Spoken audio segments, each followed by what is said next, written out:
Mic check. Am I audible? Can everyone hear me properly? Good morning. It's audible?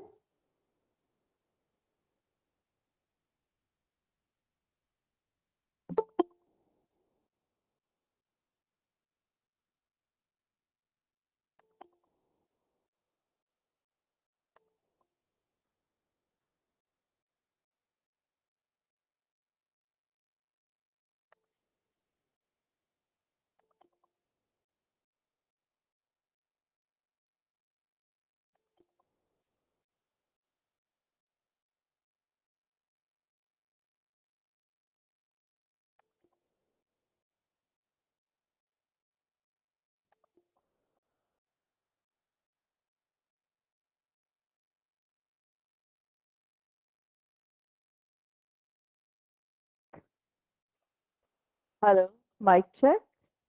Am I audible? We are starting, rolling. Good morning, everyone. This is Dr. Mamta Sharma, Organizing Secretary for the International Short-Term Training Program, which has gained its popularity as ISTTP-3, with a chosen topic on Contrivance of Sustainable Development Goals, SDG, for environmental conservation, a 7 day training program scheduled to be held from 24 to 30th June 2022, signing in from the campus of Raj Rishi Government Autonomous College, Alwar, which is popularly known as RRC. On the behalf of our patron and principal, Professor Dr. Hukam Singh Ji, and the organizing committee, I welcome you all to the fifth day of ISTTP-3. Giving encouragement to others is a most beautiful welcome gift. For the results of it are lifted spirits, increased self-worth, and a hopeful future. Sometimes challenges and struggles are exactly what we need in our lives. May you welcome every effort, every struggle, every challenge. May you open your wings and fly high in the sky. आप सभी का international short term training programme के 5वें दिन में बहुत बहुत स्वागत, आप सबका अभिनंदन। माँ सरस्वती ज्ञान और चेतना का प्रतिनिधित्व करती हैं, वह वेदों की जननी है। माँ सरस्वती को समस्त ज्ञान, साहित्य और संगीत और कला की देवी माना जाता है। माँ सरस्वती की आराधना करते हुए हम इस ट्रेनिंग के 5वें दिन की शुरुआत करते हैं। We are beginning the fifth day of ISTTP-3 by remembering Goddess Saraswati and worshipping her. A small and fast recap from the third and the fourth day of ISTTP-3. Third day, which was 26 June 2022, it started with the recap of the second day. After that, we had our keynote address from Professor Rajdhan Naware from the Department of Human Health and Science, Faculty of Nursing, McEwan University, Edmonton, Alberta, Canada. Then we had a keynote address by Dr. Abhishek Mehta, Assistant Professor, Information Technology and Computer Science, Parul University, Gujarat, India. After that, we had another keynote address which was delivered by Dr. K. Yadav, Associate Professor, Zoology, Agarwal PG College, Jaipur, Rajasthan, India. Then we had a keynote address from Dr. Ajay Kumar Gandhi, Assistant Professor, Chemistry, Government College of Arts and Science, Aurangabad, Maharashtra, India. After that, we had a free forum feedback.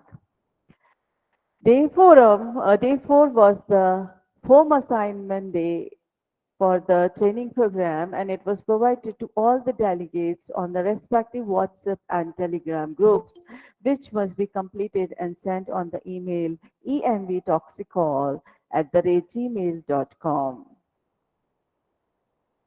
Assignment questions were prepared with the help of keynote speakers and were circulated to all the participants. We are very happy and delighted to inform you that we got tremendous response from our participants as far as home assignment is concerned. We congratulate all the participants for all their wonderful work and thank them for all the support rendered by them to the organizers to make ISTTP-3 a ginormous success. Like music and art, love of nature is a common language that can transcend political and social boundaries. The ultimate test of man's conscience may be his willingness to sacrifice something today for future generations whose word of thanks will not be heard. I would like to reiterate this once again. The ultimate test of man conscious may be his willingness to sacrifice something today for future generations whose word of thanks will not be heard. With this thought, we are conducting ISTTP-3. So today I'm discussing about the goal 3 of SDG, which is good health and well-being. Ensure healthy lives and promote well-being for all at all ages by 2030, and this is the goal 3 of SDG. Ensuring healthy lives and promoting well-being at all ages is essential to sustainable development. Currently, the world is facing a global health crisis unlike any other. The COVID-19 pandemic is spreading human sufferings, destabilizing the global economy, and upending the lives of the billions of people around the globe. Before the pandemic, major progress was made in improving the health of millions of people. Significant strides were made in increasing life expectancy and reducing some of the common killers associated with the child and maternal mortality. But more efforts are needed to fully eradicate a wide range of diseases and address many different persistent and emerging health issues. By focusing on providing more efficient funding of health systems, improved sanitation and hygiene, and increased access to physicians, significant progress can be made in helping to save the lives of millions. Health emergencies such as COVID-19 pose a global risk and have shown the critical need for preparedness. The United Nations Development Programme highlighted huge disparities in countries' ability to cope with and recover from COVID-19 crisis. The pandemic provided a watershed moment for healthy emergency preparedness and for the investment in critical 21st century public services. What are the targets which SDG 3 is supposed to achieve by 2030? Reduce global maternal mortality ratio to less than 70 per 1 lakh live births by 2030, and preventable deaths of newborns and children under 5 years of age, with all countries aiming to reduce neonatal mortality to at least as low as 12% per 1,000 live births and under 5 mortality to at least as low as 25% 1,000 live births. By the end of 2030, pandemics of AIDS, tuberculosis, malaria, and neglected tropical diseases and combat hepatitis, waterborne diseases, and other communicable diseases. By 2030, reduce by one-third premature mortality from non-communicable diseases to prevention and treatment and promote mental health and well-being of humans. Strengthen the prevention and treatment of substance abuse, including narcotic drug abuse and harmful use of alcohol. By 2030, half the number of global deaths and injuries from road traffic accidents. By 2030, ensure universal access to sexual and reproductive healthcare services, including for family planning, information and education, and the integration of reproductive health into national strategies and programs.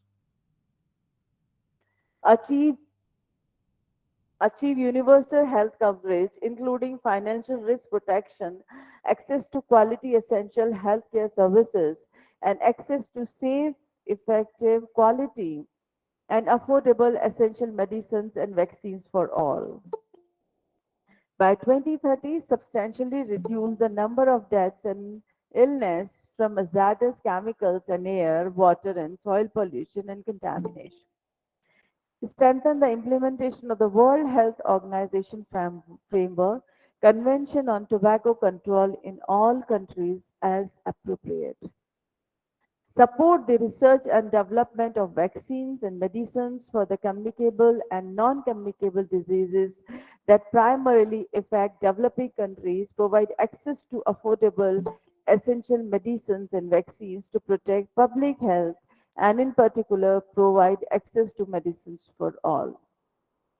Substantially increase health financing and the recruitment, development, training and retention of the health workforce in developing countries, especially in at least developed countries and small islands developing states.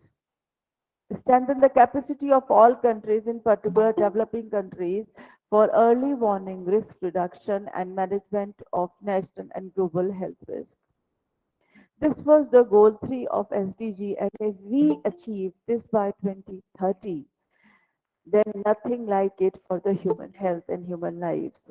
But the COVID-19 pandemic has affected this goal very, very badly, and we are shifted much, much back in the terms of years.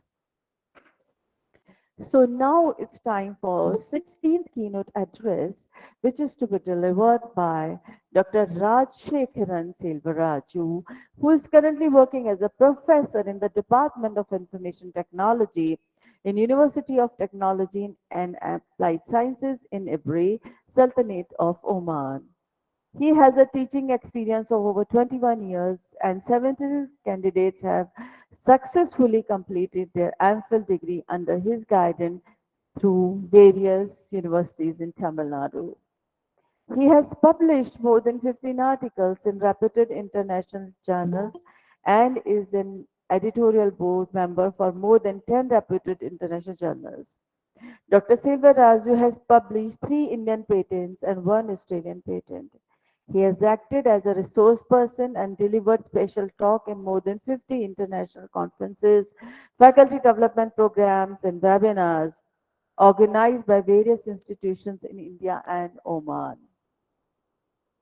He has also acted as an advisory committee member and reviewer for more than 10 international conferences organized by different institutions in India and Oman.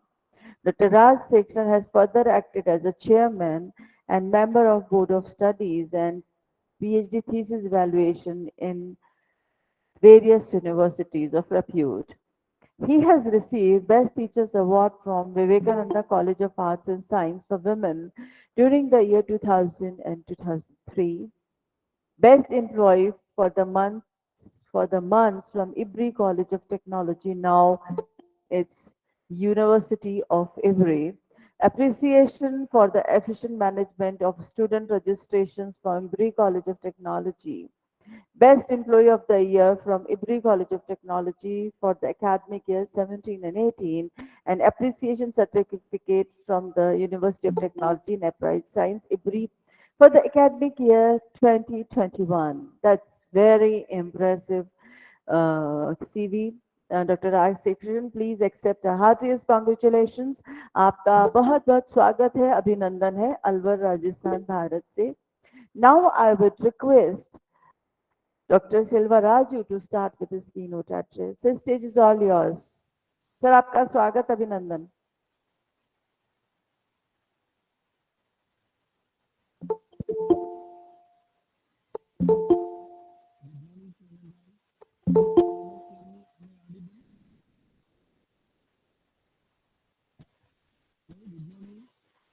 Sir, please unmute yourself. You are not audible.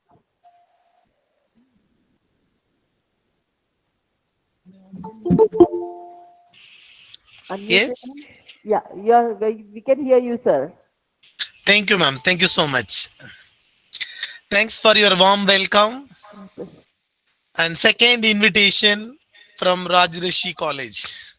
Sir, I'm here with third one also. Thank you so much, ma'am. Whenever you call, I cannot say no because You, it's a pleasure to you're a family, sir. So stay with us, and I think that will make our journey towards this noble math much easier with you. Thank you so much for being thank with you us. so much. I think I think my screen is visible, right?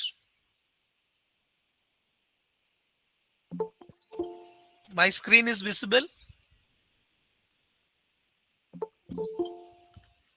Excuse me, anyone, please. Yes, yes, your skin is very much Oh, visible, sir, and we can hear you as well, very clearly. thank you so much, ma'am. Very good morning to one and all present here. It's my pleasure to join in the third International Short-Term Training Program on Sustainable Development Goals organized by Rajrishi Government College of Autonomous, Alwar, Rajasthan. Really, actually, I'm belongs to IT and what to discuss in this short-term training program. I was thinking many different ideas at the end. I concluded with the topic real-time applications of IoT because which is a little related with our regular life also. That's why I have chosen this topic real-time applications of IoT. By the way, I already Dr. Mamta gave very good introduction on me. I'm Dr. Raj Shekharan, working as a professor and registrar of Department of IT, University of Technology and Applied Sciences, IBRI, Sultanate of Oman. Here my mail ID is there for future contact. In today's topic, I would like to share my knowledges about IoT, what I have experienced. IoT dockets, which we are going to discuss is IoT stand for what is Internet of Things, history of Internet of Things, how does IoT work, why does IoT matter, benefits of the Internet of Things, and major concerns regarding IoT devices. There are few IoT companies which they provided specially for IoT services. This is real life applications of IoT. This is actually I am trying to play a major role here in the applications of IoT, maybe which will be very helpful for the researchers, those who involved in this kind of biosciences. Maybe you can collaborate with IT people to implement all your to find solutions for all your difficulties. Maybe uh, even day to day life, whatever difficulties or challenges we are facing, you can discuss with some IT people or IT industry people to find solution with the help of IoT. We have some ideas I'm planning to discuss with you all today. Hopefully, this will be useful for you to enhance your research activities in the future. First, what IoT? IoT stand for maybe few from biosciences, but today everybody aware what is IoT. IoT is Internet of Things. Or IoT is a system of interrelated computing devices, mechanical and digital machines, objects, animals, or people that are provided with unique identifiers and the ability to transfer data over a network without requiring human to human or human to computer interaction. So everything will be connected together. This is what the meaning of IoT, Internet of Things. All the things will be connected. Your mobile phone, your TV, all human beings or animals or whatever you want to connect, you can connect over internet, and you can able to control everything, every devices connected with this IoT. This is what Internet of Things. So what is Internet of Things again? The Internet of Things is a system of interconnected physical devices. So all the physical devices will be interconnected and it communicates with each other via internet. See, we have different devices your car, your AC, your flying informations, your time to time minutes, everything you can able to connect with this IoT device. IoT will communicate you on time. um, well, I mean, to avoid any delay in your schedule. That's why the IoT is a system of interconnected physical devices that communicate via the internet. These internet of things devices collect, sh- share data with other devices. See, it will collect data from each device and share with other devices to whom it needs to be communicated. Maybe for example, you are not switched off AC at your home. Immediately when you lock the door, it will give you a message through your mobile phone that your AC is not switched off. Then from your mobile phone itself, you can able to switch off your AC. This is what the IoT did. So whatever, even your day to day minutes schedule, if you connected with that, it will clearly inform you that what time you have meeting and where you need to attend the meeting. Everything will be clearly informed you well in advance to avoid any delay. This is what the connected devices will share information with other devices or applications and systems. And in many ways, data talks to us and other things it's connected to. So whatever devices you connected with your IoT application, all the devices will give you the detailed information which you want at what time you want. Say for example, from wearables to industrial sensors, IoT devices generate sensory, biolimetry, and myriad and other types of data, different types of data. If I want to check your blood pressure, or how long you walk, or how much time you slept, these things will be calculated based on your wearables, your fat level, like your sugar level, everything you can able to I, uh, get it through your IoT devices, means wearables like smart belt, smart watch, whatever it is. Same like in some industries, there are sensors which will monitor each and every machines which is operated in the industry, and how the functionality of the machines, whether it is working, or sometimes if any delay, anything is switched off, or any input needs to be given to that particular machine. All these things will be clearly informed to the users with the help of IoT. History of IoT, it's not much about history of IoT. That IoT was the term which was first introduced by Kevin Ashton in 1999. 99, he introduced the term IoT, Internet of Things. Later, many people, they have developed many different techniques to enhance this IoT application. So, Internet of Things is sensors and actuators embedded in physical objects or linked through wired and wireless network, often using the same IP, Internet Protocol, that connects to the internet. So through internet, all the device, any device can be connected. Anybody, any user can be connected.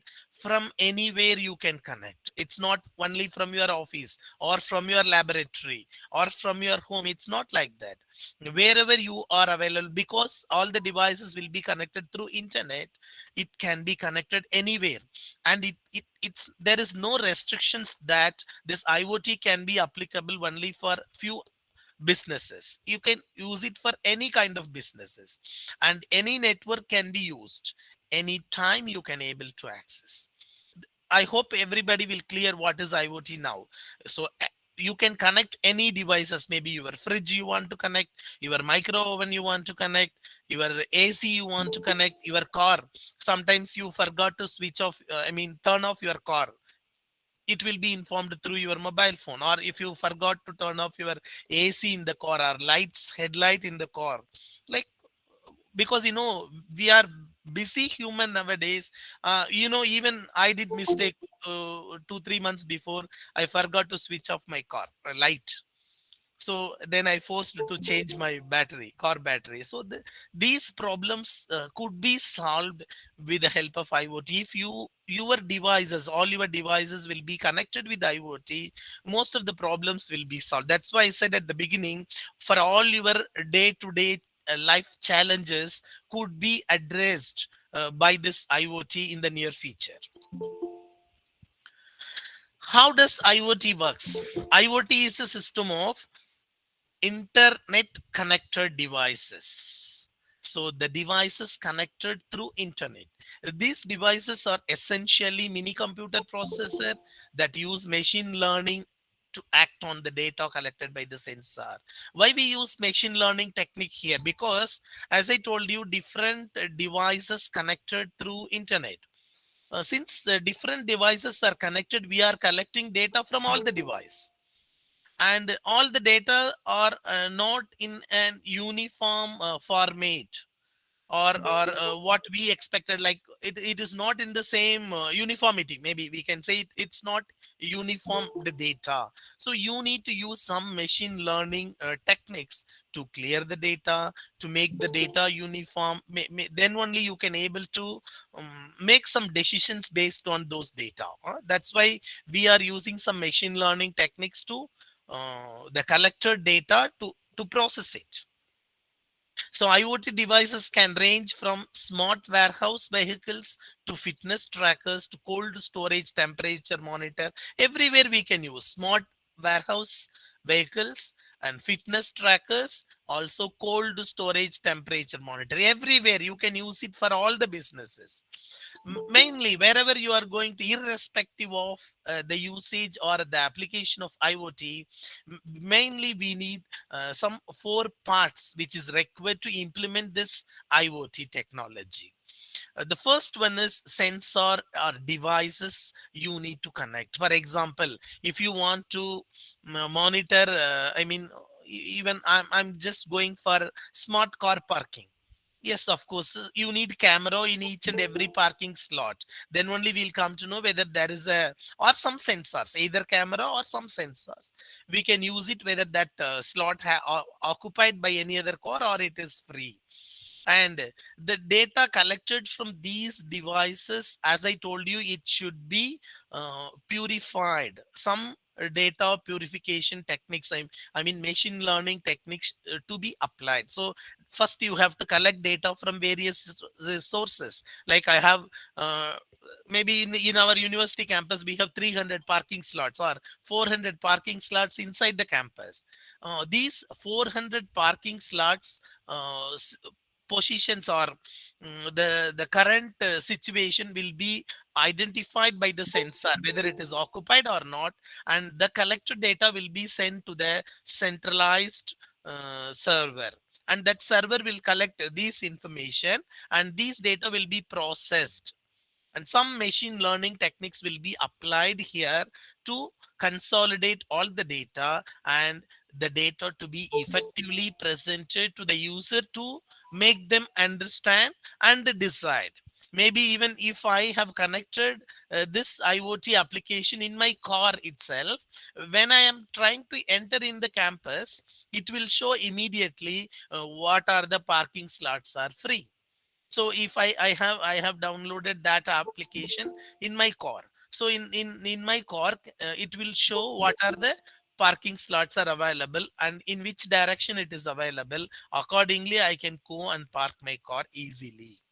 So this is sample. I mean, there are huge amount of applications available for IoT. You can use in nowadays any business. That's why I said any business, any device, anybody, anywhere, any network, anytime you can use IoT. So these are the four major things which we need to implement IoT application. Sensors are devices which needs to be fixed in the particular place to monitor the status of the place. And data collection, we are going to collect the data from different devices connected in this application, and we have to process the data using some machine learning techniques, and it should be effectively present to the user for the decision making. Even nowadays, for Amazon or Flipkart, whoever online marketing, they are closely observing each user's interest, which product they are going to search, and what are the products together they are searching. Like, based on these analysis, every user, there are millions of users connected with these applications like Flipkart or Amazon. It will closely monitor every every customer's activity, and how they uh, together select the products accordingly. The company will make some decision. It will give the information to the higher officials, like people are interested to buy this and this items together. Maybe for food item, those who want to buy bread, they will buy milk also. So whoever is planning to buy bread, they will buy milk. Means, to increase their business opportunities, they will plan some techniques to keep these two items together in one place. So always they are reading people's mind, customers mind. Accordingly, the company will react, because people are the customers, and from the customers only every company will get the revenue. So obviously they have to satisfy the customers requirements. So they will read the customer requirement, and they will decide accordingly. Why does IoT matter? As I told you before, huge amount of devices connected. Now today there are 50 billion IoT devices are connected, because every day new devices are introduced by different companies, and new devices are connected with this IoT application. This massive network of devices in turn generates and communicates huge amount of data with other devices. Obviously, when number of devices are increased, the amount of data generated by each device will also be increased, and it the huge amount of data will be communicated across the devices. The communication of data is key to the value in IoT. That is major role here in IoT, because the data should be communicated with each device. Then only you can able to get the proper result from this IoT application, allowing customers or business to access raw information and gain insight and make an intelligent decision based on the story the data tells. What the data tells, because if I'm the data analyst, I have to go through the past 1 year data or 2 years data, how the trend is going on. Accordingly, I'm going to make the system, right? I'm going to make the IoT application, that if these kind of data which we received, it should be the output, expected output may be like that. So if I make the system according to this, it will give you the perfect result. There will not be any issue in that. So since the huge amount of data which we are receiving, we need to process and we need to decide. The final decision should be proper one. While the majority of IoT devices are currently consumer based, as I told, mostly all the IoT devices are consumer based, such as smart TVs, smart vehicles, smart wearables, exercise monitors, and refrigerators, because your IoT device will connect the refrigerator also, and how much quantity of food is connected with. Even sometimes we kept some food in refrigerator, we might forgot to switch off it, and now we have automatic refrigerator or automatic ovens also. But still, if the device is connected with your IoT, it will give you alarm that you need to switch off your refrigerator, or you need to switch off your oven, or you need to your food quantity is less in refrigerator. It will give you alarm the food quantity is less, and you have to increase, or you have to buy something and keep it in your fridge. It's for all. Businesses are also taking advantage via security cameras, smart building infrastructure, connected electric meters, smart meters to take electric reading. That I will discuss later in the next coming slides. Industrial control systems, GPS systems, and RFID chips. There are many things, many devices are connected, and we need to communicate all these devices so that the IoT is required to do this in a proper way.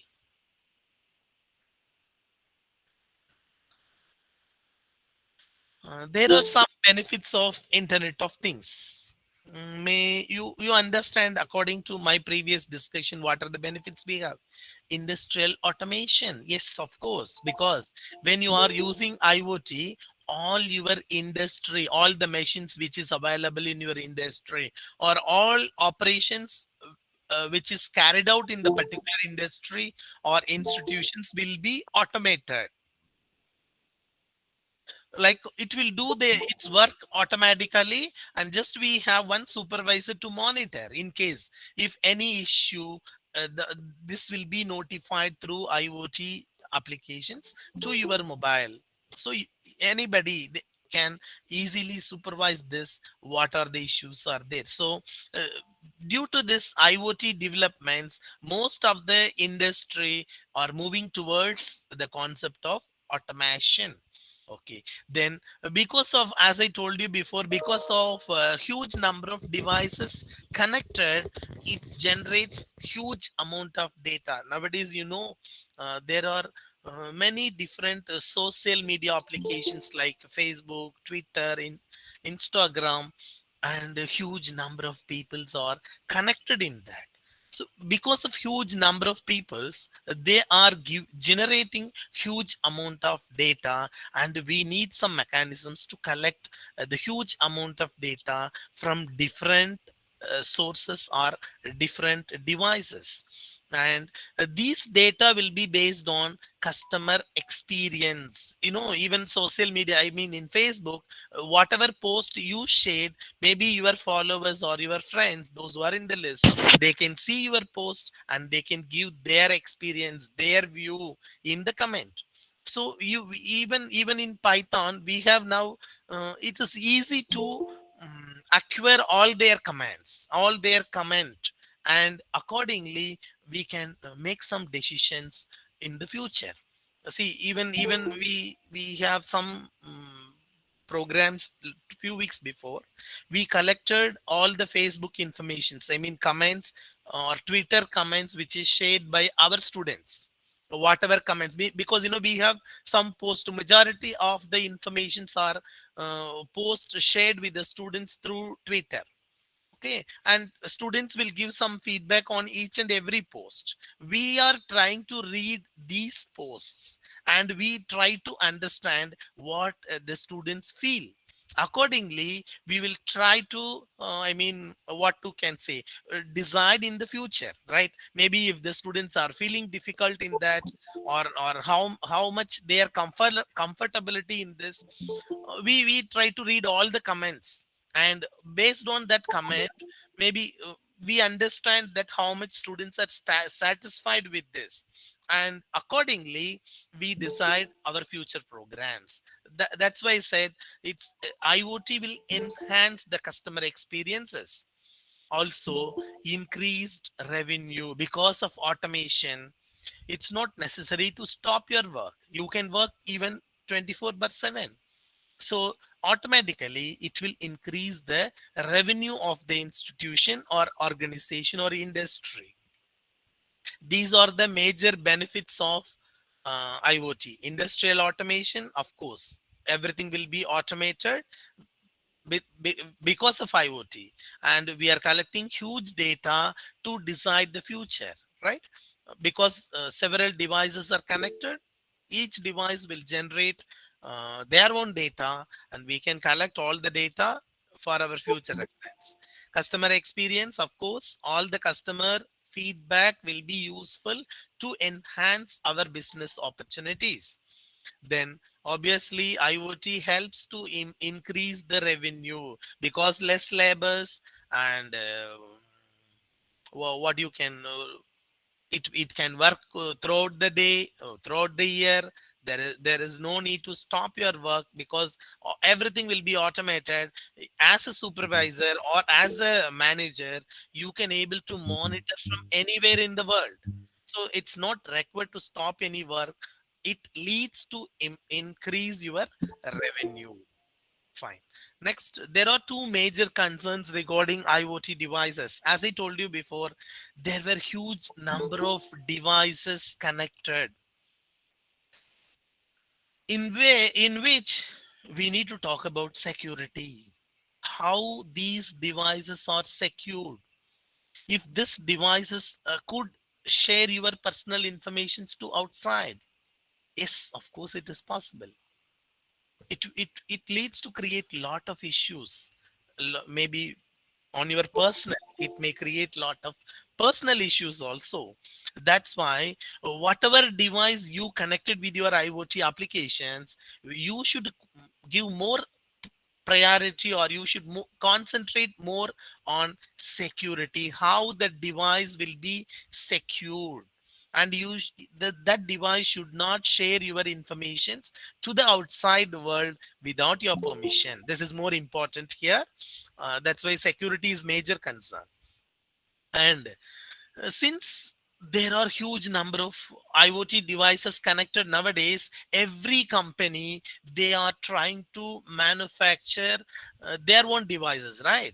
And those devices people can buy and they can use it for IoT applications. But the problem here, since there are huge number of devices produced by huge number of companies, and nowadays there is a point raised uh, for the common standards to develop these devices. What are the minimum requirements you need to follow while preparing the IoT devices? Because in today's marketing, people are not bothered about security, not bothered about quality. And every company, they generate their own products. And maybe people, even obviously, we are trying to buy the product which is less cost, but we are not bothering about the standards. So now the question raised, we need to have common standards to develop these kind of IoT devices. Hopefully in future, if they have common standards to develop IoT devices, there will not be in a situation to compromise the quality of the device, and we can purchase any company's product um, without any issues. Now, since there is no common standards, we should be very, by the time even the security issues could also be addressed. So these are the two major concerns when you are connecting a huge number of devices with your IoT application. Security is the major concern. Next one is standard of the device, the quality of the device.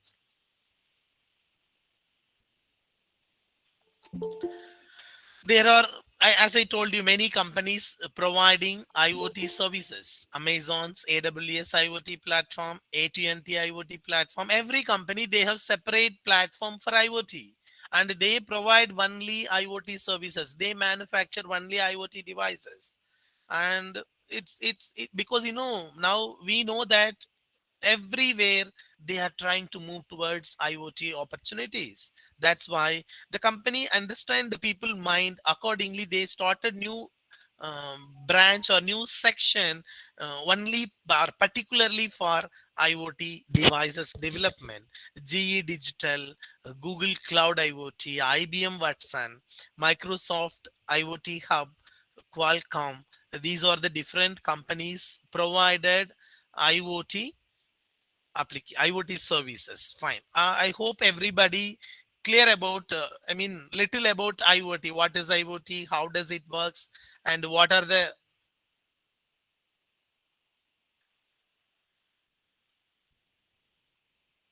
now let me talk about real-time applications of IoT. As I told you, we have huge number of applications. IoT can be applied in everywhere. See, smart city, smart home, self-driving car, smart farmings, fitness trackers, smart factories, hospitality and tourism, retail IoT, smart grid, health monitoring.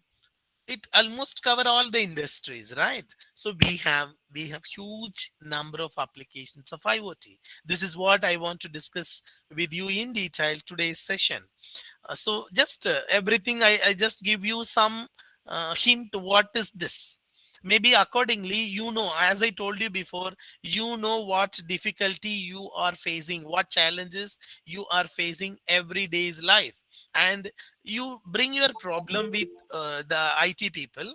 IT people will give solution how to address this with the help of IoT. So I'm sure I have a confidence that IoT can help you to handle all your day-to-day issues. I'm sure that.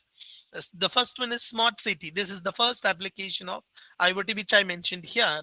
A smart city or city of future is a popular IoT application concept that classifies technology as responsible for improving urban infrastructure to make urban centers more efficient and more cheaper, better to live in. Because the difficulties nowadays, how people are facing, those who are living in urban. Even some of the cities, people move towards rural areas uh, due to the challenges which they faced in urban cities. So the smart city technique will help to find solution for all their problem. It also aims to improve economic growth and help maintain environmental sustainability. Because just one example I would like to give: if all your government services are connected through internet, do you need to go to any government to get your service? No need. Any government office, you need to visit any government office to get your service? It's not required. You can work it from your home. Your time will reduce. Particularly, that is, nowadays all people are busy with their work. So you no need to spend more time to get government services. When it is e-governance, when the city is become a smart city, all your services you will get it from your home itself. It will reduce lot of traffics, your times, or many things. So obviously, uh, you will be free when your city is converted as a smart city. The next application is smart home. Yes, of course. We have habituated after you lock your door. Sometimes when you go for a long trip or some huge number of days, we used to check again and again whether everything is closed or not, whether everything is switched off or not, whether gas cylinder is switched off or not. Like, we'll get many doubts. Even you switched off everything, you will keep on just doubt on your mind whether it is off or on. But when you construct a smart home, all your home appliances will be connected to the IoT device. So whichever is not switched off or it is switched on, it's not a problem. You can able to switch off from your mobile phone. You can control all the devices from your mobile phone. Smart homes are the most trendy among the list of IoT applications. Smart homes control home appliances, including lights, alarms, water flow from taps, while promoting home security. Yes, of course, whether the door is locked or not, if anybody opened the door, it will give you alarm that the people, somebody is opened the door. Or you have security camera at the gate who is ringing the bell. Everything you will come to know easily, and you will understand whether those people are known people or some unknown people will try to enter into your house for some invalid reasons. Like, everything you can able to identify, and you can able to control also when you construct a smart home. With smart homes, homeowners have access to control and monitor home processes, all your home processes, through their smartphones. Imagine you forgot to turn off your oven. Yes, you might be able to turn off it through your phone. You might have forgot to turn off your AC or TV. Everything can be switched off through your mobile phone device. This is what the application of smartphone usage in this is second application of IoT. Then the next IoT application is smart self driving cars. You know that people here nowadays, even whatever industry they belongs to, they know all these IoT applications, may or may not aware that this is the application of IoT, but all these things are IoT applications. Smart self-driving cars are introduced in some of the countries, say like Dubai. They introduce smart self-driving car and operating cars used to be a thing of future. Now it's our present. You can use smart car technology to control certain functionalities through your smart device, because you can control where the car is going, or how long it is travel, then what is the fuel capacity, everything you can able to control. Central computers installed in car receive data from sensors installed throughout the car to determine engine oil level, radiator water temperature, everything. You can able to monitor each and every point which you need to look into the car. You can even monitor the state of the car, including its location, where it is, oil level, gas level, and each and everything you will come to know through your mobile device.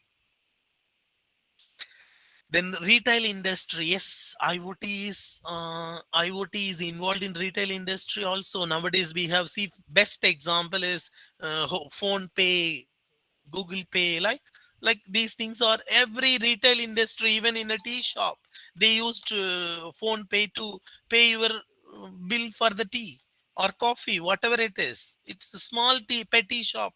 In India, they are using Google Pay or phone pay to to get their bills. So similar to the industrial sector, the retail sector can find savings, efficiencies, and innovation using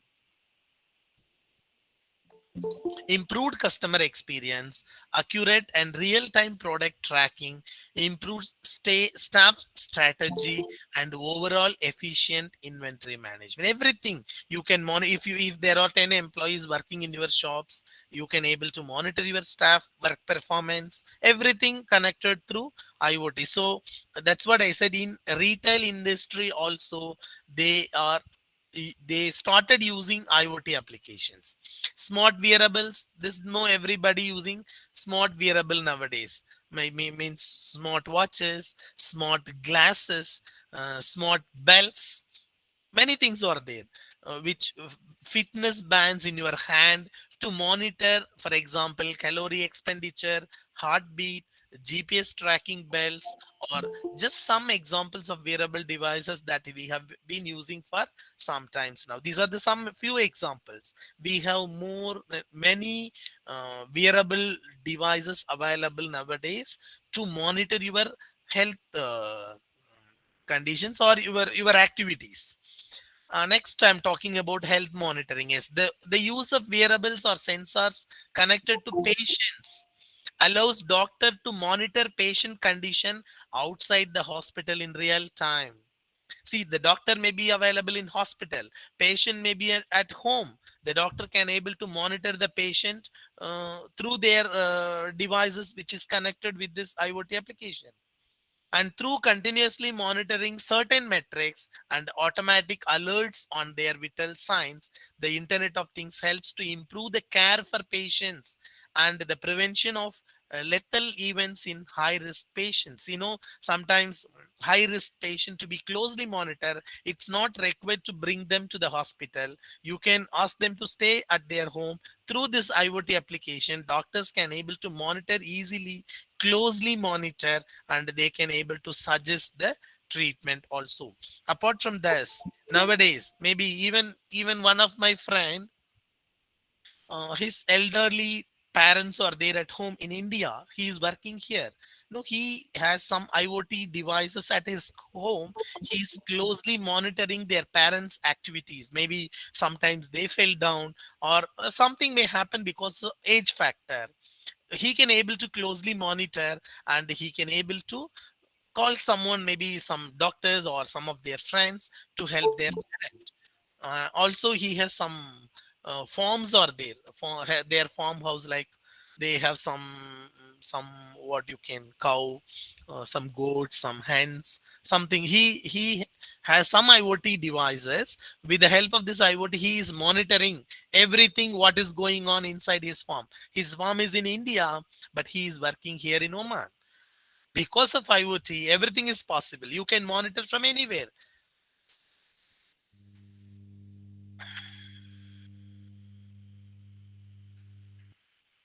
Traffic monitoring, IoT applications. Next one is traffic monitoring. You know that traffic is a big problem in India nowadays. When we use our mobile phones as sensors, we collect and share data from our vehicles through applications such as WAS or Google Maps.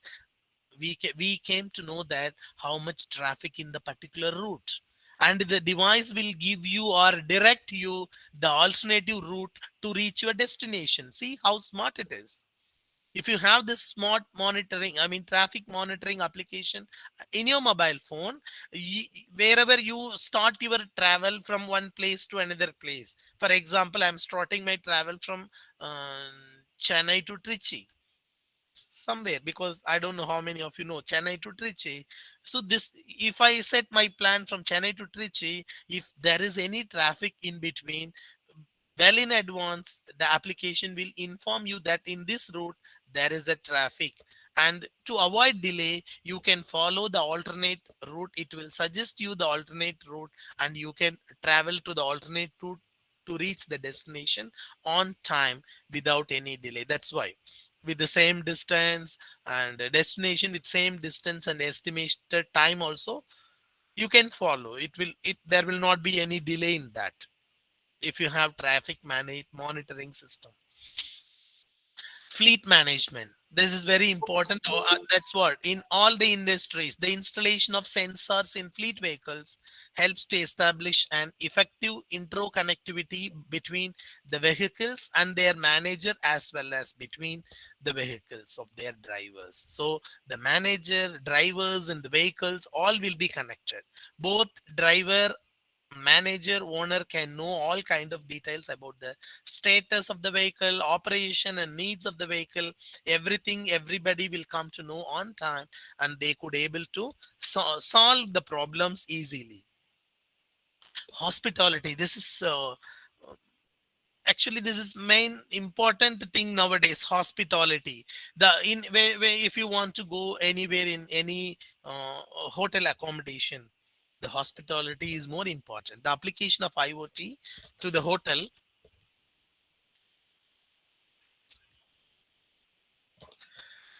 brings with the industry improvements in quality of service, with the implementation of electronic keys which are sent directly to the mobile devices of each guest. So when you have electronic key, it's not required to bring the key and to open your door.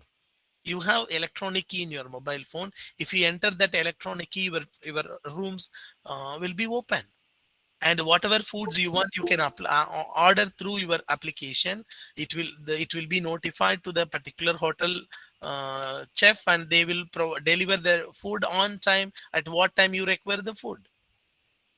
Like everything you can automate through IoT application. Smart grid and energy saving, the progressive use of intelligent energy matters, uh, equipped with the sensors and installation of sensors in different strategic point that go from the production plants to different distribution points, allow better monitoring of all the devices. And water supply also, how much water, because due to water shortage you are allowed to use some minimum amount of water, this much. If you use more than that, you need to pay a fine. Sometimes if you are you don't know how much you are using in the particular day. If it is connected with your smart application, you know how much water we use, and we will avoid some unnecessary water usage on that particular time, and we will use it for some other times to manage proper water usage. Also maintenance management, all offices or company, whatever maintenance you want to do, you can do it with the help of IoT application. Also you can monitor the IoT, I mean this maintenance through IoT applications. IoT application in agriculture is major role nowadays everywhere, because now we don't have people to do agricultural work. So they are trying to move IoT application, drones for field monitoring, water management, how much water required to provide to the plant, soil monitoring sensors, machines for operations, routine operations, for everything will be connected through IoT. So precision farming, the farms all works automated. Everything will be connected through your IoT device. Water level, how much water to be provided for every day, what is the atmosphere and weather condition, and if there is any rain, no need to provide water. Everything will be monitored and give you directions to the users to provide better results in this farming industry. And the same smart farming, no need to explain much because of time constraint. Then agricultural drones is another application which we used in smart farming.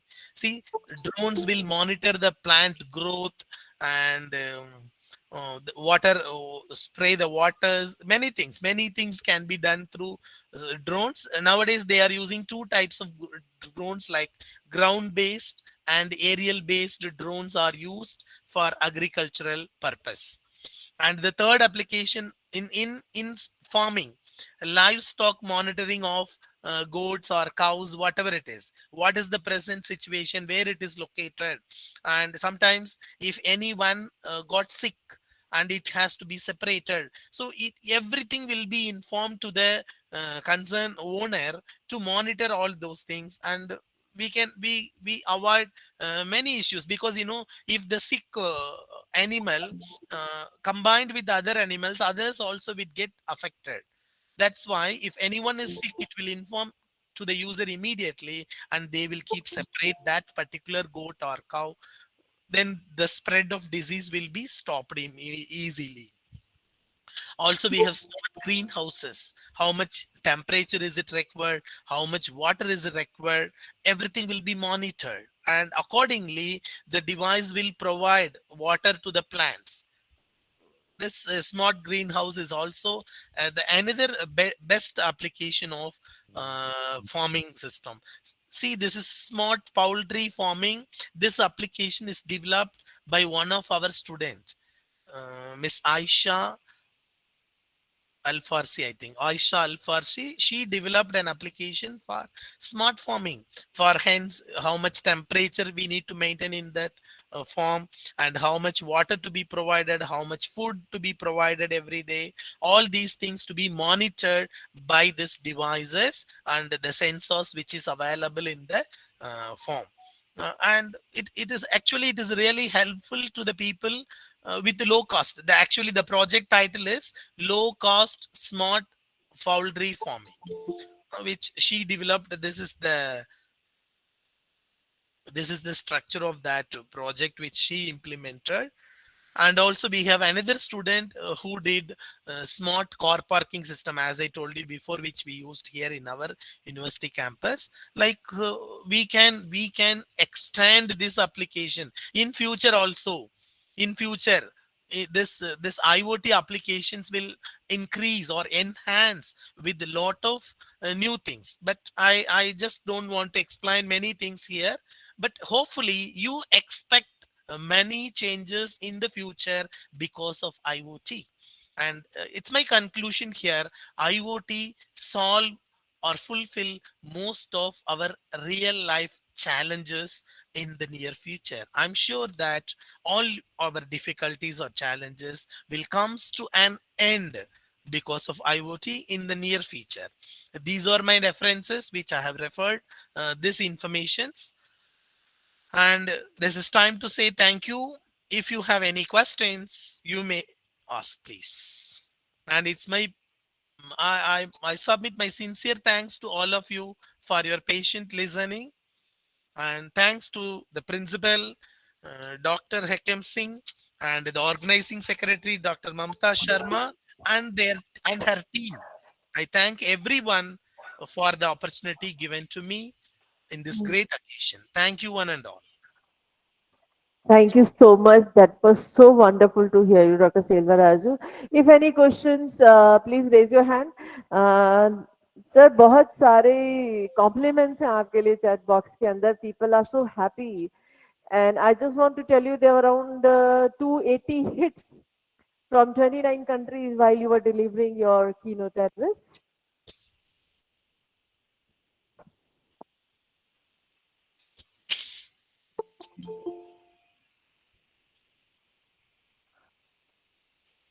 Any questions? If any questions. I request all the researchers to bring your problems to the IT people. Definitely, IT people will give you solutions with the help of IoT applications.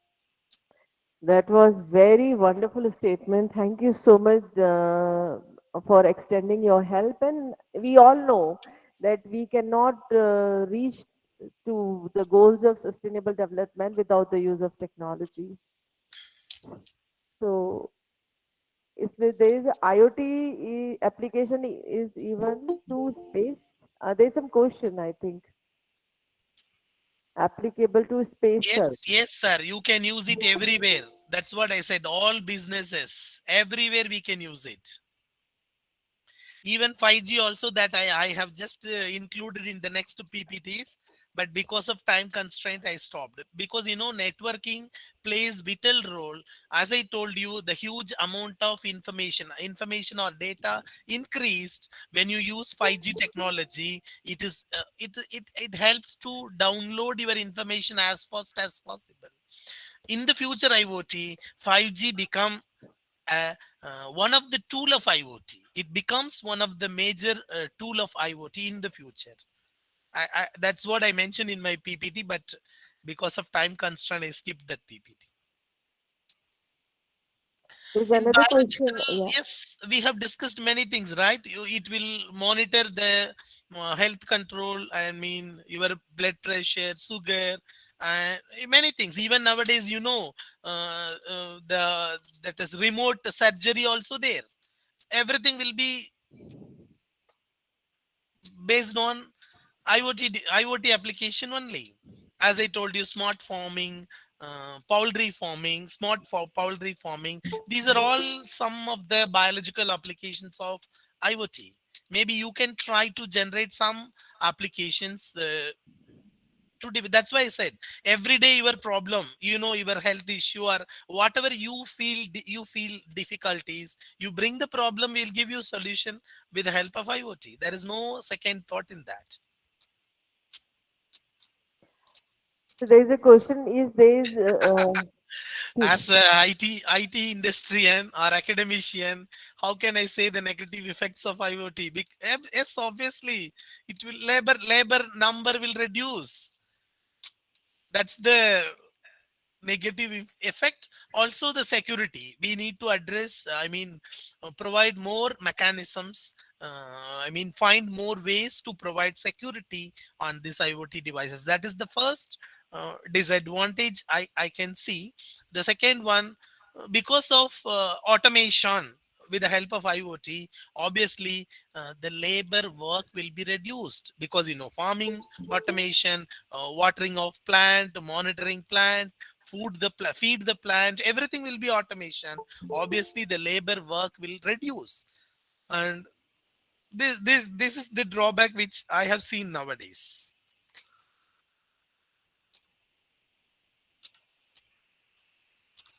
there is some question from GPI. Please suggest a good gateway for Let me IoT. update you. Apart from this, if I came to know any gateway, I will update you, sir. No issues later. Through mail you can communicate me. My mail ID is there already. I mentioned in my PPT.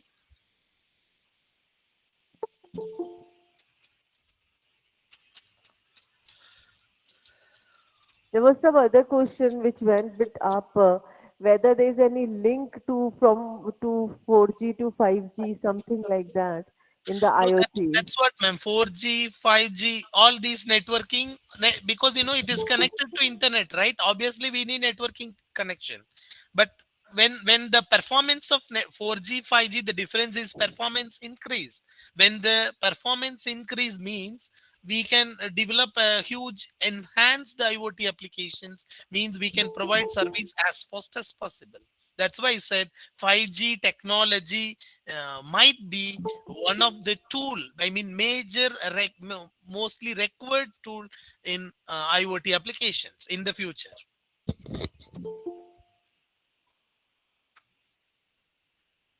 So with this, we come to an end of our keynote address, and it's time to formally thank Dr. Selvaraju. Dr. Selvaraju, you spoke about real-time application of IoT, that is Internet of Things. You made us understand then is a system of interconnected physical devices which communicate via Internet and its applications. Dear Professor, I like to thank you from the bottom of my heart for taking time to be a keynote speaker at ISTTP-3. Your presence and wise words helped us to magnify our cause in best possible way. All thanks to your enlightening words that inspired so many people out there, including me. I also extend an invitation to our offline conference. Sir, it is happening on 12th, 13th, and 14th. So be our guest, and we will send you a formal email, and your logistics and everything will be taken care by the college. Thank you So so this much, will ma'am. be Actually, I will be available in India at the time. July and August, it's my vacation. Let me try to no, join. no try, sir. Just freeze the date and come to Rajasthan. And Sure, at that time, Alwar has full rains and it is a beautiful place to visit with sure, fort ma'am. and Sariska Sanctuary and Silicate and everything. It's very beautiful time to visit Rajasthan that time. And please freeze the dates and we look forward to meet you in person. Thank you आपका so बहुत बहुत much. धन्यवाद sir. Thank you so Thank much. you so much, ma'am. Thank you so Thank you. much. So now it's time for our 17th keynote address, which is to be delivered by Dr. Mary John V. Annislake. Let me introduce him to you. Dr. Annislake is currently working as an assistant professor at Surigao Norte State University, Manit Campus, Surigao del Norte, Philippines. He has delivered talks on international platforms on agroforestry to soil, water conservation, and climate change to agroforestry awareness and developing key for effective communication. Dr. Anisnik has been the recipient of many awards like Excellent Speaker on Agroforestry to Soil and Water Conservation, Excellent Speaker on Climate Change to Agroforestry Awareness, Excellent Speaker on Developing Keys for Effective Communication, and International Outstanding Assistant Professor 2022. Our heartiest congratulations to you, Dr. Anislik. He has presented papers at 4 international conferences and has 6 national and 10 international publications at his credit. Sir आपका स्वागत है बहुत बहुत अभिनंदन है we welcome you from India and now I would request Dr. Anis Lake to kindly start with his 17th keynote address. So stage is all yours. Thank you so much, ma'am, for your introduction. And this time, I have to I have to share my slide. Yes, please go ahead.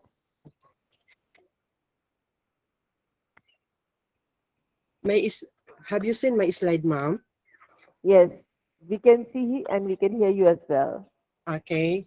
Once again, by the way, good afternoon to one and all, most especially to Dr. Hokam Singh, Patron and Principal, RRC Alwar Rahastan, India, Dr. Mamta Sharma, Organizing Secretary, Member Rusa, RRC Alwar Rahastan, India, Ms. Mukan Data, Program Coordinator, RRC Alwar Rahastan, India, and to all the advisors in this international short-term training program for the contrivance of sustainable development goals for environmental conservation. Before I will start discussing my topic for this event, let me extend my heartfelt thanks and gratitude for having me here today as one of your keynote speakers. By the way, I am Marjan B. Anislag, Assistant Professor from Surigao del Norte State University of the Philippines. I am a PhD in forestry, major in forest biological sciences, and specializing in agroforestry.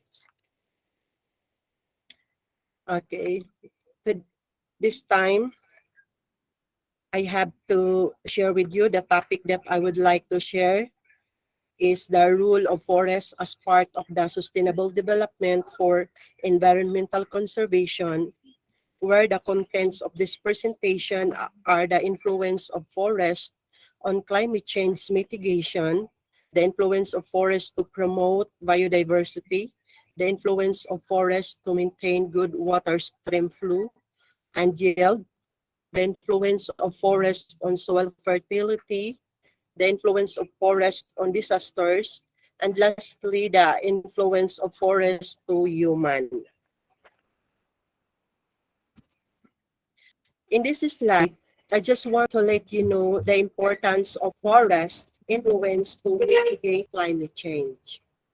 Forest resources such as natural forests or plantations are very helpful to mitigate climate change because they can sequester the carbons that are available in the atmosphere and environment through the process of photosynthesis. This mechanism is very helpful for us to minimize the global warming caused by the abundance of carbon in our environment and atmosphere. That the main reason why we are experiencing climate change. Forests help to maintain the coolness of our environment in a way that during the evapotranspiration process, the trees provide environmental coolness. So, the trees are very helpful to maintain the coolness of our environment. And during nighttime, ground soils become warm, but due to the presence of forest stands, the warmth from the ground that is supposed to release into the environment will be trapped by the canopy of the trees. The highlight of this presentation is to encourage people around the world about the importance of appropriate forest management as one of the effective tools to mitigate the effects of climate change. The more we plant and protect our forest lands, the more it is mitigating climate change and its effects on our environment. In this slide, I just want to let you know, to let you inform that aside from forests that can mitigate the effects of climate change, forests also influence to promote the biodiversity. More biodiversity from different species of plants and animals increases under the forest lands. It is because the forest land, it has a cold microclimate that favors the growth and survival of the different biodiversity. Aside from this, soils under the influence of the forest lands are fertile and favor to provide nutrients needed by the growth of the secondary plant species. And these plant species that are growing under the forest lands are also the source of food for the animals. Thus, because of the good climate, fertile soils, good habitat, and abundant food resources that are the best ecosystem services that are the forest offer for the prosper of the different biodiversity that we are mostly seeing in the forest lands. And this biodiversity is very helpful to maintain the ecological balance in our ecosystems. And this presentation, I have to highlight the importance of our unity to protect and manage well our forest lands so we can conserve the different biodiversity for the future generation. Forests can also influence the yield of water in every watershed and river system. It helps to maintain the normal flow of water in every river system, maintain the clean water yields, and help to mitigate the floods brought by the heavy rains. Large trees can absorb the excess amount of water in every river system and in times of floods, so it is better to recommend to any one of us to keep the stands of our forest trees, not only in the mountains but also in the lowlands. Areas where abundant of natural and planted forest stands provide more water supplies than the areas with limited forest stands. So, in this case, I just want to encourage somebody to please encourage ourselves, our neighbors, brothers and sisters, as well as our scientists and government within our respective countries to make a plan to manage our forest lands accordingly and plant more trees even in lowland areas for the protection of floods and for maintaining the water yield and normal flow of water in the river systems. Forest can, on, Forest can also maintain soil fertility because of its falling leaves and litter which serve as the organic matter decomposed by the microorganisms and converted into available soil minerals and nutrients needed by the plants for their maximum growth requirements. Additional information better to promote most of the leguminous tree species to be planted in the degraded lands so the degraded land will become fertile and the soil erosion, including the landslide, will be minimized. If if somebody her will ask me how to maintain the fertile lands, the suggestion is to accept the agroforestry technologies where the leguminous trees are intercropped with understory crops. This practice is very helpful to maintain the fertility of the soils. Forests can also influence to reduce and control the spread of disasters like malaria, dengue disease, even the deadly virus and bacteria. Because of the forest is an ideal barrier for the pathogens to transfer from one place to another.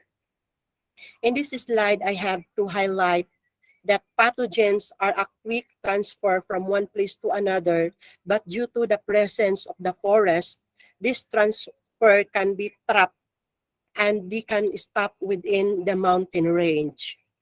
Our forest is also our protection from the different disasters that we are not expecting to happen.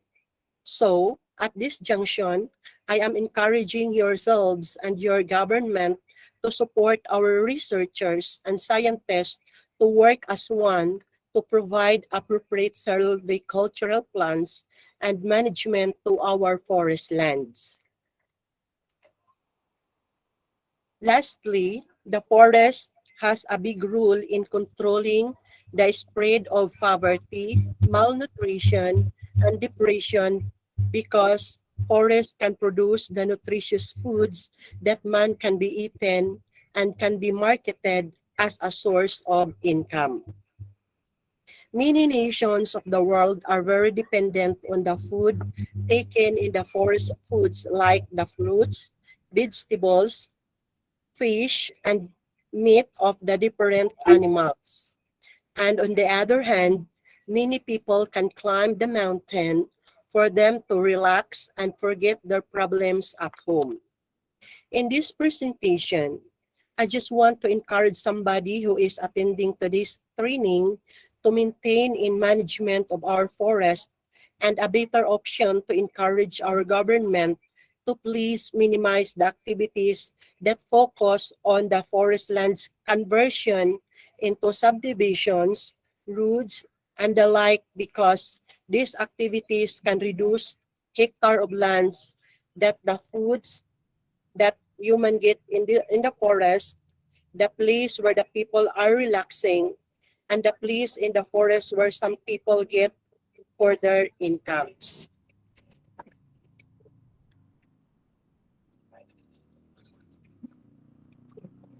My conclusion for this presentation is that forest lands are a very important space for our daily lives as a human and a citizen, because in the forest we can get everything we need. And it provides ecological and socio-economic services that fulfill our needs.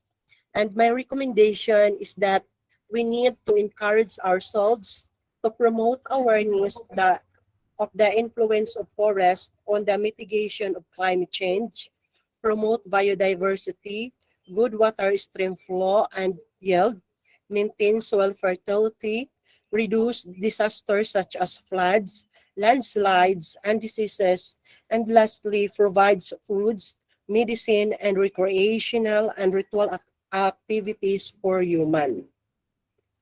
Moreover, I am encouraging you all to please participate and be with our researchers, scientists, and government lawmaking bodies in making appropriate action plan to manage and conserve our forest lands, as in turn we can mitigate the climate change, enjoy and conserve the forest biodiversity, enjoy the clean water stream flow and yield, maintain soil fertility for agroforestry crops production, reduce disasters such as floods, landslides, and diseases, and lastly, enjoy in the utilization of the foods, medicine, and other materials, and recreational and ritual activities for human that can be provided by forest.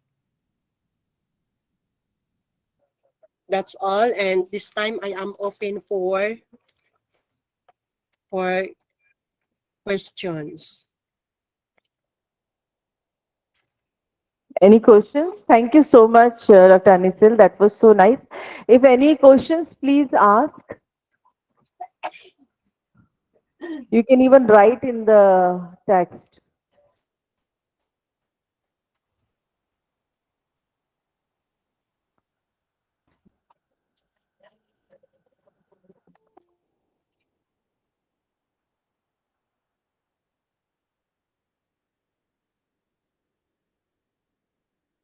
There's so many appreciation for you, Dr. Anisil.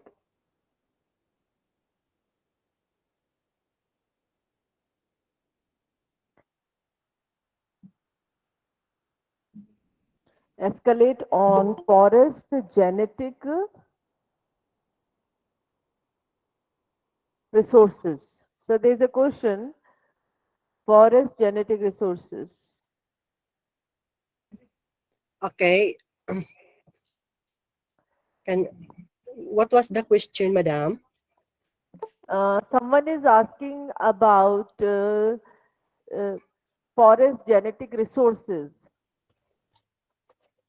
Um, Forest genetic resources. So all I can say about the forest genetic resources, it depending on our purpose. So say for example, if our purpose to maintain the water yields in our river system. So better to choose the endemic species that are existing in the area, because if we are going to choose those exotic species, so there will be a possibility that those exotic species will consume more the water. So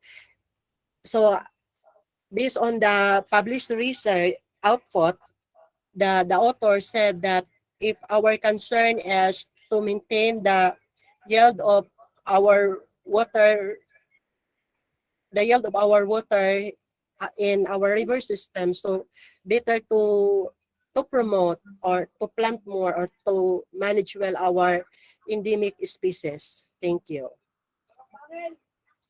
But but Yes.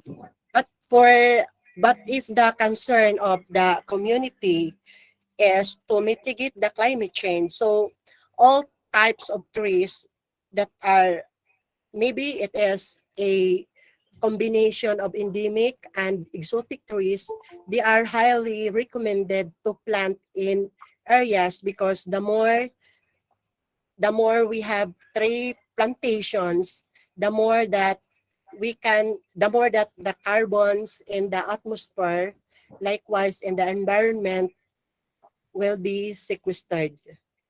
But for food, but for food purposes, so better to plant both exotic and endemic tree species that bear fruits. So we can harvest the fruits anytime. Likewise, we can sustain the needs of the different biodiversity in a particular plantation. Thank you, ma'am. That was nice. There is another question on carbon credit. Carbon credit. Yes,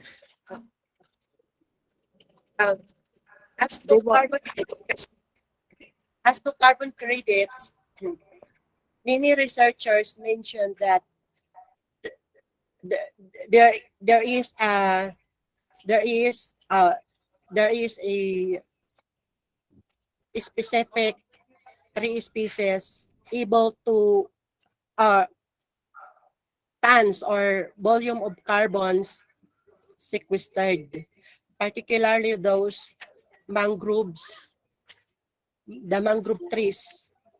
But though though mangrove trees are recognized as a carbon credits able to uh, able to absorb tons or volume of the carbons from the atmosphere, likewise to our environment.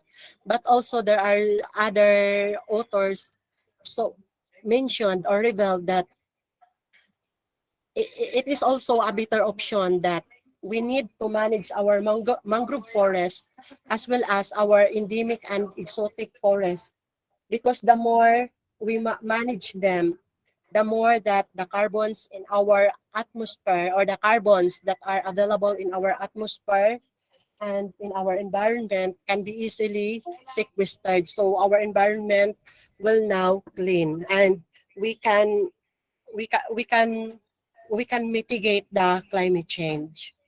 So all the trees are able to sequester the carbon. Thank you. Thank you so much. If any more, no more questions, I don't see anything else, but I can see a lot of compliments for you, Dr. Anisley. So it's now time to formally thank Dr. Anisley.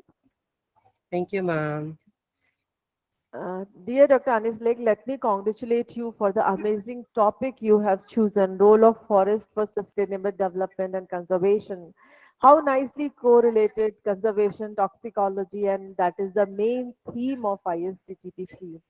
You so rightly said that we all have to come together and conserve the environment. No single one person can do it alone. I would like to take this opportunity to thank you for giving up your valuable time to talk in ISTTP-3. It was quite apparent how every single person, including me here, was engrossed by your talk. And trust me, there's so much more to learn from your knowledge and experience. It was treat hearing you.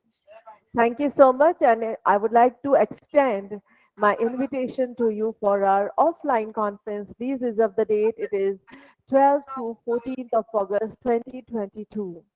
Be our keynote speaker, and all your logistics, your travel and transport fare, everything will be taken care by the college.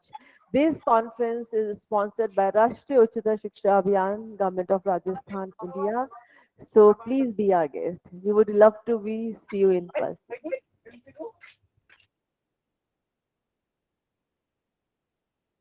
Thank you so much. So now it's time for our next keynote address, which is to be delivered by Dr. W.V. Gudule, who is presently working as a professor in the Department of Chemistry, Kamla Nehru Mahavidyalaya, Nagpur, India. Sir, आपका स्वागत अभिनंदन. Dr. Gurnule obtained his MSc degree in chemistry in 1989 and obtained his PhD degree in 2000 on polymer chemistry from RTM Nagpur University, Nagpur. During his research career, he was involved in the synthesis and characterization of nanomaterials as well as development of SBR, nanocomposite materials, semiconducting materials, ion exchange resins, biodegradable polymers, conducting polymers, TLC, and epoxy resins. Dr. Gundlele published more than 230, that was a big number, research papers in national international peer reviewed journals and presented more than 110 research papers in national and international conferences.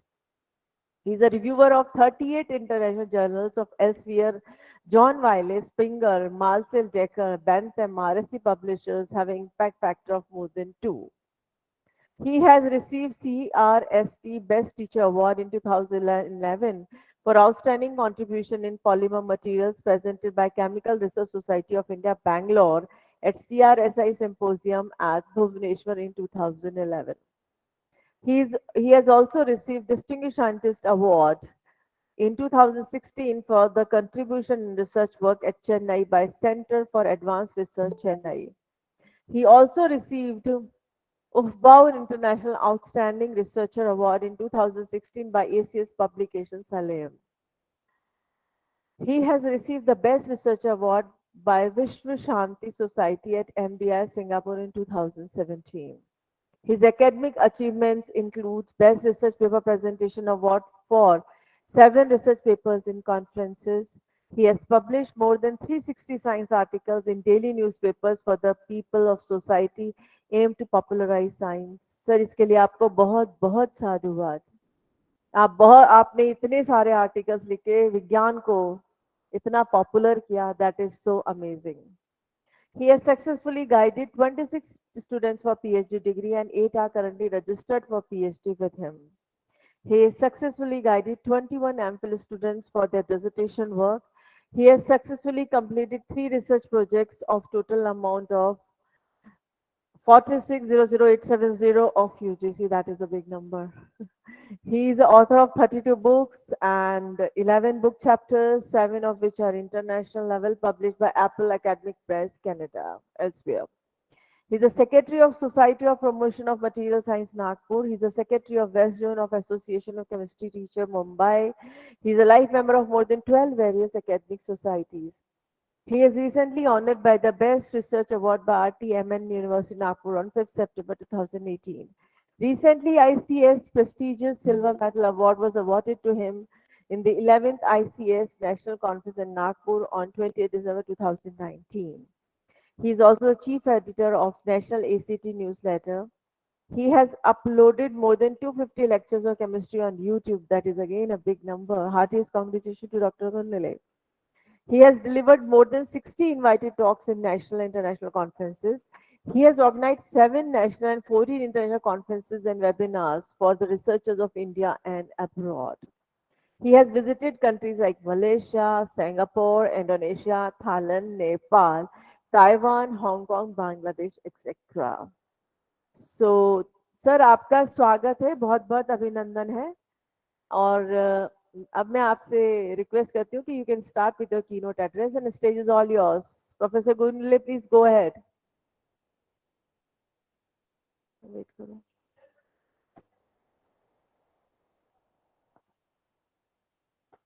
He's around, but I think due to some technical glitches, he's going to join us immediately or in a minute.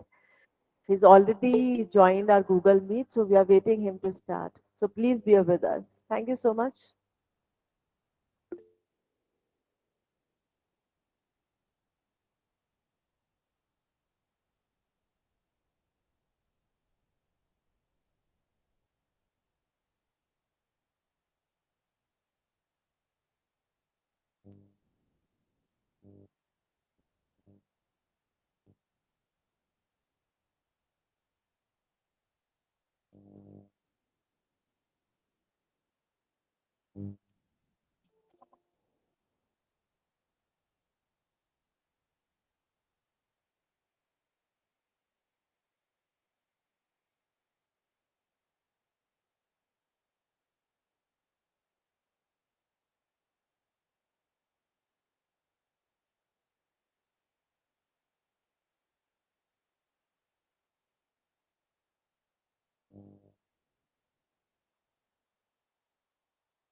Hello everyone, Dr. Guru. We just spoke to Dr. Gunle. He's coming. He's about to join us. So please bear with us.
Sir आपका बहुत बहुत स्वागत अभिनंदन हाँ we have already introduced you to our delegates so I would request you to start with your keynote address and thank you for your time sir आपका स्वागत आपका अभिनंदन thank you so much Thank you, madam.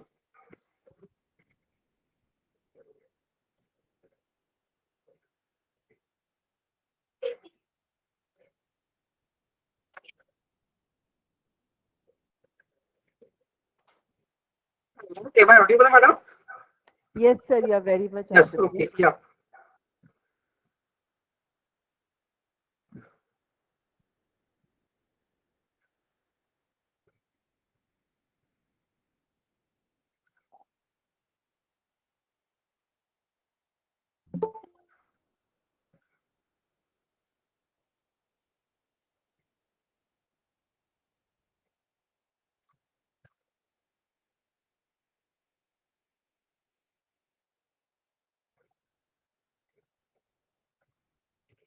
Hello, madam. Can I start?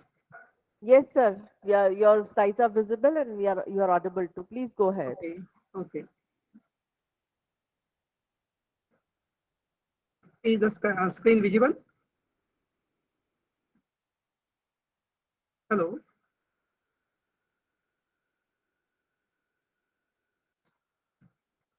hello. Is very the much screen visible? visible and we can hear you as well please go ahead Okay, okay.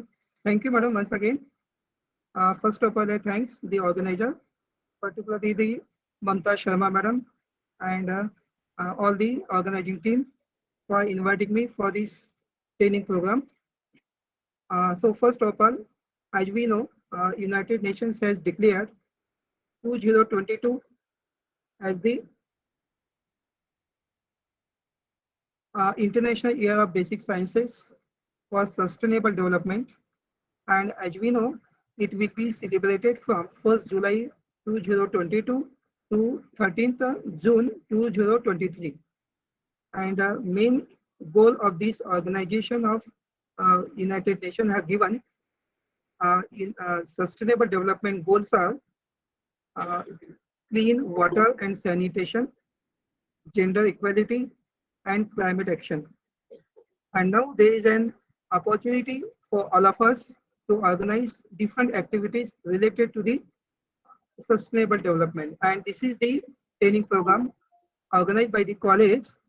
And this is the very good activity that on the sustainable development, the college have organized this training program. So once again, I thanks. And now I'm starting here. I'm giving some aspect related to this sustainable development. And here the title is Nanomaterials, a green approach for sustainable development. And as we know, today we are in a dynamic world where time domains and geography are rapidly shrinking. But the space and opportunities are expanding with the competition and innovation as the key drivers. As we know, we are in a knowledge-driven economy, which is linked with the science and technology.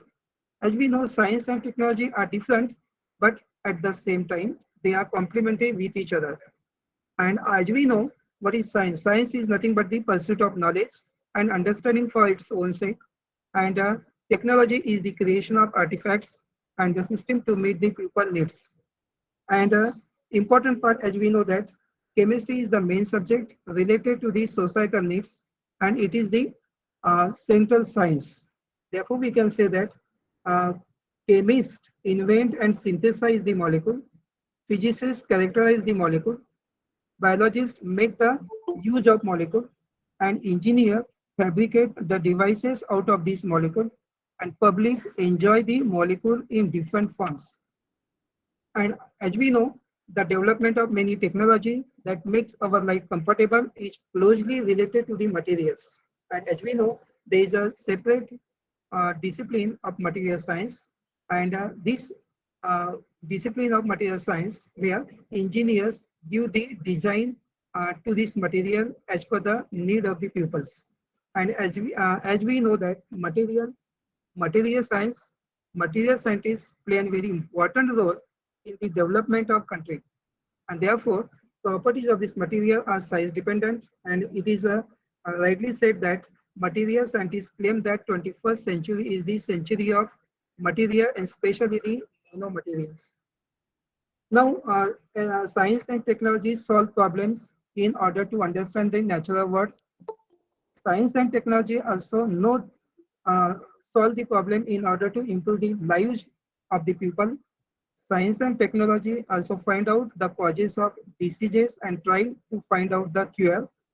So here different aspects are there related to the sustainability. And so before going to start that one, here is some historical development and advancement of the societal issues. And here, if we go through the historical perspective, first of all, there was the Stone Age, then Bronze, then Iron. Now we are in an advanced material. So all these are the important here part. And what is material science and engineers? And we can say that with the advancement of science and structural property correlation of material, to understand a new discipline of science is there. That is the important discipline of science is the material science emerge. So in this case of material science, there are four important pillars. So shown here, one is the processing here, processing, then structure, then properties and performance. Shown these are the four important pillars, and all these are related to this characterization. We have to characterize all these material. So in case of processing, different methods are there. In case of structure, we should have to know the arrangement, whether it is microscopic, microscopic, nano, subatomic or atomic. In case of property, different properties are there, material characteristics, electrical, mechanical, thermal, optical, different properties are there. And now we have to use this material for the different applications. So what is the performance? So this is the important, these are the important four pillars for any material. Now here is we are going to see the industrial revolution, and now we have seen if as the time goes, there is a changes in the material, and with the help of this material, after the middle age, first of all steam engine came, after that railways, and then automobile, and then computer. But after that, the next big step we can say is the nanotechnology. So this is the another next big step. So here we can say that this nanomaterial or nanotechnology is not a new now, but it was also there in a old ancient time. So nanomaterial was also there in a uh, uh, this time. That is this is the Agarkar cup, which is kept in the British Museum, and this is the Roman pottery. This is the made up of glass, but now etching is there, and these are the design look like in a daylight, and this is the light red color emit from this same. Uh, so this red color emitting color light is nothing but the nano size gold. So nano size gold, nano silver was there at that time also. So this was also published in a Nature journal and in 2000 by C.N. Rao. And so this nanoparticle or material was as a not the new one, but now people knows and but this is was also present in the nanometer, but people does not know about this material at that time. All of you know what is nano size. Nano means the meaning is dwarf, and it is the prefix used to describe 1 billionth of the something. And we can express 10 to the power minus 9 is nothing but the nano. And these are the conversion from meter to millimeter, then millimeter to micro, and micron to nanometer. And this is the scale. Here we can say that nanoscience and nanotechnology. So as we know, particle less than 100 nanometer in diameter are said to be a nanomaterial, and study of such material is known as the nanoscience. And nanotechnology is the uh, one one technology where we give the design as per the people need or societal needs. Uh, we engineers give the design to this material. So this is the nothing but a nanotechnology. So these are the applications of nanomaterial in industry, in food agriculture, in environmental, in biomedical. So all these are the different areas where we can do research, or we can do carry out the research, and also we can do the study of this material and their applications. So in case of environmental, so it can be used for wastewater treatment, so pollutant scavengers, pollution monitoring sensor. So we can make different type of sensor. We can make polymer, biodegradable polymer, so which can be useful for the environment. Also different areas where we can study this material and for their applications. One of the green approach for this synthesis of nanomaterial is shown here, silver nanoparticle. And silver nanoparticle are present in a medicinal plant by using a reducing agent sodium borohydride. This slide shows silver nitrate when react with this reducing agent sodium borohydride. We get this type of silver, only metallic silver, hydrogen gas is silver, and other this is dipole and NaNO3. So this is the green synthesis of silver nanoparticle. These are the huge of the neem extract. This is the medicinal plant where it contains the terpenoid and flavones. And by using different reducing agent, it is possible to prepare the nano-sized silver. Nano-sized silver is present in more quantity in neem extract. So this is the nanoparticle of silver, and see the extract of silver nitrate at different size, different colors are there. So this is one of the important. We have synthesized so many gold particles, nanoparticles, and some other metal oxide from this plant extract. So this is the green synthesis route of this synthesis of nanomaterial. And here is shown this slide, what are the different applications of these silver nanoparticles. It can be used for antibacterial, cosmetics, water treatment, drug carrier, and also for antitumor. So different areas they are there. And as per their application, we have to synthesize the material nano size. And here is shown one of the application of this nano silver. Nowadays, this nano silver are embedded in a cotton or in a hand gloves or in a apron, and in case also a refrigerator or also used in a washing machine. And main aim to sterilize and remove the bacteria and odor from this. And that is why this nano silver are very useful. So it can also be embedded only to sterilize this material. So it can be embedded with the cotton bandage or hand gloves or aprons. And also very useful material, nano silver. And there are two approaches. One is a top-down approach, another is a bottom-up approach shown here. And these are the two, Richard Feynman and Jean-Marie Lehn have received the Nobel Prize for their modern approach, top-down and bottom-up. Both have received the Nobel Prize, and Richard Feynman says that there are plenty of room at the bottom, and Jean-Marie Lehn says that there are plenty of room at the top. So what is now? We have to start from the bulk, and then we get the nano size. And in case of bottom up, we have to start from the atom and atom, or molecule and molecule, and then we get the nano size. So these two approaches are there, and it means that there are plenty of room at the bottom. It means that material is a nano size, and in this nano size material, small particle, in that also we can make as we like as compartment. Just like one room is there, we can divide that one room into a two part by partition. Another partition, if you make in the middle, then we get it is can be made in a four part. Again, one part can be divided into four part. So many compartment we can make in this nano size, and because of this is the beauty of this material, of nano size material. Now, another green approach for the synthesis of material is the if we add silica as a nanofiller and it can be used in the elastomer, then it is possible to make the green tire and already made in the Europe. So this is the silica particle which is we have to introduce in the rubber matrix or the elastomer, and then it decreases the corrosion resistance. And this is the tire, we can say awesome tire, which is based on the green technology, green approach. And this is the awesome tire which move and in that it decreases the rolling resistance and increases the abrasion resistance.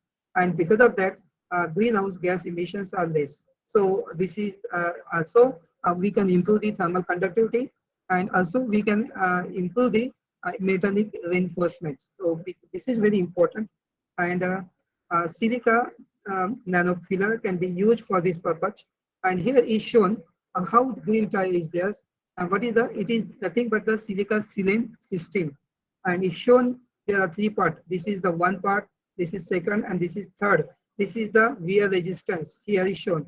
This is the weight grip is there. And silica sealant material, this is used for, and along with the carbon black. This is black because of the carbon black is also added. So this is the this green technology is transforming globally now, and in automotive industry. And so this technology is now in the future will come, and the green tire may be there like this one. So the rolling resistance decreases, and decreases also the toughness. So this is very useful as per the as compared to the normal tires. So now in future green tire will come.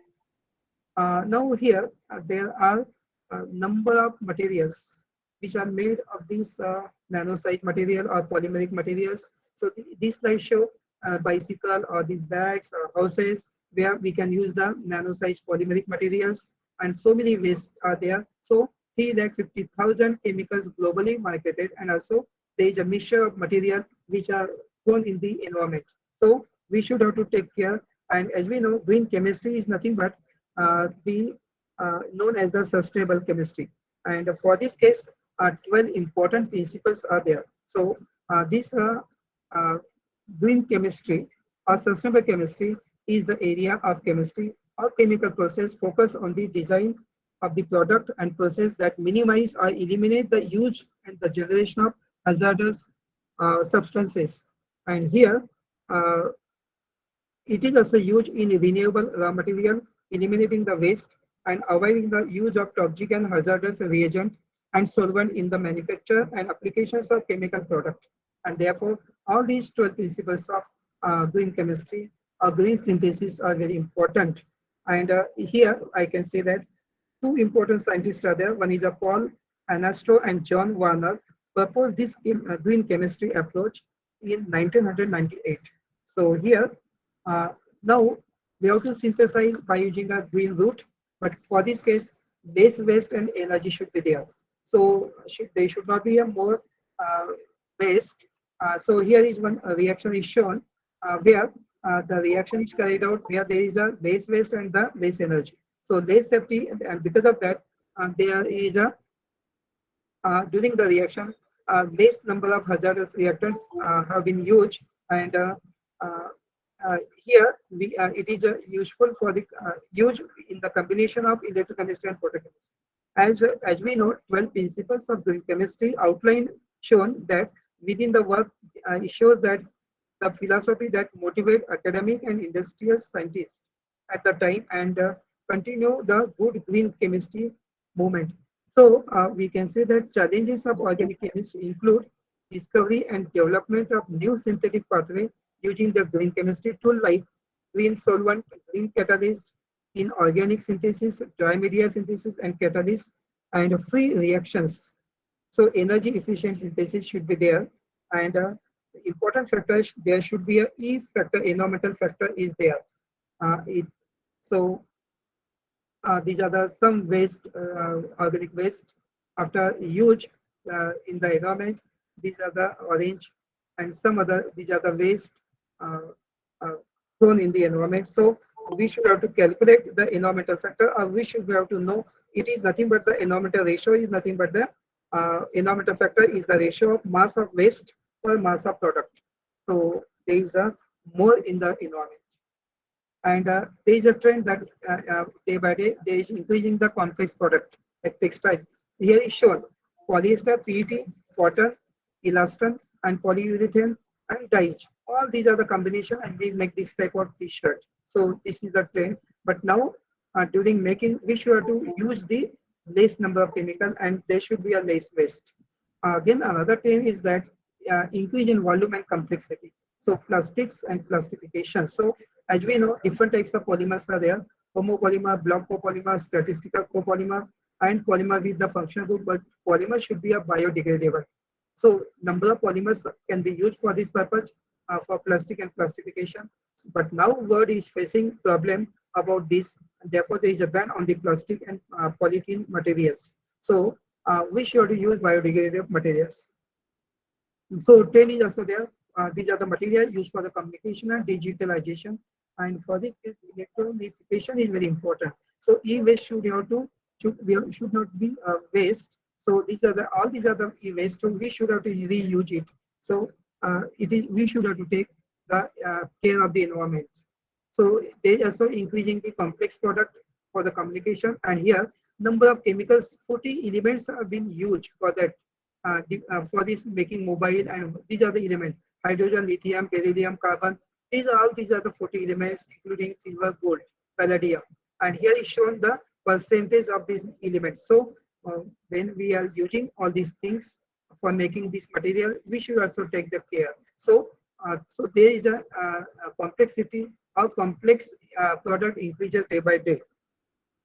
Now also there is an increase in complex product in just for example car, plastic and electronics. So these are the material shown here for making. See the parts of the making the car. So number of parts are there which have been used in the car and made by the car plastics. So we should have to take care also again for this.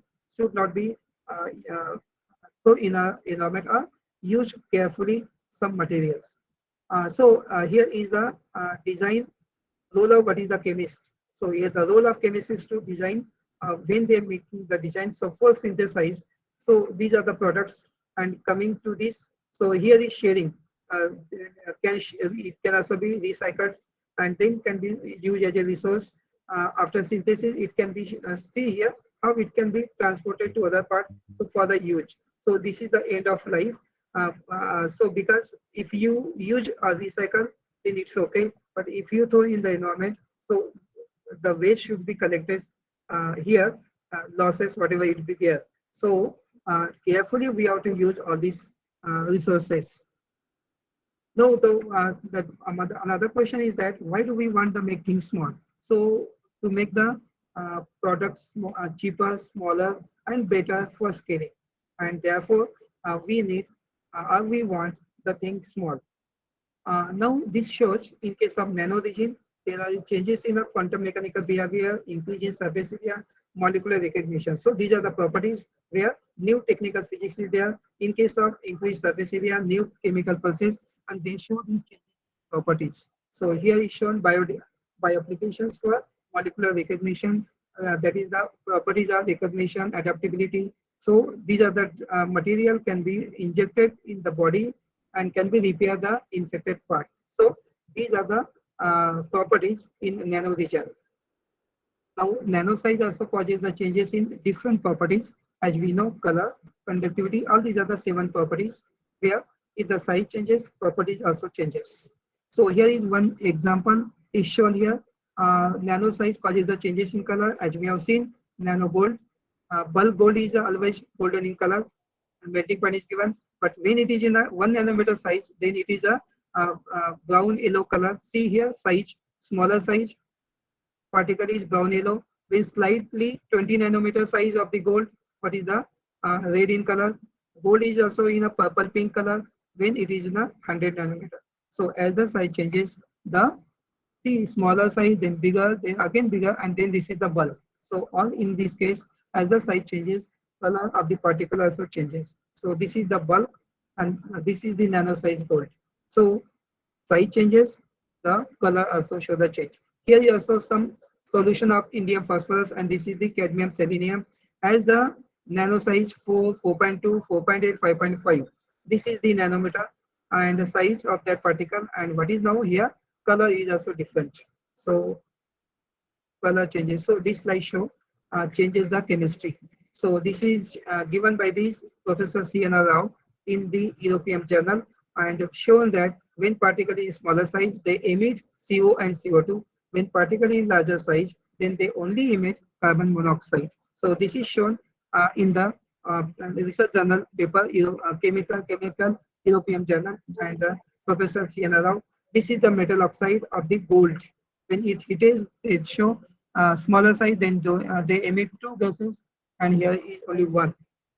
So we can say it show the changes in chemistry. So this is the slide show top down and bottom up. In case of top down, we have to cut the bulk material, and we get the nanoparticle.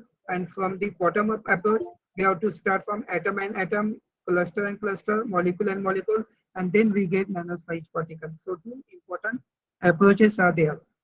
These are the two different methods of preparation. As per the need, we can synthesize. As per the application, we can use the method chemical, sonochemical route, high gravity, reactivity. Different methods are there for synthesis. These are the modern methods: sol gel methods, chemical precipitation, hydrothermal. Different methods are there. We can synthesize the nano-sized material. This is one method is shown here, Sol-gel process for the synthesis. And in this case of Sol-gel, we get nano-sized metal oxide or nano-sized material. And here are the 7 steps. First step is the mixing. Second is casting, gelation, aging, drying. And finally, we get the base gel. And this is the nano size. So this is simple method. Anyone can synthesize in their laboratory. One more method is given, solvothermal, where solvothermal synthesis in where we have to use the for this purpose autoclave is needed, and we have to maintain the temperature. And also in this case, it is important to synthesize the particle by under suitable pressure and temperature. So solvothermal method is a very good method for synthesis of nano size material. And in this case, another hydrothermal method is given, and this hydrothermal method, in this method also autoclave is required. We have to maintain the temperature, and we have to heat the mixture and up to 300, and after maintaining all the parameters, finally also we get the hydrothermal nano size material by. So these are the different methods shown given here. And this slide show the tungsten oxide where morphology in different solvent. So in ethyl alcohol, the nature of the material is shown in this way. In mixed solvent, see the nature. In case of pure water, see the nature. So different morphology we obtain in different solvent. Now also, in addition to this, there are some methods to characterize. One is the same, TAME, X-ray, and also shown here AFM, BET. So in this case, uh, by using the same scanning electron microscopy, and scanning electron microscopy is used to know the surface morphology of this material. And here is we have to pass the beam of electron, and after setting all the parameter within 2 minutes, we get the image and of different resolution, and this image shows what is the particle size on the surface. So scanning electron microscopy only give the morphology of the sample on the surface, but transmission electron microscopy give an idea about the particle size on the surface as well as in the bulk of the material. So this is the flow chart shown here. So how the particles are here, what electron beam passing through the bulk as well as from the surface. And so, but TAME is a very important tool for characterization of nanomaterial. So both are very useful. And another one is there, AFM. So atomic force magnetometer, and here is a metal oxide surface, and here is a tip of the AFM, and this tip we have to touch to the surface of the metal oxide or metal, then it gives the particle size. So here is the arrangement. This is the surface atom, and force is there. But is this is the tip, give the arrangement. So AFM is very important tool to know the particle size of the material and also to characterize. Another important method is a X-ray diffraction, and this is the Cherer formula. By and this is the this graph is obtained, and from this graph beta theta angle we have to calculate. After knowing the theta, after putting this value in this equation, it is possible to calculate the particle size. There are a number of when we are discussing the nanomaterial, we should also know the what is CNT, carbon nanotubes, and CNTs are different types. So there are different forms of carbon, allotrophic forms. This is diamond, graphite, fullerene, and graphene, and this is the CNT carbon nanotube. All these contain carbon, but the forms are different. So CNTs are very important and having lot of applications. And this is the single walled carbon nanotubes. And in case of single walled, we can say that only one layer is there, and in case of multi, there are different layers of uh, carbons are there. So in this case of single walled, and this is multi walled, so shown by different colors, and single walled and multi walled are very important for uh, nano size materials. And in this case, we can say that both these types of CNTs is possible to synthesize, and by using different methods. So here is shown what are the different types of three different types of CNTs are there. One is an armchair, shown the shape. Zigzag, second. Third is a chair, chiral. So armchair, zigzag, and chiral. So these are the three different where there is an arrangement of carbons are different. And here is shown distances are different, A1 and A2. So mainly there are three types. So it is possible to synthesize the CNT by using electric arc discharge method, CVD method, chemical vapor deposition, and laser ablation. So one method is shown here, how to synthesize the CNTs. Here is a reservoir of ferrocene, and here is a carrier gas argon. We have to make this CVD method in this way arrangement. Here is a thermocouple K-type. This is the thermocouple. Solution from reservoir. All conditions will be shown here. What is the rate flow and reservoir solution contains ferrocene and benzene or toluene. So solution from the reservoir ferrocene in benzene is a we have to pass through this, and here is a thermocouple, and because of that we get the CNTs. So this is the some gases are there. What is reservoir? This solution in this is the exhaust gases, and we have to pass at the time argon gas. So this is one method, CVD, chemical vapor deposition method to synthesize, and another method is also laser ablation. So we are using this method, laser ablation method. One professor is there in Japan, Tokushima University, Japan. They are using laser ablation by using different route of chemicals, and it is possible to make these CNTs. And this CNT have lot of applications. And here this slide show where we can use the CNTs. We can. It is possible to make the nanocomposite. We can make use in a biotechnology for energy storage, as a water filter, as a sensor, fuel cell, and for environment. Different applications. So as per the synthesis for different method, these CNTs can be useful in different areas. Now we can say that our next this carbon nanotube are being used in a flat screen television, PC also, with a high resolution, and therefore our next screen uh, may be a ultralight, very thin or foldable. So this is the picture shown.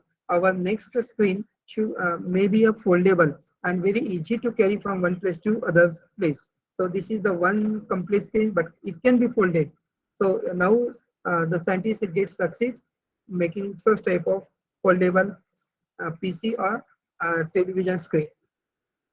Now, CNT chips and one scientist that is from MIT USA have developed the biggest ever computer chip using carbon nanotube. So this is the biggest, and this one paper is also being published in the Nature, and this is made with the silicon. So instead of silicon, we can use the CNT. So this is the biggest computer chip. Another application of these CNTs are for making a badminton racket and also tennis racket. And because of that, it is very lightweight, and also because and also very tough, and also can be used in a bicycle. So this body of this bicycle, it contains CNTs. This is, and because of this, again, this bicycle is very lightweight, durable, and strong. Another use of these CNTs and the nanomaterial useful for the fabric, that is when the nanofabric used and useful for the soldier in military, and because it manipulate light and make the soldier invisible. It also possesses built-in sensors, and because of that, they give the physical condition and location of the enemy. So very useful for the soldier. And then this material can view radio communication directly into the uniform fabric, and because of that, it provides a chemical and biological protection. So these uh, materials are very useful for the soldier in military. Some mechanical properties of the materials are there: tensile strain, Young's model, electrical properties, metallic and semiconductor, current density. So these are the some properties have been shown, but important is here functionalization of CNT. So it is possible to functionalize, that is, this is the CNT. We can introduce NO2 groups, OH group by under suitable condition, and therefore it is possible to form, we can use CNT, and we can introduce any other group in this case, and we can make new material, composite material for uh, use for different purposes. Now, these are the applications of this CNT. As we have seen, for carbon nanotube can be used for develop the flat screen, TV screen, a badminton racket, tennis racket, or also in a switching of signal in the square in the cities. So these are now also already started use of this material in the for the signal. Uh, and so and also work switching and computing the functions. And here is shown use of this CNT. This is the plain cement paste. Here is a use of multi-wall carbon nanotube. Here single wall. So it is observed that 30% efficiency of the cement increases in case of toughness, in case of other hardness, and all the parts. So 30% efficiency increases as compared to the plain cement. So addition of this multi-wall nanocarbon tube increases the efficiency of the material and properties of this material. Nanogold is an important material, and uh, it shows the changes in the properties, and therefore it can also be used as a catalyst. So here is shown catalytic properties. When this nanogold in a smaller size, then it can be used, a surface area is more, and because of that, more surface area can be used as a catalytic power. So it has more catalytic power because have larger surface area. And when it is in a nano size, also show the change in shape. When it is a normal, then face center cubic, but when it is in a nano size, then the shape is icosahedral. So these are the shape when it is in a nano size. Nanogold is also extracted from the plant, medicinal plant. So nanogold can also be used as a catalyst or show the changes in the properties. Another important application is anti-angiogenic therapy. This nanogold can be directly, indirectly can be injected to the infected part of the patient. So here is shown how the nano drug can be injected. So here is a nanoparticle drug, and this drug, single drug, is injected. It repair the part, infected part, and get digested because it is DNA based. So here is a multiple drug can also be loaded 1, 2, 3, 4 at a time, and these. So we can say that this nanomaterial can be used for drug delivery in and so very useful in the medical field. So here one more here is shown that one more important compound is a versatile. We can say that zinc oxide. So why zinc oxide is interesting? Show some uses in a medicinal purpose, used in a manufacturing, for the pigment paint industry, electronic. So there is a bright feature of this material, and that is why zinc oxide synthesis of zinc oxide is where in a nanosite is possible in the laboratory. We have synthesized number of zinc oxide by different methods, and also we have characterized and we are using for different purposes. So here these are the applications of this material, and one of the method is shown here, how to synthesize in the laboratory. So we have to take the silica tube. In that we have to maintain the temperature 900, and then one gas we have to, and oxygen reactive gas we have to pass through that, and 1 gram of zinc powder of the purity we have to place in the alumina board crucible, and then we are, after maintaining all these condition for 10 minutes we have to heat at 900. Then we get the white cotton like uh, crystals we are deposited on the silica or the port tube, and we have to characterize by these methods, and then we can use for different purpose. So different uh, morphology of the particles are obtained and shown. So here is the morphology of the zinc oxide is shown. This is the depending upon the nature. So this is the nanoparticles. See particle like this is the tetrapods, like this is the nano flower type, this is nanokite, this is nanokite type, nano rod like, so nano star like, and wire like, or comb like. So different nature we obtain if you synthesize by one method another method, so they give different morphology, and this is the morphology in shown by the zinc oxide. And this zinc oxide is also used in the mainly in the sunscreen. So what is now, this is large size zinc oxide, nano size zinc oxide. This is more useful as compared to this one, because large size zinc oxide block UV light only, scatter visible light, and appear white. So see this type of it appear white when it is in a large size. Nowadays in cosmetics or in a sunscreen, zinc oxide used in a nano size, because nano size block the UV light, small compared to the wavelength of visible light, and therefore they don't scatter it and appear clear. So nowadays, so this zinc oxide nanoparticle in nano size are using in the uh, cosmetics or in case of the sunscreen. There are some magnetic properties shown here. It is also possible to make this metal or metal ceramic or polymer ceramic, inorganic, organic, different type polymer, composite material can also be possible. Application of this nano composite, then we can also make the nano composite for different purposes. Here the different part of the car can be made by using these biodegradable polymers, nano composite materials, and also for different parts. So we can say that these biodegradable polymer nano composite materials are very useful. Shown in this slide what are the different application of this material. One more application is shown here, superconductor. That is, in case of this superconductor, this is the temperature versus resistance graph is shown here. This is the critical temperature. This line shows here is a metal good conductor. Here is a semiconductor. In this case, here is shown semiconductor. Then here is a conductor, and SCM is superconductor. So see, it is above the metal, this line, and above the critical temperature. So where uh, at a critical temperature the resistance is 0, but now here is the superconductivity, and by using this major effect, superconductor expel all magnetic flux from their interior and force out magnetic field.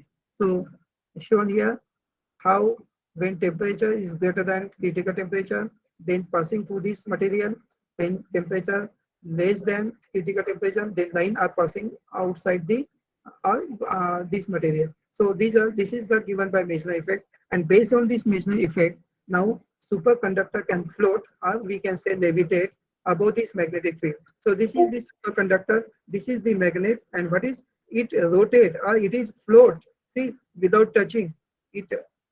Here, this material is a levitate about this, and based on this technology, in Japan, Japanese made experimental frictionless train. Experimental frictionless train already running on the this train is running, which is known as the in the Japan and also in China. And the speed of this is the greater than 500 kilometer per hour. So this is the frictionless train made in the Japan and the China. Already they have started and speed is 500 kilometer per hour. So if this is the principle and they levitate, so here is a superconductor and they, without touching, train is moving very fast. So this is the bullet train moving. But now in India also, this is going to make such type of bullet train from Mumbai to uh, Ahmedabad, that is the Gujarat, Maharashtra to Gujarat. Okay, but in future, not sanctioned till now, but there is a plan. Another superconductor in used in MRI, and for this purpose, niobium titanium material is used for this scanning, and liquid helium is the medium for that. So for to take MRI scan, what is this material is very useful. Now there are some benefit today and tomorrow shown here in different fields. Applications are there, uh, but now here, here this slide shows the different areas where we can use this material, and LED also use different types of. Thomas Edison was the first to introduce the incandescent bulb. Now, day by day, there is a development and different LEDs have been made of they are emitting, because as we know, organic emitting materials are also there, and by using different. So here is aluminum, gallium arsenic phosphorus, gallium nitrogen. So they are emitting different colors, and because of that, LEDs light emitting diodes is possible. As we know, different types of sources are there. This is the candle bulb, the CFL bulb, and this is LED. Now days LED are very is now is there, and we are using this LED, and OLED is also there. So this there is a less consumption as compared to here in LED. But now at present also OLED, organic light emitting diodes are there. Mechanism is shown here how the light they emit. So this red color is the organic material. This metallic cathode is there, metallic anode is there, and by using this polymeric material, small material, organic material, what is this? Emit the light of different colors, and so OLED TV also came in the market.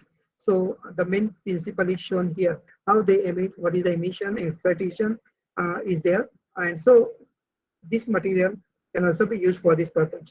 One more miracle of this is there of the in the miracle of science. We can say cardiac pacemaker and operate on the battery. So this is the Robert West, and he has given such type of lithium-based battery and miracle in the science. And the lifespan of this is the initially 2 years, but up to 10 years can works. So it works on the battery. So we can say that this is the microstimulator device that jump effectively jump and start broken nerve connections. And so we can say that like Parkinson, epilepsy, and continuance, what is this powered heart, lithium powered heart work on the battery, lithium battery. And now here some last part is now we are going to discuss the some important application of this material, and four important applications are being shown here. One, two, three, four for material, for strain resistant, and second for healthcare, and third for technology and environment. So one by one, in case of material, we can say that strain resistant cloth, and here if there is a if we use nanofiber, then it may be a strain resistance, and we can remove the dirt easily, and also if there is any stain on the cloth, then it can be removed easily. So here is shown one example, nano paint that refuse the stain, and here nano care fabrics. it can be removed easily. So in the future, nano fabric may be there, and so it is very easy to remove any strain, color strain, or any types of dirt particles. So uh, very useful material for stain resistant cloth if we use nanofibers. Now it can also be used if you give the nano paint and to the car, then it protect the car.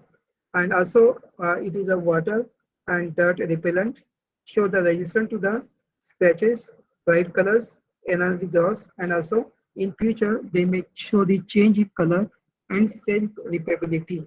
So these are the importance by using the nano paint on this car. So as per our uh, as we like color, we can the car can also change the color.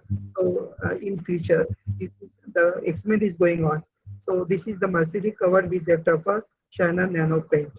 So look like, and these are the properties if we use nano paint. In case of environment, we can reduce the pollution and paint that clean the air. So for this purpose, as we know, this is the picture shown. This is the tallest building of the world, which is known as Burj Khalifa in Dubai.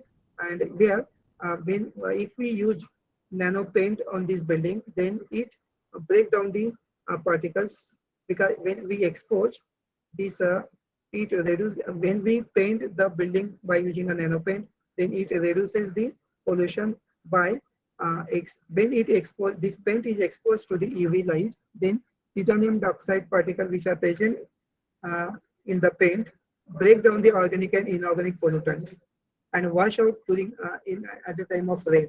And it also decompose the air pollution.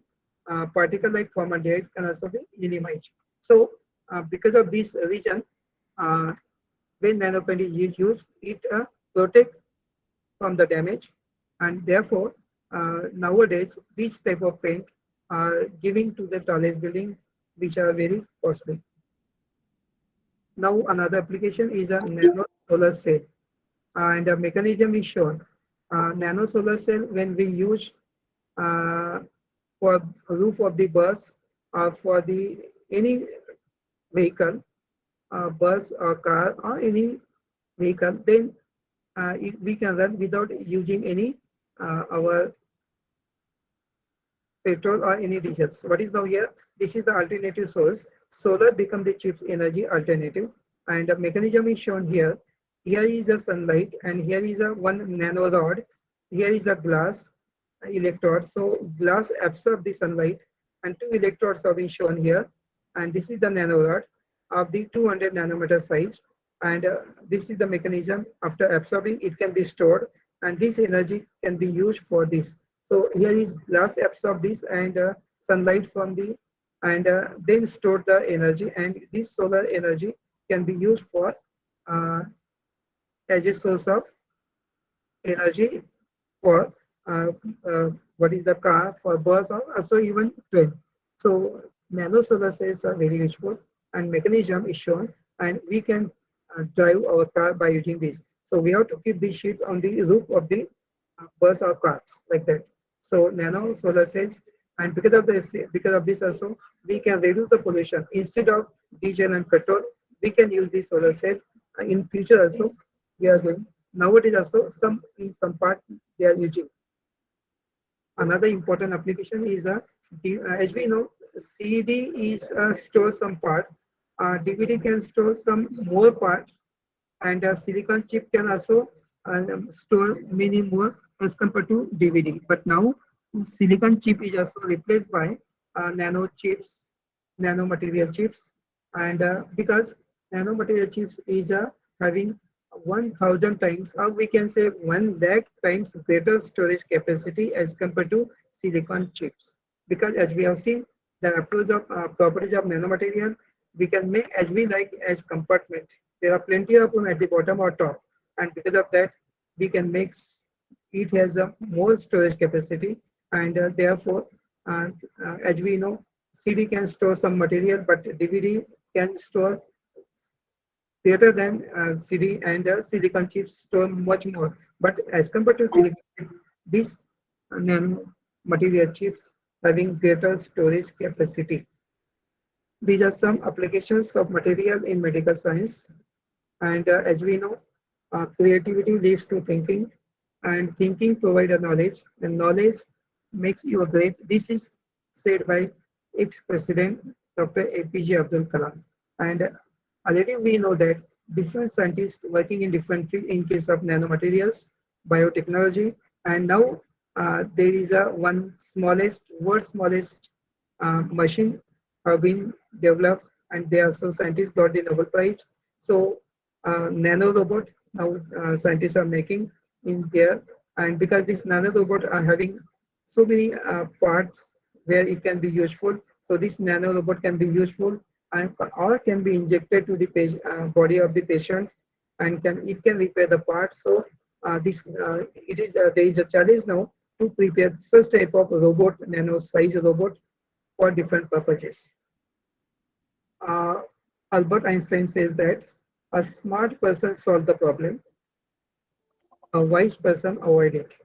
So this is an important quote given by Albert Einstein. So in case of summary, as we have seen, there are different types of aspects regarding the synthesis and different modern methods. Synthesis, then characterization, and after that, what is the use of this material? So number of applications are being given, and number of methods and characterization. So as anyone can do the research in this field and can uh, use the method for synthesis as per the requirement, as per the use, as per the application of the material. We have to select the method, and so this is very important so that we can get uh, the proper material. After characterization, we can use this material for different purposes. So uh, this is the building of my college, and so I thank you, organizer, for inviting me. And any audience, if you having any question, you can ask. Thank you, madam. Thank you, Dr. Gurule. Your college is very beautiful to look at. It's Thank you, very madam. Thank pretty you. college. Hopefully, sometimes I'll be able to visit that. Yes, sure. If any questions, do visit Alwar, Dr. Gurnale. We are running a college in a palace. This Okay. college was given on a rent to the government of Rajasthan by His Highness of Alwar, and it is known as Vinay Palace. So there is an offline conference of us in 12th, 13th, and 14th of August. And I'm extending an invitation to you. Your logistic, fare, and everything will be taken by the college. And this conference is funded by Rashtriya Uchita Shiksha Abhiyan, State Government of Rajasthan. Okay. Do Okay. visit us, and we would love to meet you in person. Okay. Okay, madam. Okay. Yeah. Yeah. So if any questions, so there's a lot of compliments for you. And I like one thing very much: creativity leads to thinking, and thinking leads to knowledge, and knowledge makes you great. This I picked up from yours. So, if no more questions, I would formally like to thank Dr. Gundale for the stirring speech you gave us on nanomaterials, a green approach for sustainable development, which is quite recent and important topic. Everyone present at the occasion was not only in awe of your knowledge, but also greatly impressed by your presenting style. Slides were beautiful, self-explanatory. It was great pleasure to listen to your wise words and learn so much out of it. I take this opportunity to thank you on the behalf of the entire organizing committee and delegates who were captivated by talk. Thank you so much, Dr. Gunile, and I'll see you in Thank you, August. madam. Thank you. Thank you. Thank you. We will send you a formal email of invitation. Thank you so much. Thanks. So now it's time for our 19th keynote address, which is to be delivered by Dr. Subhash Chandra. Dr. Subhash Chandra is currently working as a professor and head department of zoology at Maharishi Dayanand Saraswati University, Ajmer, Rajasthan, India. Is I think he's about to join us. Till that time, let me introduce him to you all. He has an experience of 23 years in teaching and research. He wrote his PhD thesis on comparative study of behavior of cheetal, which is axis Sambar, that is Cervus unicolor, in captivity, that is in Jaipur Zoo, and in wild, that is in Sariska Tiger Reserve, from the Department of Zoology, University of Rajasthan, Jaipur. He has an H index of 14 and I-10 index of 7.5. That's very impressive. 5 students have been awarded PhD degree under the supervision and co-supervision of Dr. Chandra. His main areas of research is biodiversity conservation, natural resources conservation, biodegradation, and animal behavior. He has published more than 45 research papers and chapters in the journals and the books of international and national repute, and has also authored a book on ungulate biodiversity conservation, published by an international publisher. Dr. Chandra has participated and organized many international national conferences, seminars, workshops of repute, as well as worked in different projects also. He is a member of the Academic Council and convener of BOS in zoology. So we are waiting for Dr. Chandra. By that time, let's have a look at some of the economic disaster movies. Muskan, please go ahead.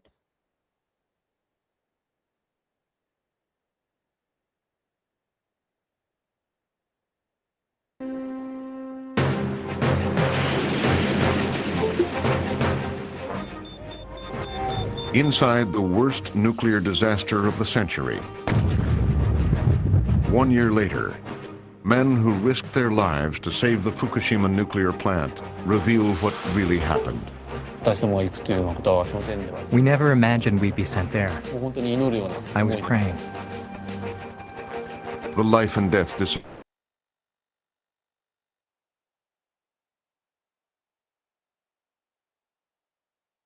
Hello everyone, Dr. Chandra is between us. So, sir, I have already introduced you to our participants. So, I would request Dr. Chandra to kindly go ahead with his presentation.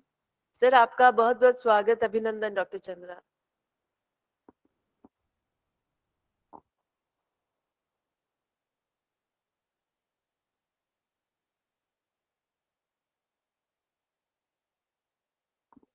Hello, Dr. Chandra, please unmute yourself. Yeah. Hello. Yes, sir, I can hear you, I can see you. Oh, I've already introduced you to my good delegates morning to all of you. while I was waiting for you. So you can start with your keynote address. Sir, आपका स्वागत, बहुत बहुत अभिनंदन. हम बहुत खुश होते Thank हैं you. यहाँ से Thank you. आपको Thank you, देखकर. ma'am. Thank Thank you you. so much for being with us. Thank you, ma'am. Same here, ma'am. Thank you.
Dr. Chandra, I think your internet connection is a bit dicey.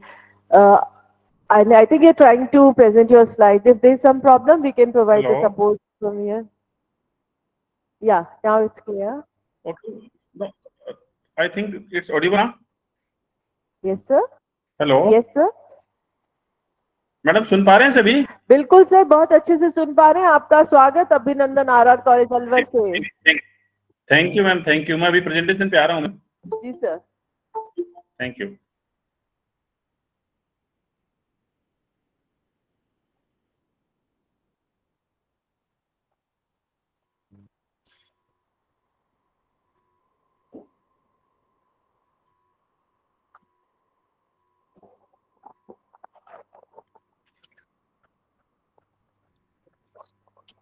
अभी आप screen आ रही है madam? Yes, yes, sir. We can see your screen as well. We can see you as well, and we can hear you as well. तो अभी like ये thank you, thank you. आपने बहुत बड़ा इंपॉर्टेंट टॉपिक लिया है, and that is SDGs, sustainable development goals. And like मैंने एक जो टॉपिक है वो आज का रखा है क्योंकि सस्टेनेबल डेवलपमेंट गोल्स के बहुत बड़े टारगेट अचीव करने में एक बहुत बड़ा ऑब्जेक्टिव ये है कि आपकी नियर बाई बायोडाइवर्सिटी है उसको कंजर्व करिएगा। लोकल बायोडाइवर्सिटी है उस पे वहां के जो लोग हैं वो कंजर्वेशन पे फोकस करें। वहाँ के जो एजुकेशनल इंस्टीट्यूट्स हैं, रिसर्च इंस्टीट्यूट्स हैं, वो उन पे फोकस करें। एंड राजस्थान में इन जनरली अपन लार्ज मैमल्स हैं उनको वाइडली स्टडी करते हैं बिकॉज यहाँ पे नंबर ऑफ स्टूडेंट्स भी प्रेजेंट हैं।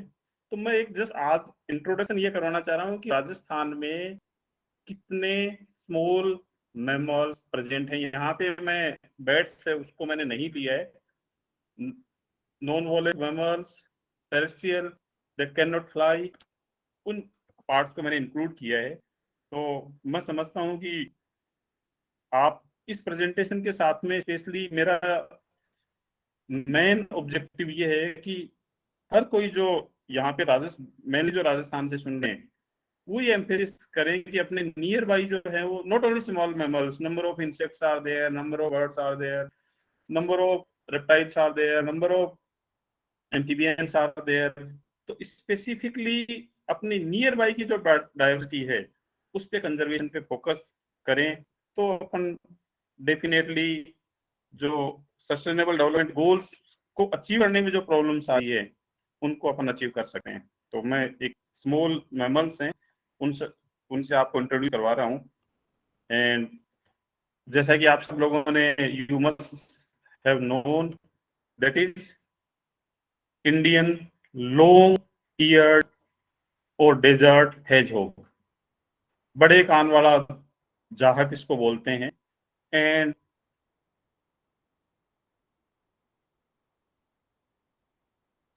आप सामने की पिक्चर देख रहे हैं। And its length of the head and body is approximately 15 to 17, 27 centimeters.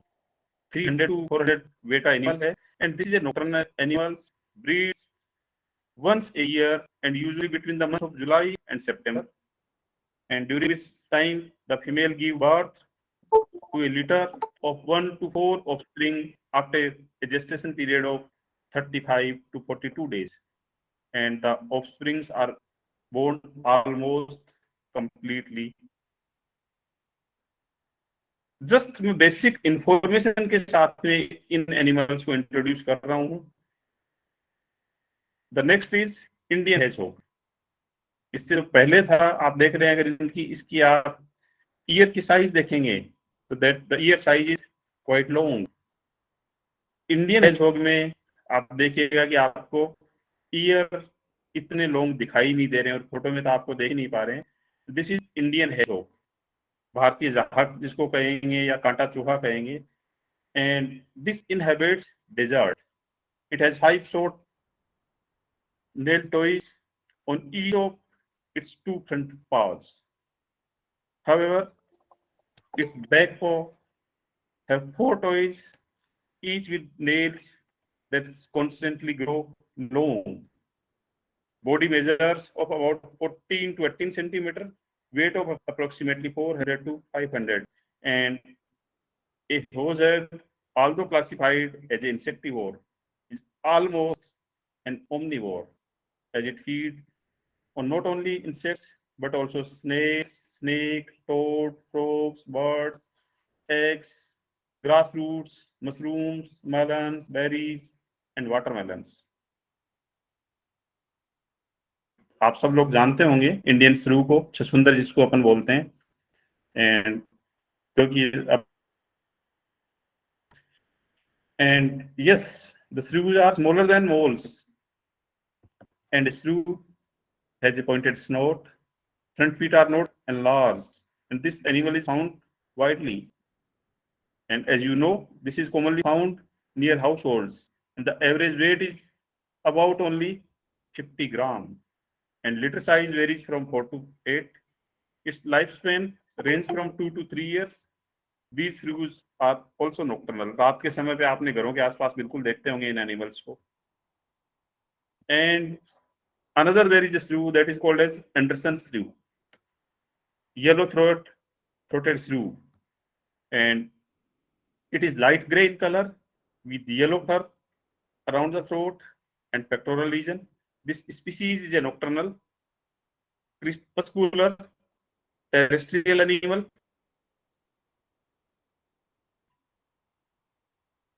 Embankments can be found near water, riverine area, open area with scrub.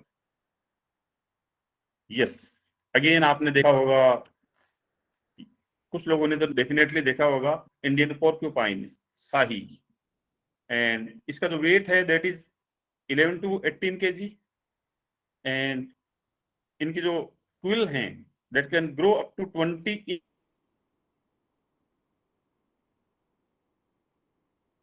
Inch long, 20 inch.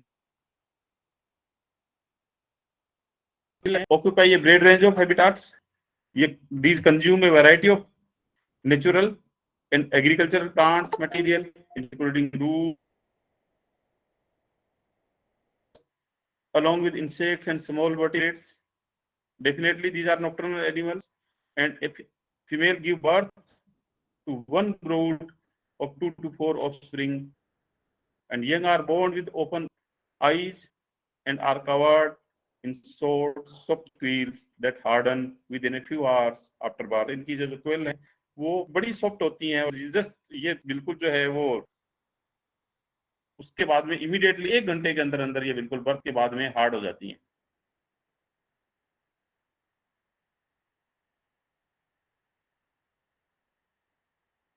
Yes, in generally आप लोग बोलते हैं कि आप बोलते हैं माइस व्हील के नाम देखिएगा कि नंबर ऑफ वैरायटी, जो नंबर ऑफ जो स्पीसीज हैं वो राजस्थान में देखने को मिलेंगी. One is Asiatic long tailed climbing mouse, and इनका जो हेड एंड बॉडी लेंथ है that is around 7 to 9 centimetre. Tail is 10 to 20 centimetre. This is reddish brownish, upper part grading on the side to light yellowish brown. Under parts are light brownish white.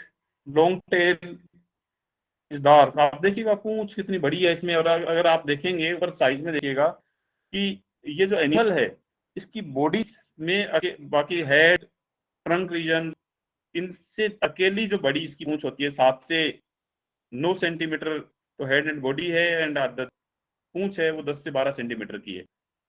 And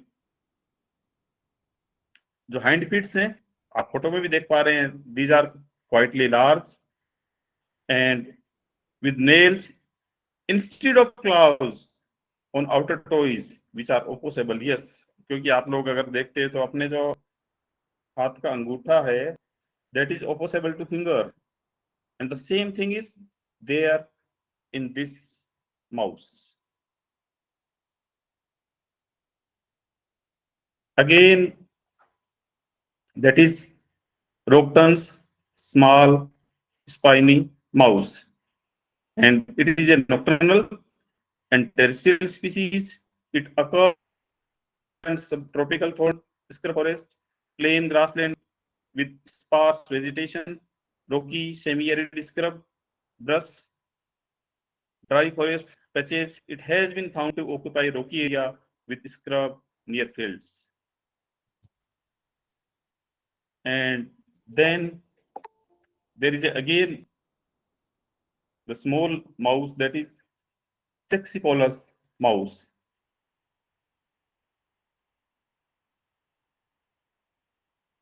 And this the rock mouse also known as brown spiny mouse, जैसा कि आप photo देख रहे हो. This species is a nocturnal and terrestrial. It is generally found in all habitats except cold desert. It has been found to occupy sandy, gravelly, rocky habitat, semi-arid, grassland, dry cultivation, sparse vegetation, thorn-scarp desert. Yes, the next is Indian bush rat. आप इसमें देख पा रहे हैं कि head and body length is around 12 to 14 centimeter, and almost उतनी ही tail है, that is 9 to 11 centimeter. Yellowish brown upper parts are speckled with black and reddish yellow. Ventral surface grayish with a yellow speckle. Orange yellow incisor teeth. Tail is dark above and yellowish below. Body for spiny, rounded head with a blue part.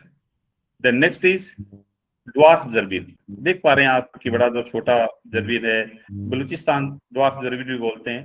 And it is mostly found in parts of the desert without relatively deep soil and abundant vegetation. Has a very long tail, 6 to 8 centimeter long, 11 to 20 centimeter long tail, 30-gram weight.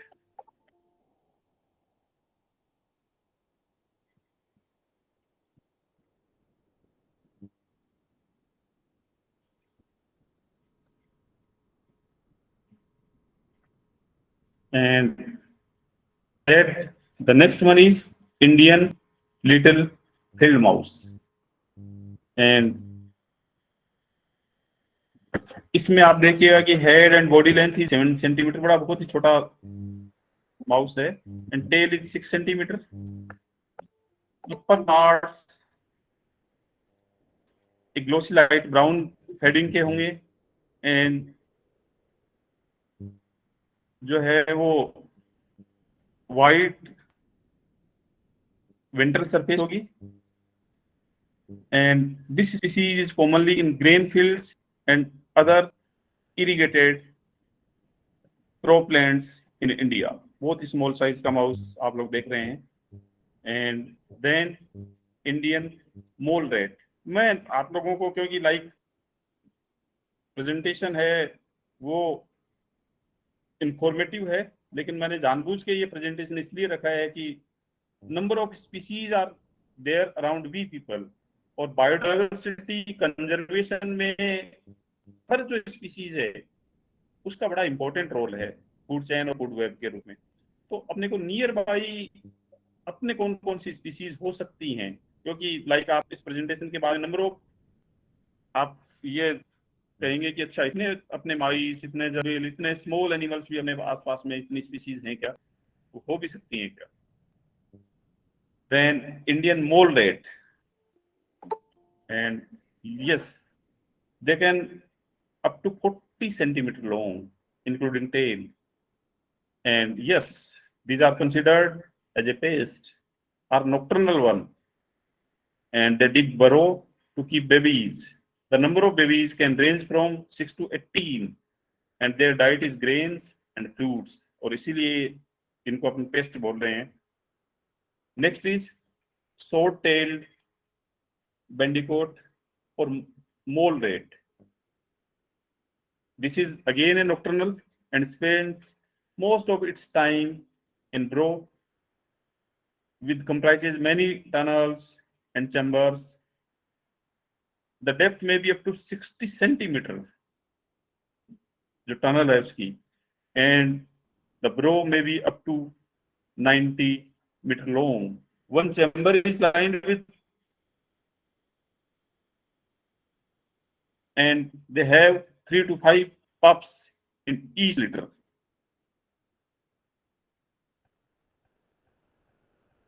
Next is cutthroat rat. Again आप इसकी photo में देख रहे हो, बड़ा small animal है. Tell size फिर से काफी बड़ी है, and it is a nocturnal and that occurs in Rocky and dense vegetation. It is seen in thorn scrub vegetation, plain grassland, and rocky area. Yes, नाम सुना होगा आपने जियर्ड. One is Indian desert जियर्ड था, लेकिन finally it was identified as a jired. And you must know that jired are less aggressive than gerbiles, and the jired have small ears and a tail, and this is diurnal light brown fur color, जैसा कि आप देख पा रहे हैं. Yes, the little Indian gerbil. This is a nocturnal animal, aggressive, and yes, this is bigger than jired. Reddish buff fur होंगे, stiff hair around eyes, body 7 to 10 centimeter, tail is 12 to 14 centimeter. Yes, घरों में भी आप दो तरह के चूहे देखेंगे. One is common house rat, Rattus rattus, and the individual with weight between 70 and 300 ग्राम. और अगर आप लोग, कई बार हो सकता है कि घर में 300 ग्राम से बड़े भी आपको चूहे देखने को मिल सकें, and are between 16 and 20 centimeter in head and body length, and a tail length of 19 centimeter or longer. Wide range of foods, including seed, fruit, stem leaf, fungi, and a variety of invertebrates and vertebrates. 10 to 15 babies are born. They make a nest. Babies do not open eyes until 15 days of age. 15 दिन तक इनकी आंखें जो हैं वो बिल्कुल बंद रहती हैं. And this is Indian gerbil. ये जो इंडियन जर्बिल है, जिसको एंटीलोप रैट भी बोल देते हैं, जिसका हेड एंड बॉडी लेंथ है दैट इज 17 to 20 सेंटीमीटर. आप लोग डेफिनेटली अभी, क्योंकि हर एक का आप एक साथ, बट इन जनरली जब स्टडी किया जा रहा है तो ये बड़ा डेटा इंपॉर्टेंट होता है आप उनको आइडेंटिफिकेशन के लिए कि कितनी साइज है, जनरली कितना वेट है, कितनी टेल साइज है. तो इसलिए इन सब चीजों को मैं साथ साथ में डिस्कस कर रहा हूँ. And they will dig extensive burrows with chambers for resting. Food storage के अलग है, स्लीपिंग के लिए अलग है. एंड इनका जो बॉडी है that is brown and under parts are white. The Indian gerbils are omnivores and these are known to eat grains,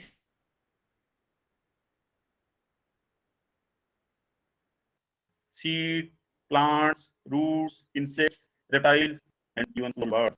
And their litter size ranging from 1 to 10 young. And this is house mice. Generally, आप लोग देख रहते हैं कि this is the small, short outer toes of hind feet. Blunt nose है इसकी, commonly seen in houses. And house mice are from 65 to 90 millimeter long from the tip of their nose to the end of their body. And again आप देखिएगा कि लगभग इतनी बड़ी इनकी tell, जिनकी size 60 to 105 millimeter. And females generally have 5 to 10 liters per year. And the babies are born naked and blind. They are fully furred after 10 days, open their eyes at 14 days, and reach sexual maturity at 5 to 7 weeks. And average lifespan is about 2 years. Then this is the field mouse, 7 to 10 centimeter long, 5 to 9 centimeter tail, and it is nocturnal and terrestrial. The species has been found in all habitats except cold desert.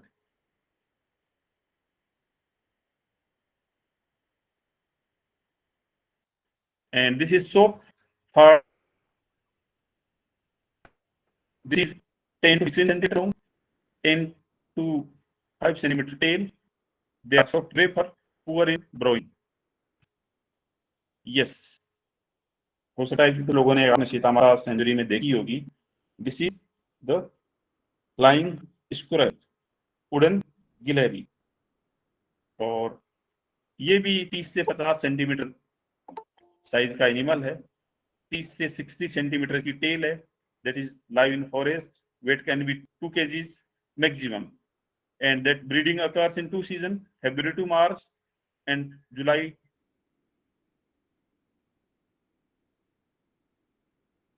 to अगस्त। एक breeding season अभी just इसका शुरू होने वाला है। And an arboreal nocturnal during the day time in poultry rang of generally mahua tree है, उनमें ये रह सकता है। जो इसको देखने का जो बेस्ट टाइम है that is between February to March, क्योंकि उस समय पे इनके प्लांट्स हैं उनकी जनरली पत्तियां झड़ जाती हैं, और उस समय पे इसकी जो ग्लाइडिंग है वो देखना बड़ा आनंददायक होता है।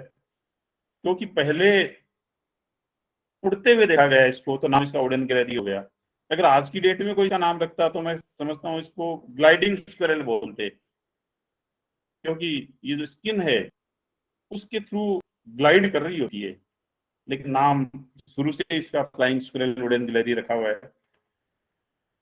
And yes, this is a solitary nocturnal animal, and on average they spend 9 to 13 hours that out in open. These squirrels predominantly show crepuscular, the increased activity around dawn and dusk. Diet, इसकी जो diet है उसमें fruits, leaves, generally ficus tree है उसकी leaves और fruits हैं।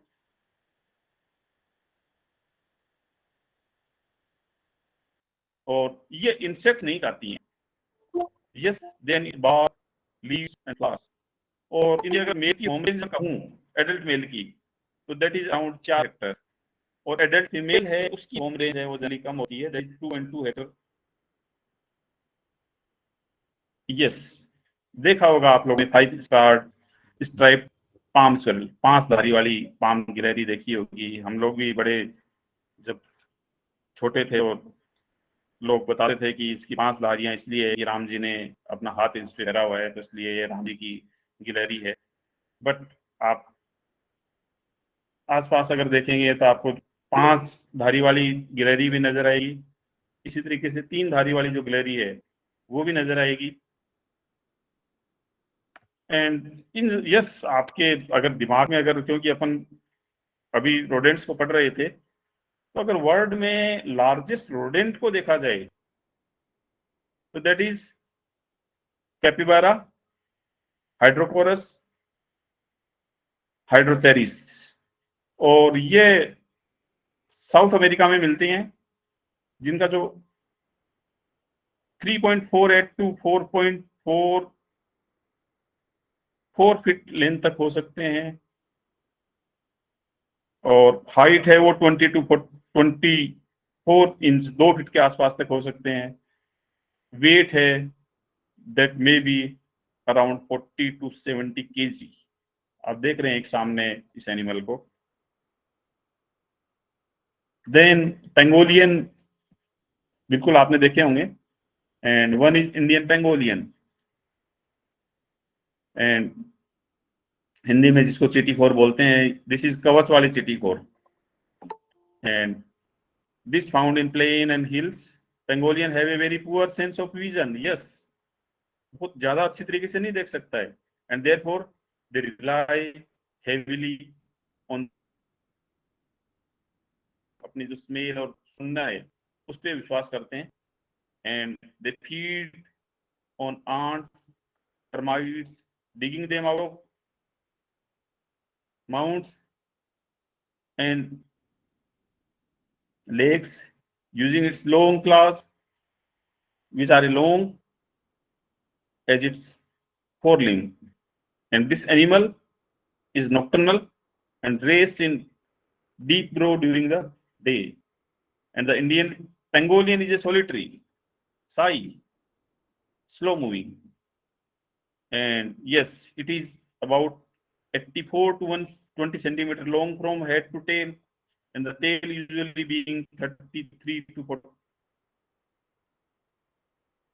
Yes, the female have one pair of nipples to feed their babies. ये देखिएगा आप कि लोयन है, वो भी इवन कई टाइम पेंगोलियन है उसकी शिकार करते हुए देखे जाते हैं। और जो पेंगोलियन है उसकी टोटल जो स्पीसीज हैं वो 8 स्पीसीज हैं वो देखने को मिलती हैं। And pangolin can also emit a noxious smell, जो कि जिसमें केमिकल होगा और अपनी जो एनएस के पास में ग्लैंड है उससे सीक्रेट करते हैं। टंग है that is long and sticky. आप यहाँ पे यस आप ये देख पा रहे हैं, yes, and sticky tongue, and there are no teeth, but they have a strong stomach muscle to aid in digestion. They has massive scales which covers its upper face and its whole body absent from belly and inside the legs. belly और जो leg है उन पे scales नहीं मिलेंगे pangolin में। And जो Indian pangolin है that is of wild life protection act 1972 के शेड्यूल 1 का एनिमल है। एंड देयरफॉर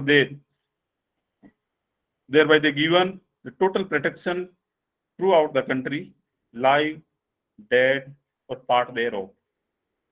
And अगर ब्रीडिंग बिहेवियर को देखा जाए तो मैटिंग पीरियड के टाइम पे male and female share the same grow. In generally अलग अलग रहेंगे लेकिन ब्रीडिंग टाइम पे वो दोनों साथ देखने को मिलेंगे। Registration period last from 65 to 70 days, usually a single young born, but twins have been reported in this species also. And the newborn animals have open eyes and soft scales, and the mother pangolin carries her young on her tail. And अगर sometimes अगर mother और young को disturb भी अगर होते हुए देखा जाता है तो जो मदर है वो यंग को अपनी बॉडी पे भी she can protect her young one. जो नंदनकानन जूलॉजिकल पार्क है उनमें इंडियन पेंगोलियन की सक्सेसफुल रिप्रोडक्शन और ब्रीडिंग देखने को मिली है। And this pangolin dig their own burrows in ground, जिसकी डेप्थ है वो 1.5 से 6 मीटर तक हो सकती है। The pangolins are frequently found under large rocks and entrance is often hidden with soil. कई बार पता ही नहीं होता है कि मिट्टी से अपनी जो है उसको एंट्रेंस को ढक लेते हैं रोकी पार्ट के कि यहाँ पे पेंगोलिन भी रह रही थी, वो है क्या। एंड इसकी कैप्टिविटी में ये देखा गया है कि 19 साल तक भी ये जिंदा देखे गए हैं। और क्योंकि जनरली जो वाइल्ड है उसमें इनके बिहेवियर की वजह से नॉकटर्नल नेचर है उसकी वजह से लार्जली स्टडी नहीं कर पाए हैं। And loud emission of hissing sound is produced when they are frightened or angry. They possess anal glands which emit a strong smelling yellow fluid used for marking or defense.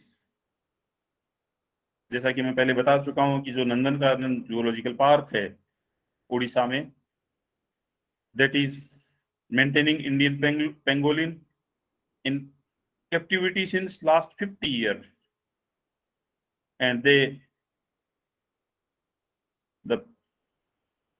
उनके पास में they are running a Pangolian conservation breeding center also, and through camera के through उनका जो behaviour है उनकी digitally recording भी की गई है, आप लोग ऑनलाइन भी बिल्कुल देख सकते हैं। देन जो आपने आर्माडिलो का नाम सुना होगा, ये साउथ अमेरिका में मिलता है सिर्फ। एंड आर्माडिलो का अगर आप देखेंगे So armadillo are the only other animal beside human to host the leprosy bacillus.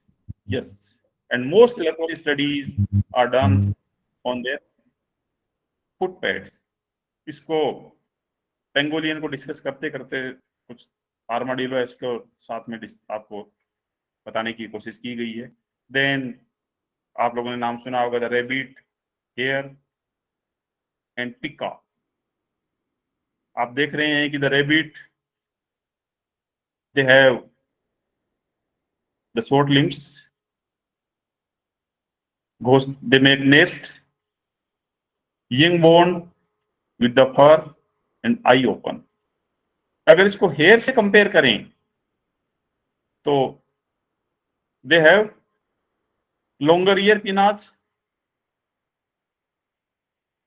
and limbs also।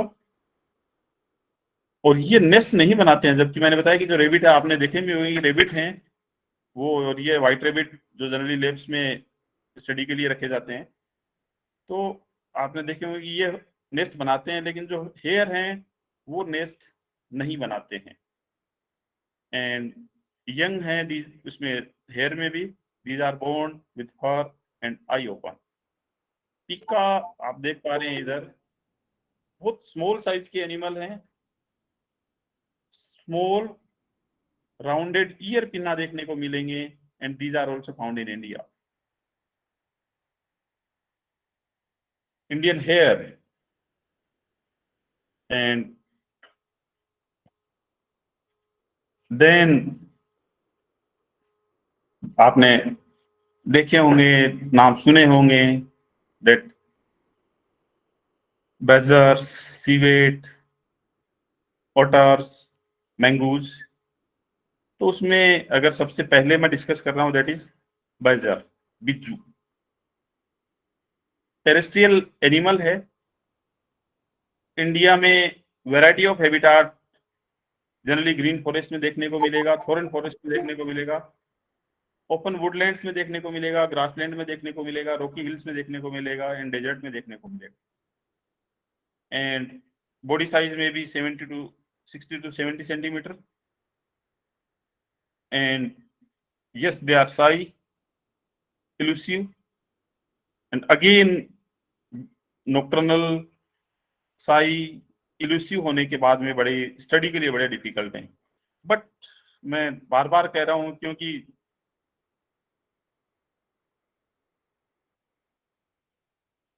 Food chain, food web में हर एनिमल का बड़ा इंपॉर्टेंट रोल है, और ये एनिमल तभी कंजर्व रह सकते हैं, या फूड चेन और फूड वेब प्रॉपर तभी मेंटेन रह सकती है कि जब अपन इनके हैबिटाट को कंजर्व करें। और यस, क्योंकि आजकल की डेट में इतनी टेक्नोलॉजीज हैं, तो ये एनिमल्स भी वाइडली स्टडी किए जाने चाहिए। एंड जो SDGs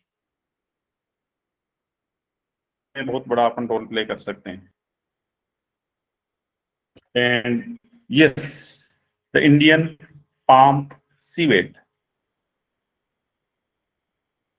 the Asian palm civet is a small blackish gray color, weight है that may be 2 to 5 kg, and again they are both terrestrial and arboreal। Again they are showing nocturnal activity pattern with peak between late evening until after midnight। तो ये again nocturnal behaviour होने की वजह से ये भी widely studies नहीं किए गए हैं। अगेन इनका भी बहुत बड़ा रोल है फूड चेन, फूड वेब में अपना इंपॉर्टेंट रोल प्ले करके बायोडाइवर्सिटी कंजर्वेशन में। And this species is adapted for the forest living।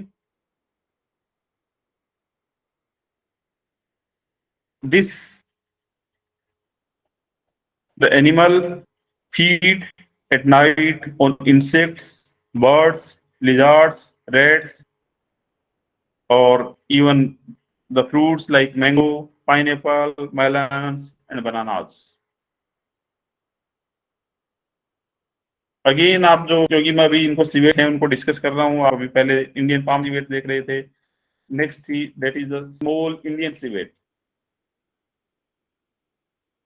छोटा भारतीय मुस्क भी बोल देते हैं, बिलाव भी बोल देते हैं।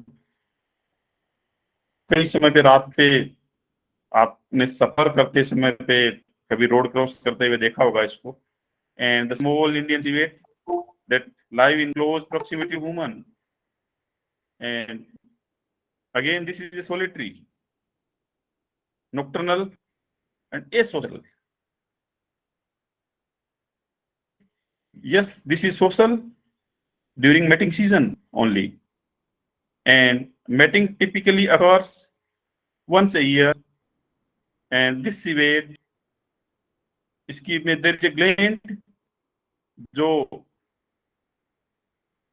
अपने मेट को रिप्रोडक्शन के टाइम पे अट्रैक्ट करने के लिए सीक्रेट की जाती है।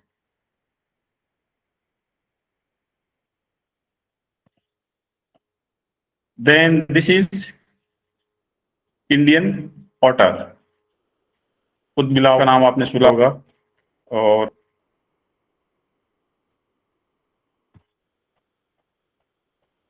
दूसरा से एक मिलता जुलता एनिमल है जो अपने यहाँ नहीं मिलता है, यूएसए यूरोप में मिलता है, दैट इज बेवर्स। और आप इनकी पूंछ में अगर डिफरेंस देखेंगे तो आप देखिएगा कि जो जो अटर की टेल है दैट इज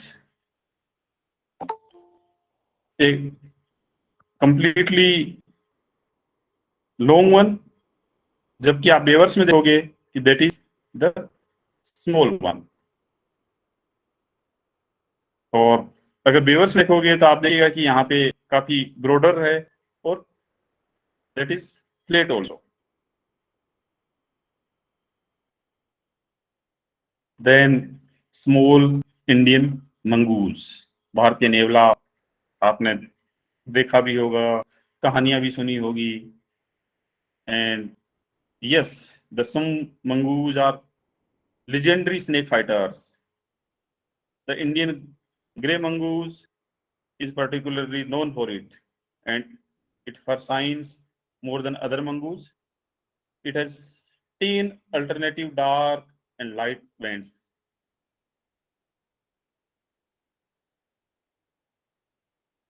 पूरी बॉडी साइड पे देखना पड़ेगा कि जो अल्टरनेटिव 10 लाइट बैंड है, एंड इनकी लेग हैं वो बॉडी के बाकी पार्ट से डार्क देखने को मिलेगी। एंड ये जो इंडियन ग्रे मंगूज है that mainly feed on rodents, lizard, snake, bird, insect, eggs and fruits.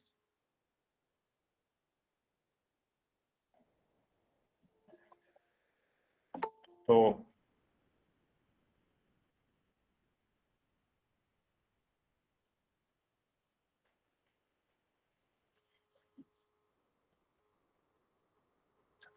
ये मैंने कोशिश की है, मुझे पता है कि डेफिनेटली ये जो प्रेजेंटेशन है वो बड़ा इंफॉर्मेटिव प्रेजेंटेशन है। इन जनरल प्रेजेंटेशन की वजह से हो सकता है कि थोड़ा सा आप लोगों को बोरिंग थोड़ा सा हो सकता है, लग सकता है, मुझे पता है, लेकिन मैंने इस प्रेजेंटेशन को जानबूझ के इसलिए लिया है कि स्टूडेंट्स, टीचर्स और एनजीओज, रिसर्च ऑर्गेनाइजेशन जो भी अपने नियर बाई एनिमल्स हैं उन एनिमल्स को एटलीस्ट स्टडी करें, उन एनिमल्स को ध्यान दें।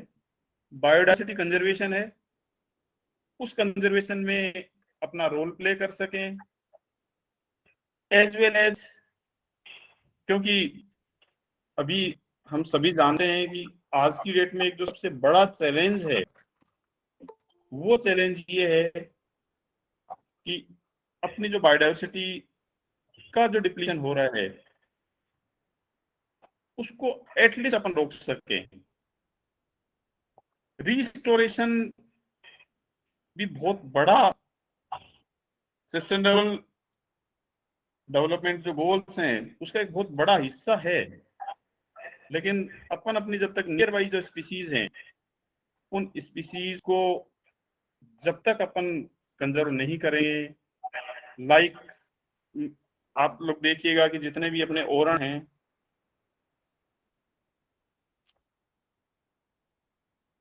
बणी हैं, उनके अंदर सड़क गुजरी होती हैं। अपने पढ़े हुए स्टूडेंट, लाइक मैं कहूँगा कि स्कूल टीचर्स के एनवायरमेंटल बायोलॉजी सब पढ़ाए हुए जो स्टूडेंट हैं वो इंजीनियर्स वहाँ रोड बना रहे होते हैं, लेकिन उसके नीचे से अंडरपास नहीं छोड़ रहे होते हैं। और आप कहीं भी आप जाइएगा, आप कभी भी आप किसी भी जगह आप यहाँ से जैसलमेर सड़क से जाइएगा सुबह सुबह, मैं दावा करता हूँ कि आप 10 वाइल्ड एनिमल्स हैं वो अजमेर से जैसलमेर तक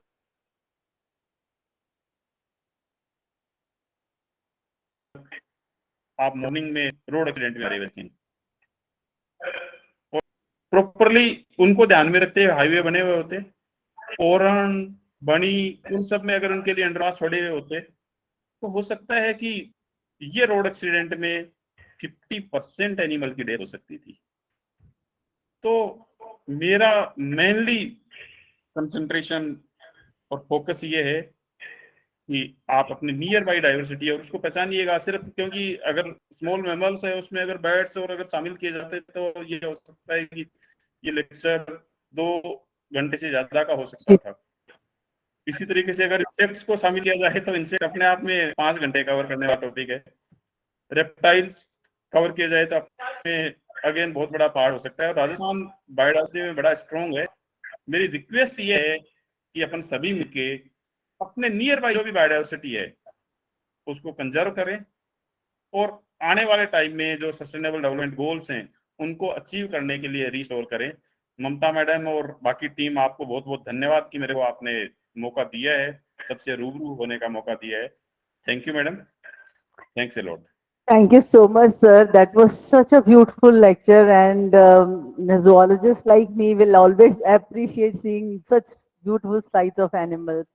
और मुझे लगता है बहुतों को प्यार जगा होगा जानवरों के प्रति, हमारा तो है ही आपका और मेरा तो है ही, but other people who are from different streams, they will also know that how beautiful the fauna is, biodiversity is. So if any questions, please raise your hand and you can write in the chat box also. And if you raise the hand, we will unmute you from here. Open the chat box, Muskan.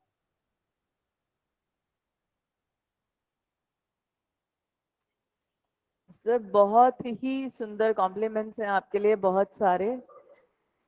Ma'am thank you, सभी को बहुत बहुत thank you मेरी तरफ से। और like जो है वो मैं बार बार कह रहा हूँ कि जी, तो अब इसमें जो डिजिटल टेक्नोलॉजी है उसने बहुत बड़ा प्लेटफॉर्म दे दिया सबसे मिलने का, और आप बड़ा रोल प्ले कर रही हो इसमें सबसे मिलने का। सर आपको ऑफलाइन में भी इनवाइट करना चाहती हूँ सर, एक ऑफलाइन कॉन्फ्रेंस हम होस्ट कर रहे हैं, international conference 12, 13 and 14th of August 2022 on climate change. Government of Rajasthan has approved it, RUSA is sponsoring it, and academic leave has been approved by CCE. So मैं एक बार आपसे बात कर लूंगा। मैं अलवर आना पसंद करता हूँ क्योंकि मेरी पीएचडी सरिस्का में रही हुई है, तो मुझे बड़ा पे जरूर अलवर आइएगा। सरिस्का तो खैर आपने तो काम ही इतना किया है, आई एम सीइंग दैट आपने बहुत काम किया इस एरिया में, but that will be beautiful time for you to revisit your memories again. We will be taking care of all of your logistics, your travel, stay and everything, because it is funded by Rashtriya Uchchata Shiksha Abhiyan. So Dr. Chandra, now it's time to formally thank you. Thank you for an amazing lecture. You spoke about the small mammals of Rajasthan. The slides were beautiful and self-explanatory. And as I told you before, it might have definitely given rise to some affection towards the biodiversity and fauna of the Rajasthan. And I thank you from the bottom of my heart for taking out time and being a keynote. Thanks a lot. Your presence and wise words helped us to magnify our cause in the best possible way. Thank you so much.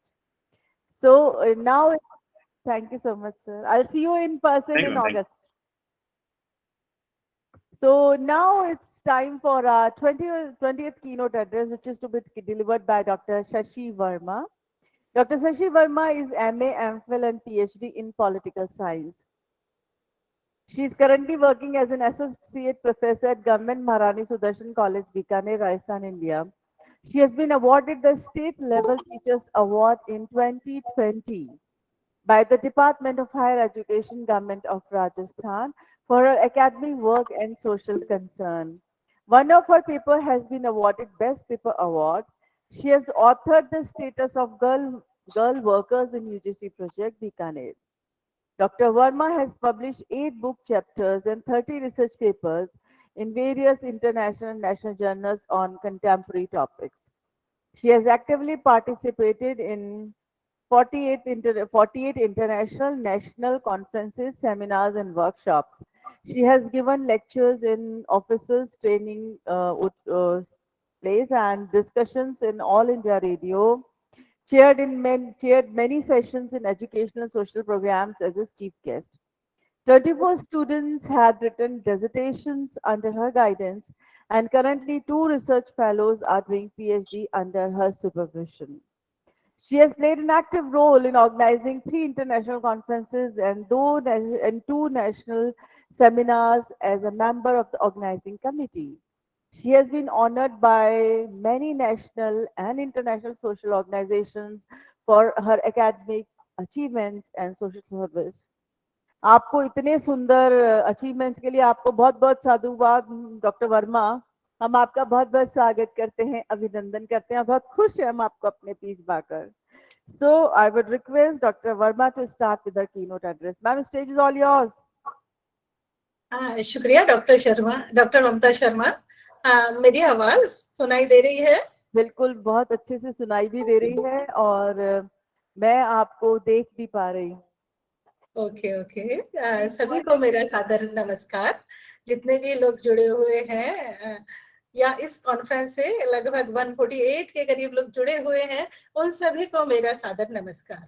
बहुत खुशी होती है इस तरीके के programme को देखकर, awareness programme को देखकर, और गर्व होता है हमें अपने प्रोफेशन पर कि ये जो प्रोग्राम है एकेडमिक होने के साथ साथ एक अवेयरनेस प्रोग्राम है और इस अवेयरनेस की अभी बहुत ज्यादा जरूरत है।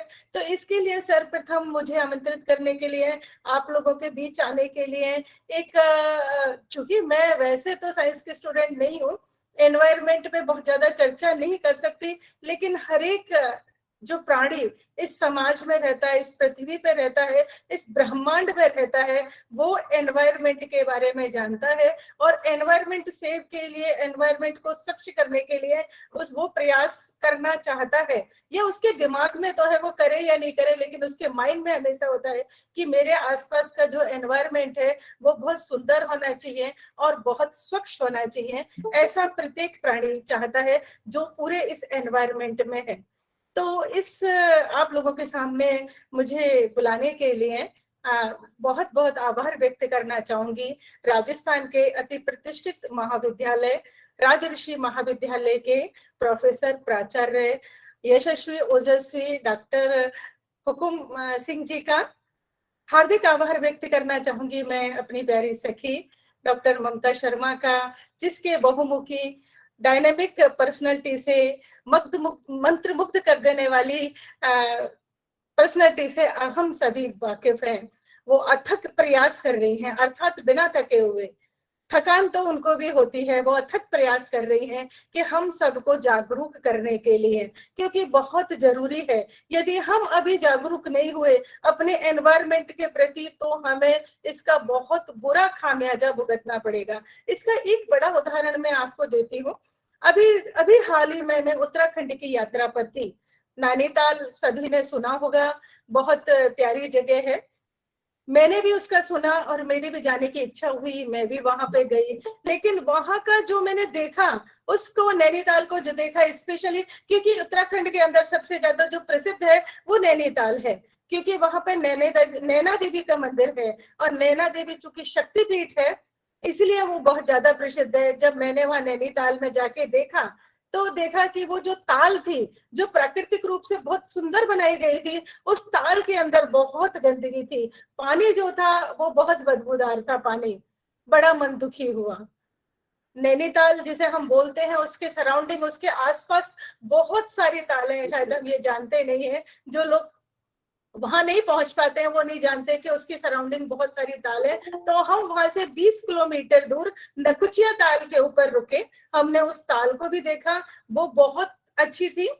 उसके बाद हम और उससे 30 शायद 27-28 किलोमीटर दूर एक 7 ताल स्थान है, जहां पर 7 ताले हैं। राम, सीता, लक्ष्मण, इस तरीके से करके गरुड़, इस तरीके से करके 7 ताले हैं। तो उन 7 तालों में से 5 तालों को मिलाकर एक ताल बनाई गई है, लेकिन उसका नाम 7 ताल है, जो बिल्कुल जंगल के बीच में है। और वहां बहुत कम भीड़ थी, बहुत कम लोग आ रहे थे, और वो बहुत सुंदर थी। उसका पानी जो था उस नैनीताल के अपेक्षाकृत बहुत साफ था, वहां अपेक्षाकृत बहुत गंदगी थी। तो इसका मतलब हम सभी जानते हैं कि जहां जहां मनुष्य पहुंचा, जहां जहां इंसान पहुंचा, उसने वहां वहां पर्यावरण को प्रदूषित किया, वहां वहां गंदगी फैलाई। तो कहने का तात्पर्य ये मेरा ये है कि जो सबसे ज्यादा प्रदूषित है वो है मनुष्य का स्वयं का मस्तिष्क, स्वयं का मन। तो सबसे पहले हमें मनुष्य के मस्तिष्क को, मनुष्य के मन को साफ करना पड़ेगा, और उसके लिए बहुत जरूरी है जागरूकता। क्योंकि हर कोई मनुष्य जानता है, जैसे अभी आज की बात बता रही हूँ कि मैं अपने कॉलेज जा रही थी, रास्ते में मैंने देखा कि एक टैक्सी में 7-8 लोग सवार थे। उनमें से एक बंदा पान मतलब आम खा के उसकी गुठली बीच सड़क के ऊपर फेंक रहा था। बहुत बुरा लगा मुझे, और सभी को बुरा लगना चाहिए, और सबसे ज्यादा तो उस बंदे को बुरा लगना चाहिए कि जो ऐसी हरकत कर रहा था।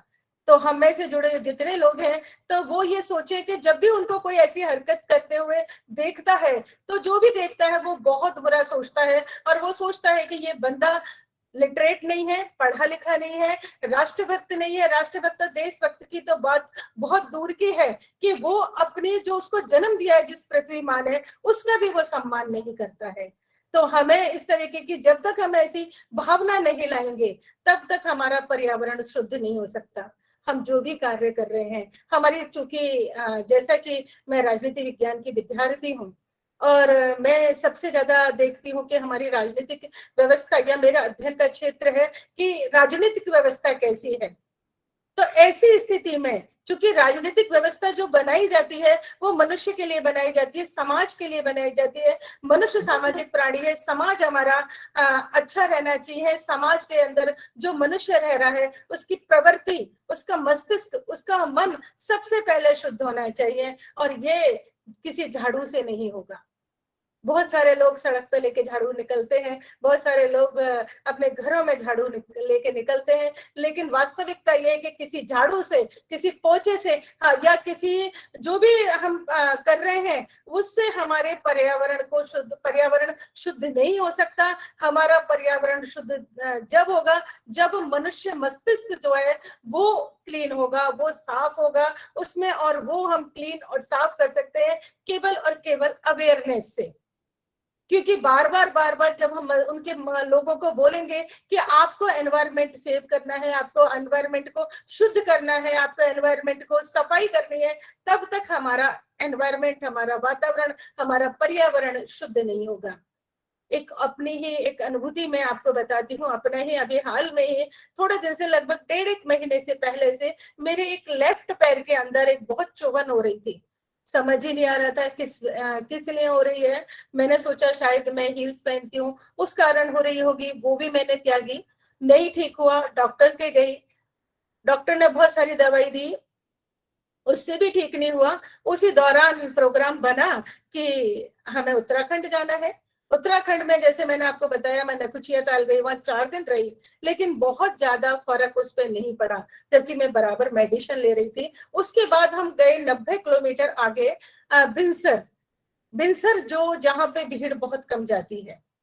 वहां पे देखा प्रकृति बड़ी सुंदर थी। जो जितनी गर्मी बीकानेर में पड़ रही थी, उससे शायद 5-7 मतलब आप देखिए 5 मतलब थोड़ी सी कमी गर्मी वहां पड़ रही थी नकुचिया ताल में, कि जो जगह अभी तक हिल स्टेशन के लिए प्रसिद्ध थी वहां पे गर्मी पड़ रही थी।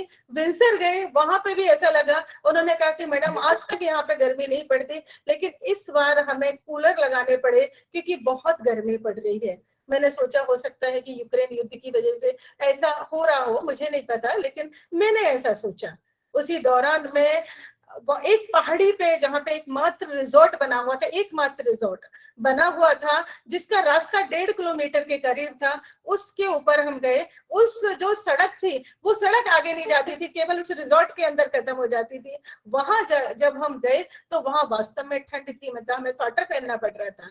और उस ठंड में जो मेरे पैर की एक चुभन थी, मुझे नहीं पता वो किस कारण थी, लेकिन वो मेरी चुभन गायब हो गई, खत्म हो गई एकदम से। तभी कहा जाता है हवा पानी बदलने की, कि जिस वातावरण में, जिस प्रदूषित वातावरण में आप रह रहे, एनवायरमेंट में रह रहे हो, आप जब शुद्ध वातावरण में जाते हो तो आपकी बहुत सारी ऑटोमेटिक, बहुत सारी जो बीमारियां हैं, बहुत सारी परेशानियां हैं, वो समाप्त हो जाती हैं। और उसमें बहुत हो सकता है एक अपना जो माइंड भी है वो शांत होता है, तो इस कारण भी बहुत सारी चीजें हो जाती है। क्योंकि उस रिजॉर्ट के अलावा वहां पे आसपास ना कोई घर था, ना कोई सड़क जाती थी, ना धुआं आता था, ना गाड़ियां जाती थी। एक ही गाड़ी मात्र जाती थी नीचे से क्लब महिंद्रा की, वो वहां छोड़ती थी और लौट के आ जाती थी। मतलब चारों तरफ प्रदूषण नहीं था, चारों तरफ गंदगी नहीं थी। और आप सोचिए कि एकदम से वो मेरी जो परेशानी थी वो गायब हो गई। अब उसका कारण क्या था मुझे समझ में नहीं आता, क्योंकि मैं साइंस विज्ञान को, मैं मानव विज्ञान या मानव शरीर है उसको भी बहुत ज्यादा नहीं समझती हूँ। तो मुझे ऐसा लगा कि बहुत जरूरी है हमारे जिंदा रहने के लिए, हमारे जीने के लिए, हमारी सुंदरता के लिए, कि हमारा जो पर्यावरण है, हमारा जो वातावरण है, वो बहुत स्वच्छ होना चाहिए। और वो तभी संभव है क्योंकि जैसे मैंने आपको बताया कि नैनीताल के अंदर बहुत भीड़ थी, इतनी भीड़ कि हम लोग मात्र 2 घंटे वहां पर रुक पाए। लेकिन केवल जो बिनसर, जो जैसे मैंने आपको बताया कि जो पहाड़ी पर एक रिजॉर्ट था, उसके अंदर सिर्फ भीड़ नहीं थी। 20 कॉटेज होने के बावजूद भी वहां पे केवल 10 कॉटेज फुल थे, यानी 10 कॉटेज में लोग रह रहे थे, उससे ज्यादा वहां पे लोग भी नहीं थे। तो वहां पे जाके एक सुकून महसूस हुआ, एक ठंडक महसूस हुई। और जो मेरी परेशानी थी, मैं उस परेशानी के लिए नहीं गई थी, मैं तो घूमने गई थी, लेकिन वो परेशानी मेरी सॉल्व हुई। और मैं अभी तक सोच रही हूँ कि उसका क्या कारण हो सकता है। तो बहुत जरूरी है कि हम अपने पर्यावरण को, अपने एनवायरमेंट को शुद्ध रखें, साफ रखें। और वो तभी संभव है कि जब हम खुद गंदगी ना फैलाएं, और जब वो तब संभव है जब हम अपने मस्तिष्क जो है उसको शुद्ध रखें, अपने मस्तिष्क को जागरूक रखें। और ये जागरूकता फैलाने का कार्य जो कर रहे हैं राजऋषि कॉलेज कर रहा है, राजऋषि महाविद्यालय की team, sir Hukum Singh ji, sir professor Mamta Sharma और मुस्कान डाटा और एक पूरी एंटायर टीम जो है वो कर रही है। आपको बहुत बहुत साधुवाद। जैसे मैंने आपको बताया कि अपना अनुभव अभी हाल का अनुभव बताया, तो आप सोचिए जितने भी लोग जुड़े हुए, हो सकता है आप में से बहुत सारे जो लोग हैं खाली इसको चालू करके छोड़ दिया हो, लेकिन जितने भी लोग सुन रहे हैं उन लोगों से मेरा अनुग्रह है, उन लोगों से, उनसे कहना है कि आप जरूर शपथ लें कि अपने आसपास के जो वातावरण है उसको, और कुछ नहीं कर सकते तो शुद्ध कीजिए आप अपने सबसे पहले। और उसके लिए जरूरी है कि आपको अपने मन मस्तिष्क को शुद्ध करना पड़ेगा, क्योंकि जो शुद्धता का कार्य कर रहे हैं वो शुद्धता का कार्य करता है। हमारा हमारा खुद का मन मस्तिष्क शुद्ध होगा तो शुद्धता आएगी। चूंकि मैं राजनीति विज्ञान की विद्यार्थी हूँ और बहुत ज्यादा कैसे एनवायरमेंट को साफ करना है इससे बहुत ज्यादा अपने व्यूज नहीं दे सकती, अपने अनुभव बता सकती हूँ। लेकिन मैं जो अध्ययन अध्यापन करती हूँ वो करती हूँ राजनीतिक व्यवस्था के बारे में।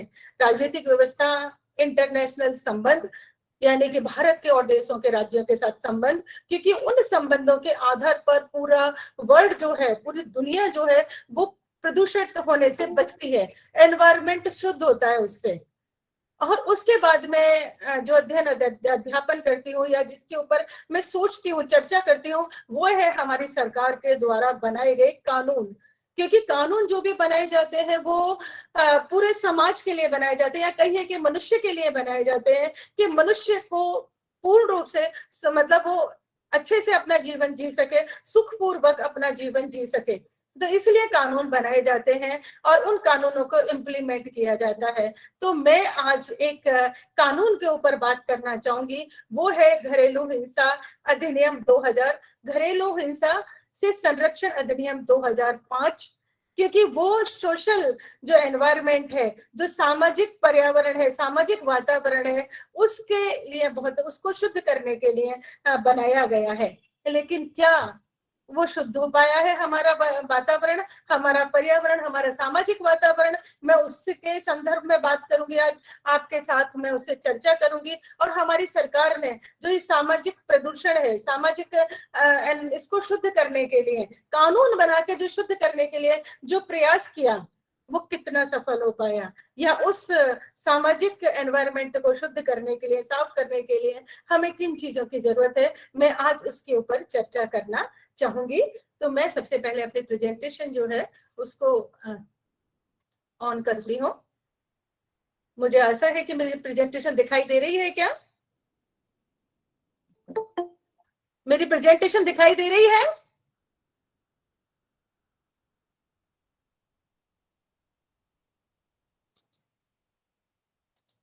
Ma'am, I cannot see your presentation. Not yet. मुझे क्या करना का? मुस्कान बोल रहे हो? कुछ भी नहीं दिखाई दे रहा मुस्कान? Not yet, not yet. Okay, एक मिनट।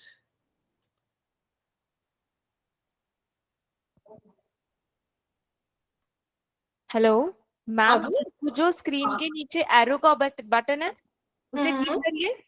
हाँ, वही किया। उसके बाद आपके पास ऑप्शन आएंगे तो क्लिक करिए शेयर एंटायर स्क्रीन।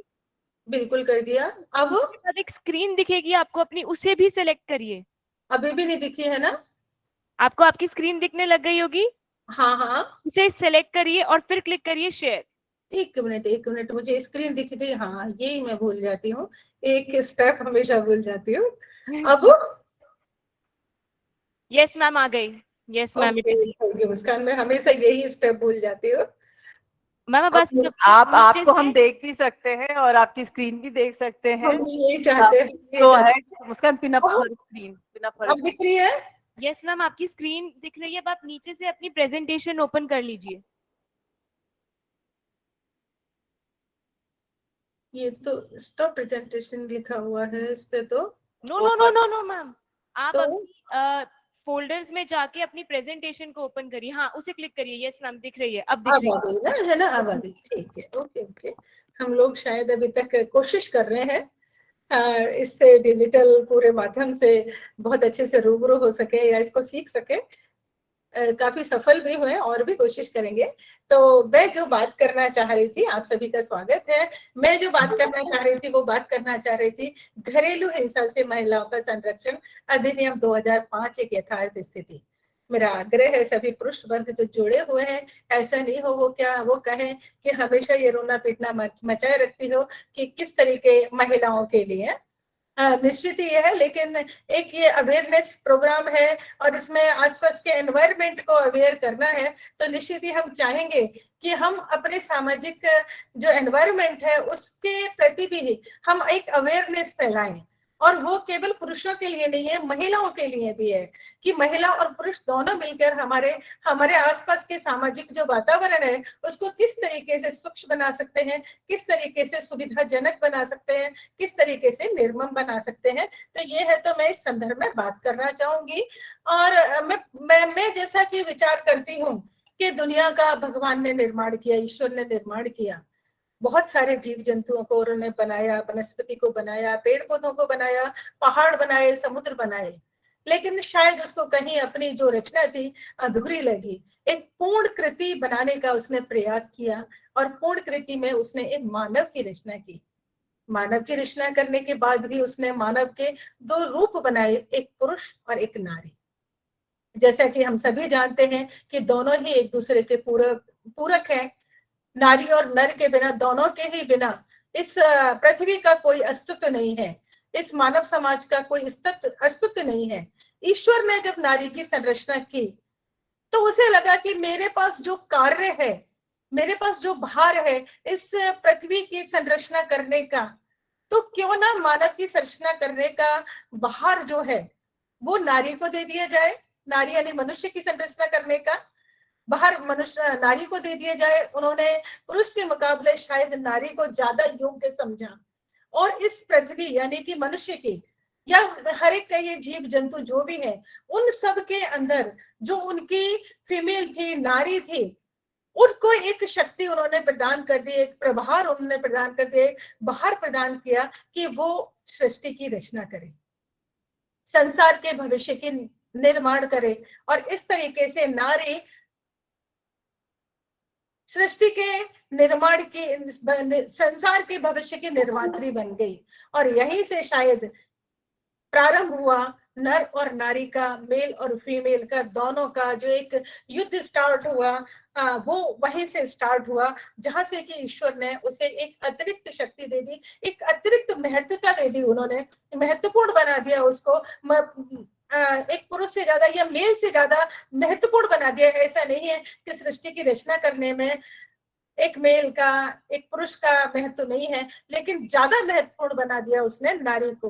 और यही से जो उसके प्रति अत्याचारों का सिलसिला चालू हुआ, मैं ऐसा मानती हूँ कि यही से हो गया, क्योंकि कहीं ना कहीं पुरुष वर्ग को, कहीं से कहीं मेल वर्ग को ऐसा लगा कि ईश्वर ने हमसे ज्यादा महत्व दे दिया नारी को, और उसने अपनी जो शक्ति थी, उस शक्ति के आधार पर कभी प्यार से, कभी मार से, कभी अत्याचार से पूरा प्रयास किया कि नारी अपने महत्व को भूल जाए, कि वो इस संसार को बनाने में, इस संसार के निर्माण करने में महत्वपूर्ण है। तो उसने पूरा प्रयास किया इसके लिए। स्पेशली जब हम हिंदू समाज की बात करते हैं तो हम देखते हैं, जैसा सभी जानते हैं, कि एक तरफ जो नारी को ज्ञान शक्ति, शक्ति का प्रतीक माना जाता है, नव दुर्गा में एक कन्या की पूजा करी जाती है, वहीं जब एक कन्या का जन्म होता है तो वही पिता या वही व्यक्ति अपने घर में जब कन्या पैदा होती है तो उसे बहुत दुख होता है। लड़का पैदा होता है, खुशियां मनाई जाती है, हम सभी जानते हैं। लड़कियां पैदा होती है तो एक मातम मनाया जाता है। फिर ये प्रश्न उठता है, और ये सभी सोचते हैं, मैं मानती हूँ कि सभी ऐसा सोचते हैं कि यदि महिला नहीं होगी, यदि लड़की नहीं होगी, तो इस सृष्टि का अंत हो जाएगा, क्योंकि इस सृष्टि को निर्माण करने वाली तो नारी है। फिर नारी के साथ ऐसा व्यवहार क्यों किया जाता है, उसके साथ ऐसा अत्याचार क्यों किया जाता है, मेरी सभी की समझ से बाहर है। लेकिन सभी जानते हैं कि कहीं ना कहीं जो एक पुरुष के अंदर, या ऐसा नहीं है कि पुरुष ही अत्याचार करता है, एक वो नारी जो पुरुष सोच रखती है। पुरुष सोच का तात्पर्य ये है मेरा कि जो ये सोचते हैं कि हम हर एक चीज के मालिक हैं।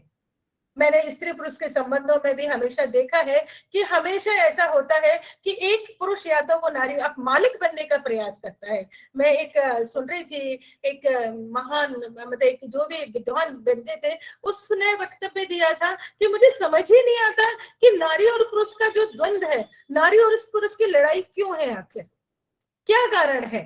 जब हम वास्तविकता में अगर सोचें, नारी और पुरुष दोनों ही इस संदर्भ में, तो हम सोचते हैं कि दोनों का शरीर अलग अलग है, नारी और पुरुष का अलग अलग है, फिर दोनों में लड़ाई क्यों, दोनों में मतभेद क्यों। यदि हम एक घर की बात करते हैं तो दोनों के कपड़े अलग अलग हैं, तो लड़ाई किस बात की। दोनों के जेवर जो पहनती है नारी, दोनों के वो भी अलग अलग है, अर्थात पुरुष तो पहनते ही नहीं है, जेवर जो भी पहनते हैं वो भी अलग अलग है। अगर बच्चे हैं वो दोनों के एक है, घर है वो दोनों का एक है, फिर आखिर युद्ध क्यों।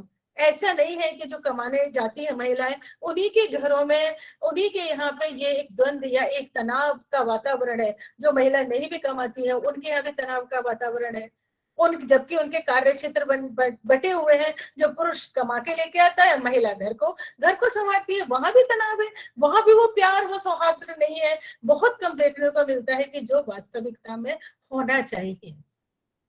क्या कारण है, तो उसके पीछे मुझे ऐसा कारण नजर आता है कि वो पुरुष जो अपने आप को मालिक समझता है, वो नारी जो पुरुष सोच रखती है और अपने आप को हर एक सामने वाले व्यक्ति का मालिक समझने लगती है, हर एक व्यक्ति को सुधारने लगती है, हर एक व्यक्ति की स्वतंत्रता को छीनने लगती है। वो शायद यही कारण है कि एक तरीके से समाज में विकृति पैदा होती है, समाज का जो एनवायरनमेंट है वो प्रदूषित होता है। अत्याचार होने लगता है, हिंसा होने लगती है, और हिंसा जो घरेलू हिंसा जिसे कहते हैं हिंसा होने लगती है, इस विशेष तौर से सबसे पहले तो घर में से ही हिंसा होती है। तो हम सबसे पहले घरेलू हिंसा की बात कर रहे हैं, तो घरेलू हिंसा का हम अर्थ और तात्पर्य जान लेते हैं। सामान्य अर्थों में हिंसा का जो अर्थ होता है वो होता है किसी भी जीव को शारीरिक मानसिक चोट पहुंचाना। यदि हम इसका व्यापक अर्थ लेते हैं तो होता है मनसा वाचा कर्मणा, अर्थात यदि कोई मन से वचन से या कर्म से किसी को आहत करता है, सोचता है, या उसको अहित कर किसी को आहत करता है या किसी का अहित करने का सोचता है, तो वो सभी हिंसा की श्रेणी में आता है। हिंसा शक्ति का एक ऐसा प्रयोग है जिससे व्यक्ति के न केवल शरीर बल्कि उसकी भावना और प्रतिष्ठा को भी आघात पहुंचता है। महावीर जी ने भी हिंसा का अर्थ स्पष्ट करते हुए कहा है कि किसी भी मनुष्य को ऐसे वचन नहीं बोलने चाहिए कि जिससे दूसरा व्यक्ति आहत हो, वो भी हिंसा की श्रेणी में आता है। तो घरेलू यानी कि घर के अंदर कोई भी बंदा एक दूसरे बंदे को, मैं ये बार बार मैं आपको स्पष्ट कर रही हूँ कि मेरा बिल्कुल आशय नहीं है कि ये पुरुष वर्ग महिला को करता है। हाँ, ये है कि इसका प्रतिशत ज्यादा है, प्रतिशत ज्यादा है कि आज भी पुरुष वर्ग जो है वो ही घर में महिलाओं के साथ ज्यादा हिंसा करता है, उनको ज्यादा चोट पहुंचाता है। बहुत सारे घरों में महिलाएं अगर वो मतलब किसी तरीके से शरीर को चोट ना पहुंचाए तो पुरुष की भावनाओं को चोट पहुंचाती है, प्रतिष्ठा को चोट पहुंचाती है बोल बोल के। तो मेरा कहने का तात्पर्य ये नहीं है कि केवल महिलाओं के प्रति होता है, पुरुषों के प्रति भी होता है, और एक महिला के प्रति पुरुष और स्त्री दोनों मिलकर भी हिंसा का प्रयोग करते हैं, हिंसा को करते हैं। तो सबसे पहले हमें जो घर के अंदर हिंसा है उसको समाप्त करने का प्रयास करना होगा। हम उस पर चर्चा करेंगे और वो तब समाप्त हो सकती है जब एक मनुष्य का मस्तिष्क स्वच्छ होगा, उसका दिल स्वच्छ होगा, तभी हम किसी भी तरीके की हिंसा को, किसी भी तरीके के जो खराब चीजें हैं उनको समाप्त कर पाएंगे। हिंसा के संदर्भ में जब हम बात करते हैं तो महिलाओं की जब हम बात करते हैं तो देखते हैं कि हिंसा और महिला एक दूसरे के पर्याय हैं। या कहिए कि महिला जो है जन्म से पहले ही हिंसा का शिकार हो जाती है। उसकी जो माँ है उसको जन्म देने से ही डरती है, क्योंकि वो जानती है कि उसे यदि वो बेटी को जन्म देती है तो उसकी बेटी और माँ को दोनों को तिरस्कार झेलना पड़ेगा। आज पिछले 10 सालों से मैं ऐसा देख रही हूँ कि ऐसा वातावरण, ये इस सोच में काफी सुधार हुआ है, ऐसा नहीं है, फिर भी आज भी ऐसा ही लगता है। हर एक जो माँ है वो ये तब अपने आप को पूर्ण मानती है जब उसके बेटा होता है, बेटी होने पर वो अपने आप को पूर्ण नहीं मानती। एक अच्छा रेसो अब उभर के आया है जो ये चाहता है कि नहीं मेरे यहाँ बेटा हो और बेटी भी हो, लेकिन अभी भी उन लोगों की कमी है या उस मानव की कमी है जो ये चाहता है कि मेरे यहाँ बेटी ही हो। तो क्योंकि माँ जो उसको जन्म देने वाली है, जो उसी की जाति की है, वही इस कल्पना करने से डरती है कि उसके घर में एक बेटी का जन्म हो, और यहीं से स्टार्ट होती है घरेलू हिंसा। क्योंकि हमारी माँ ही हमारे अस्तित्व को स्वीकार नहीं करती। एक अशिक्षित माँ ही नहीं, एक शिक्षित माँ भी, आर्थिक रूप से सशक्त माँ भी बेटी होने की कल्पना को स्वीकार नहीं कर पाती। वो भयभीत हो जाती है कि मेरे कोख से यदि केवल बेटी का जन्म हुआ या तो मेरे को वो नहीं मिल पाएगा जो सम्मान मिलना चाहिए, जो मुझे स्थान मिलना चाहिए समाज के अंदर, अपने परिवार के अंदर स्थान मिलना चाहिए, वो नहीं मिल पाएगा।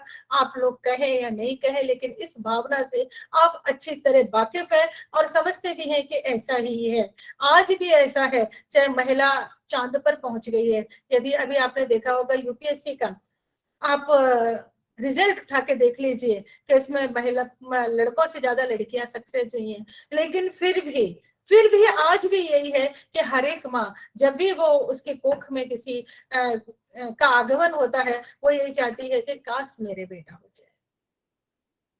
बेटी को भी वो उतना ही प्यार करती है, लेकिन पहले यही चाहती है कि मेरे बेटा हो जाए, बाद में बेशक बेटी हो जाए। कोई माँ ये नहीं चाहती कि मेरे सिर्फ बेटी हो, बेटे ना हो। अगर पहला बेटा हो जाता है, दूसरा भी बेटा होता है तो उसे दुख नहीं होता, लेकिन यदि पहली बेटी हो जाए और दूसरी भी बेटी हो जाए तो उसे दुख होता है।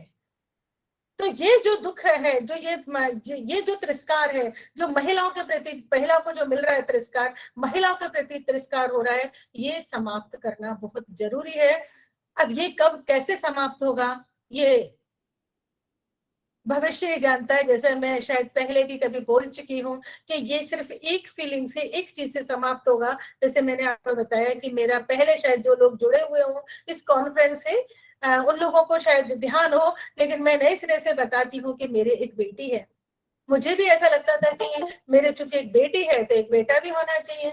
हमेशा इस बात से थोड़ी सी डरी झिझकी रहती थी। एक दिन मेरी सासू माँ बोली कि मैं बहुत सौभाग्यशाली हूँ, मैं जब भी संसार जाऊंगी, जब मेरा अंतिम समय आएगा तो मेरे को कंधे देने वाले 4 लोग हैं। मैंने उनको देखा आश्चर्य से, क्योंकि जहां तक मुझे पता, क्योंकि मेरे पति जो है वो उनके एक ही बेटे हैं, मेरे 2 नंदे हैं और एक मेरी बेटी। तो मैं उनको बड़े आश्चर्य से मैंने उनकी तरफ देखा। उन्होंने शायद मेरी भावनाओं को समझ लिया और उन्होंने कहा कि है ना 4 कंधे, एक मेरा बेटा, 2 मेरी बेटियां और एक मेरी पोती। तो आप सोचिए कि मेरा जो दुख था, जो मेरा डर था, वो एकदम से गायब हो गया। यदि हम सब ऐसा सोचने लग जाएं तो शायद जो हिंसा आज महिलाओं के प्रति हो रही है वो समाप्त हो जाएगी। ये कार्य हमें ही करना पड़ेगा, महिलाओं को ही करना पड़ेगा और करना भी चाहिए। हमें ऐसी सोच रखनी चाहिए, तब हम देखेंगे कि हमारे समाज का जो एनवायरनमेंट है, जो सामाजिक एनवायरनमेंट है, तभी स्वच्छ होगा, स्वस्थ होगा।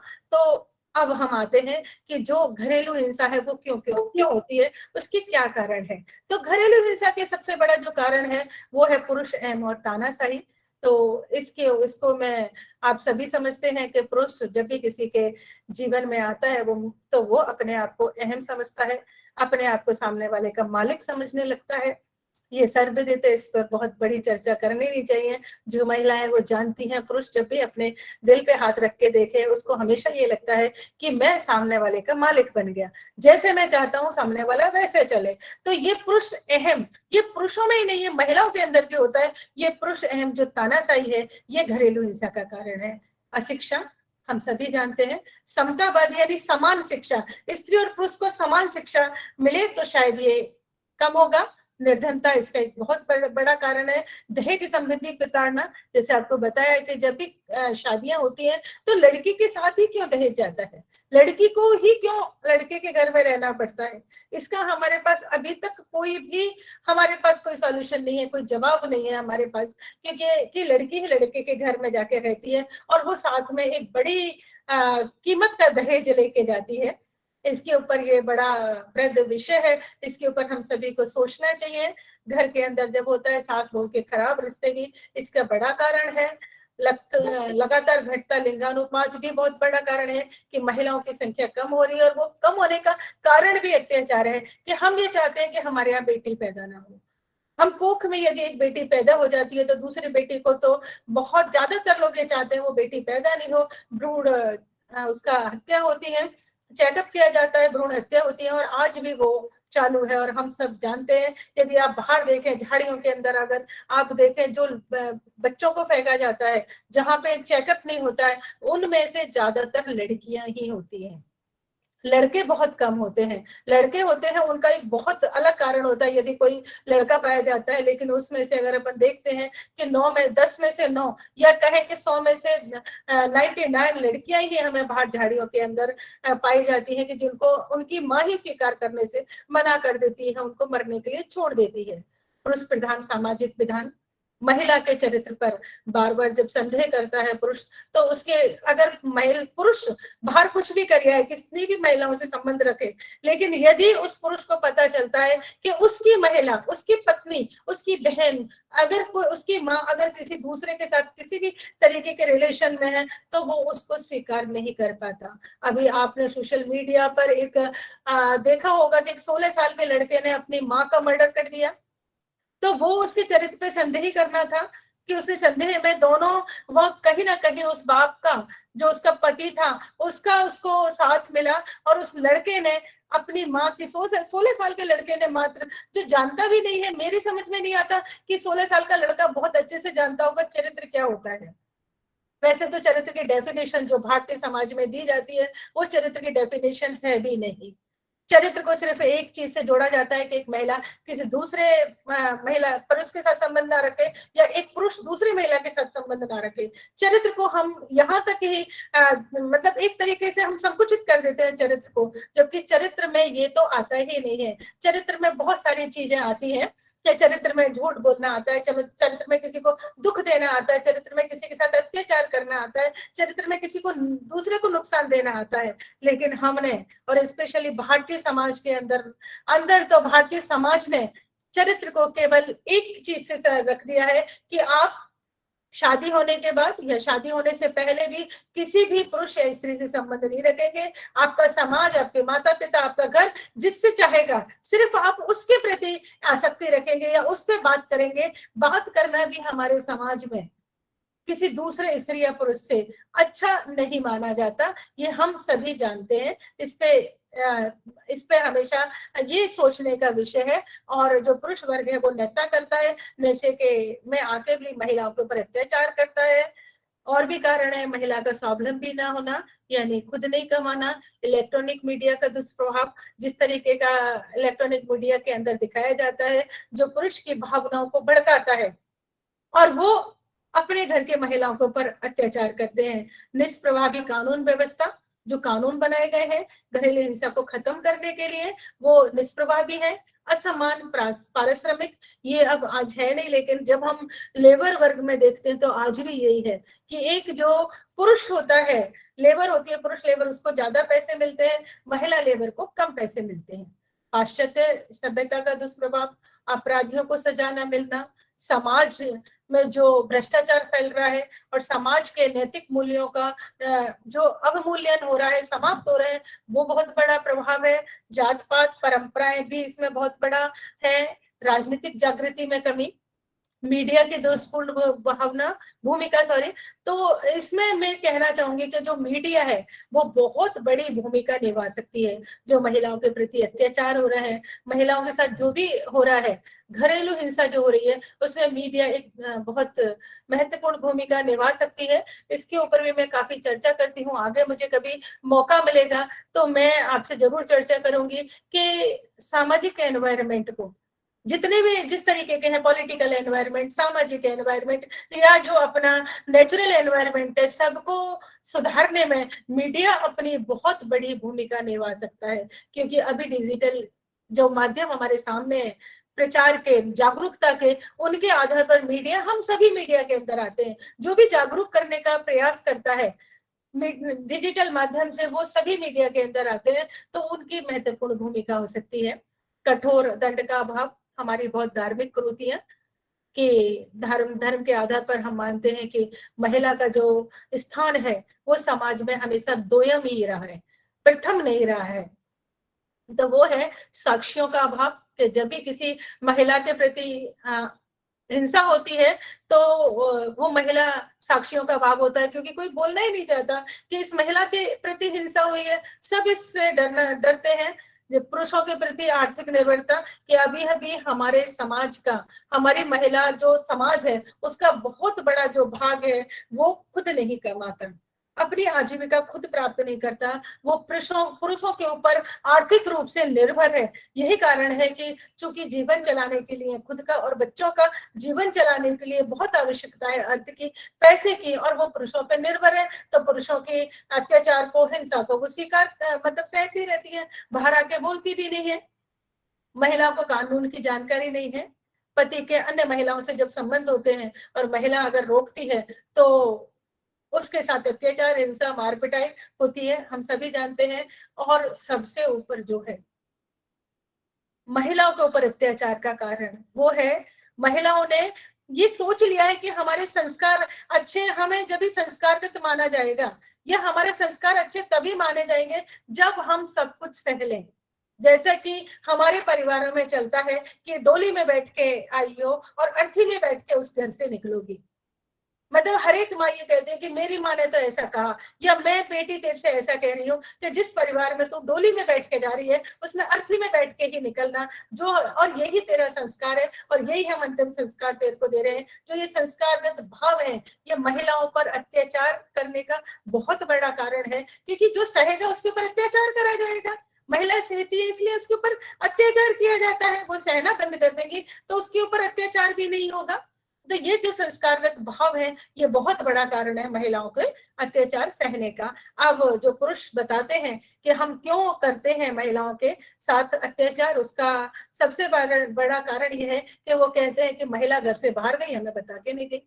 पति बाहर जाता है वो नहीं बताए चलता है, पुरुष बाहर जाता है वो नहीं बताए चलता है, वो क्या कर रहा है वो कह देता है तुम्हें क्या मतलब है, तो मैं बाहर से कमा के ला रहा हूँ, बाहर जा रहा हूँ, बाहर से कमा के ला रहा हूँ, तो आपको क्या मतलब है, आप नहीं पूछ सकती हमसे कि हम कहाँ जा रहे हैं। लेकिन यदि महिला बाहर निकल जाए पति को बिना बताए तो उसके अपराध है कि महिला कोई बच्चों का ध्यान नहीं रखती, या जब भी कोई बहस का, जब भी कोई कारण होता है, अगर पत्नी का थोड़ा सा ब्रेन सही है और वो किसी बात पे बहस करना चाहती है तो पति का तो सीधा हाथ ही उठता है। हम सभी जानते हैं, हमने स्पेशली हमने अपने से 20 साल पहले यानी कि अपने जो पहले हमारे पेरेंट्स थे उनमें बहुत देखा होगा कि पत्नी पति के सामने बोल ही नहीं सकती थी, यदि बोलती तो सीधा उसकी पिटाई हो जाती थी घर में। तो ये जो है अनावश्यक बहस करना माना जाता है।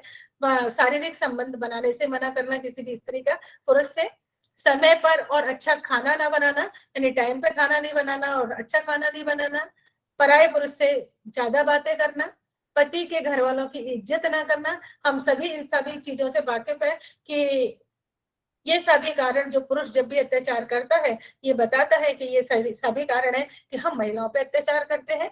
अब हम जो इस अत्याचार को समाप्त करने के लिए राजनीतिक स्तर पर जो कार्य किया गया वो किया गया, घरेलू हिंसा से एक अधिनियम लाया गया जिसका नाम था घरेलू हिंसा से महिला संरक्षण अधिनियम 2005।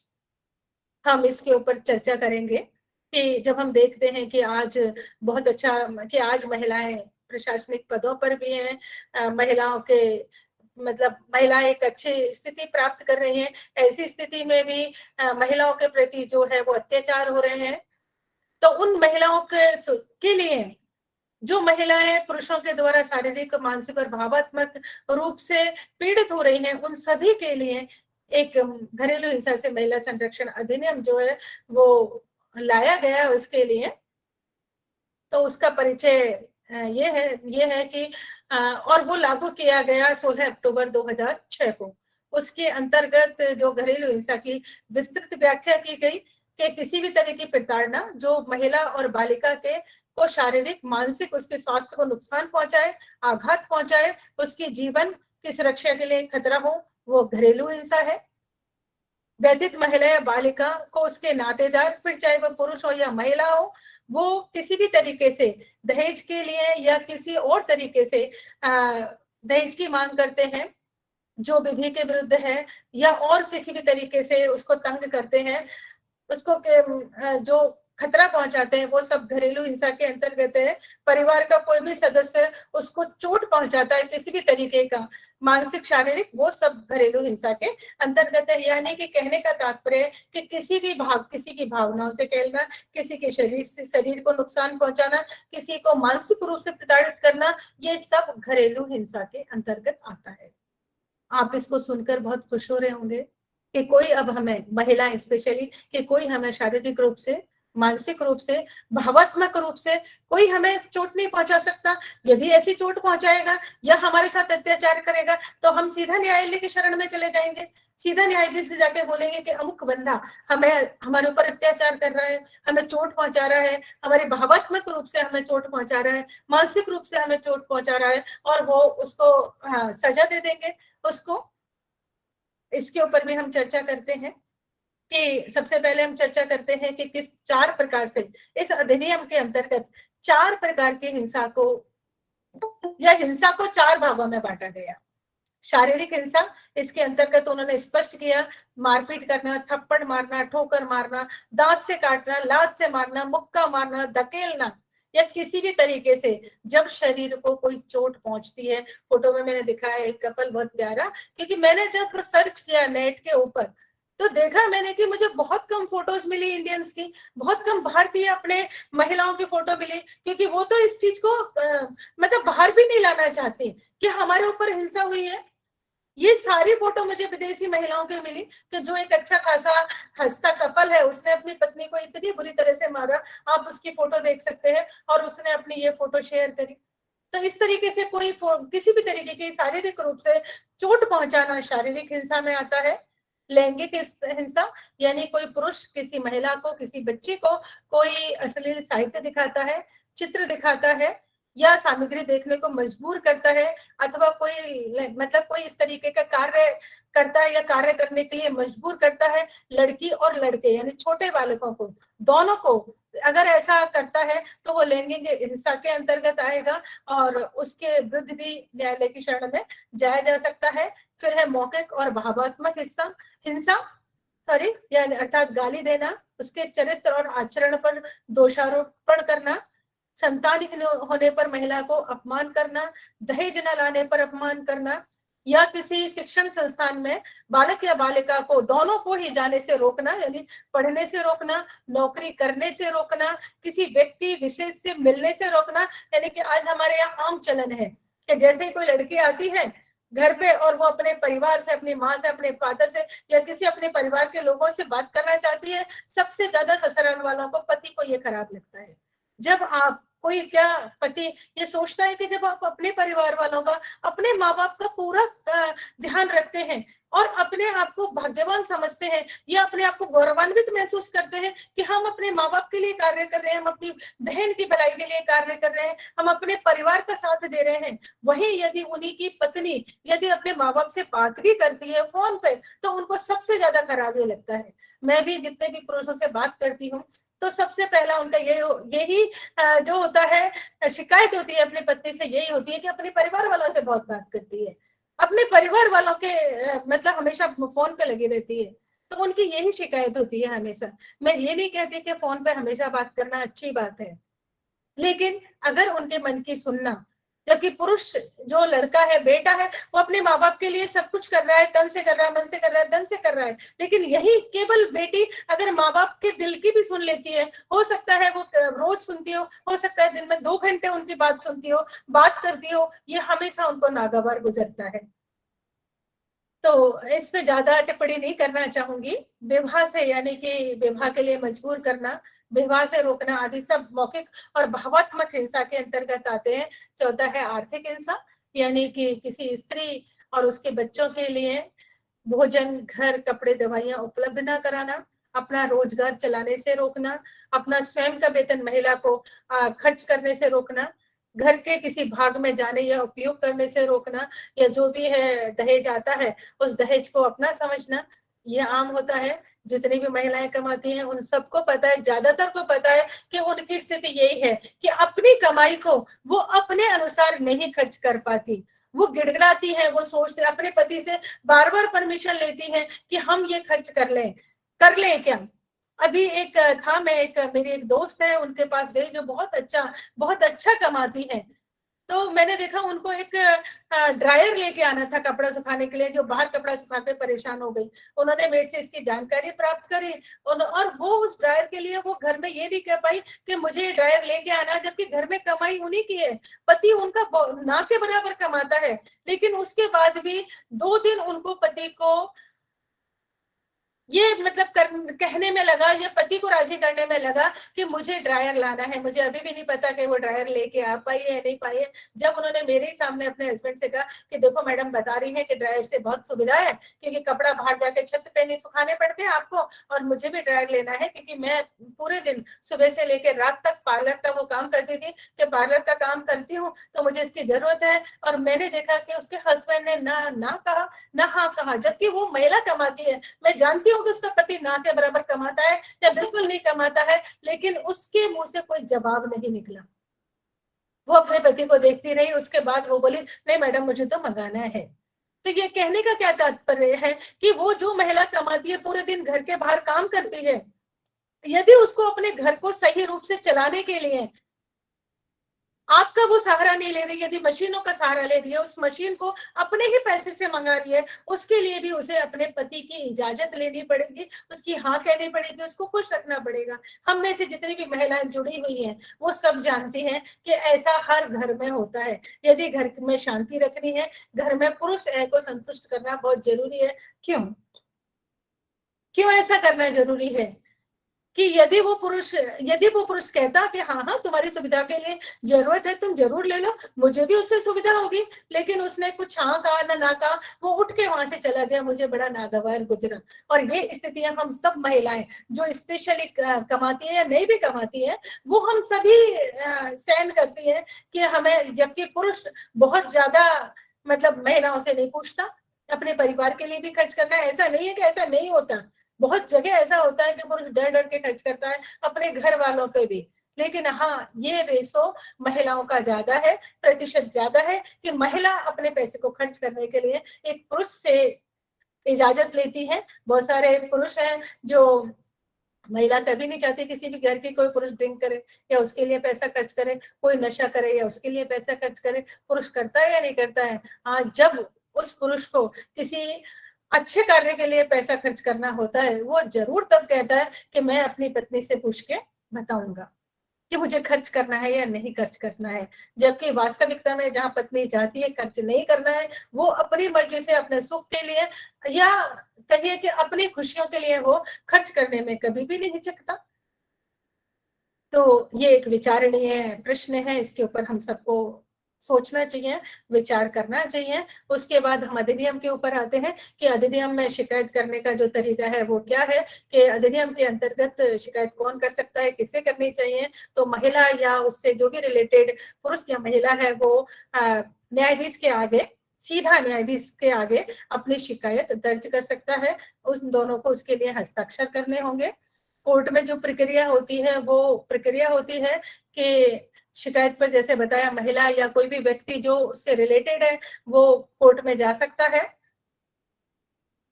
धारा 12 के अंतर्गत वादी और प्रतिवादी को 3 दिन के अंदर कोर्ट में पेश होना पड़ेगा, नोटिस जारी किया जाएगा और उसके तहत दोनों पक्षों को कोर्ट में प्रस्तुत होना पड़ेगा। आदेश जो भी कोर्ट देगा उसका निष्पादन 60 दिनों में होना जरूरी है।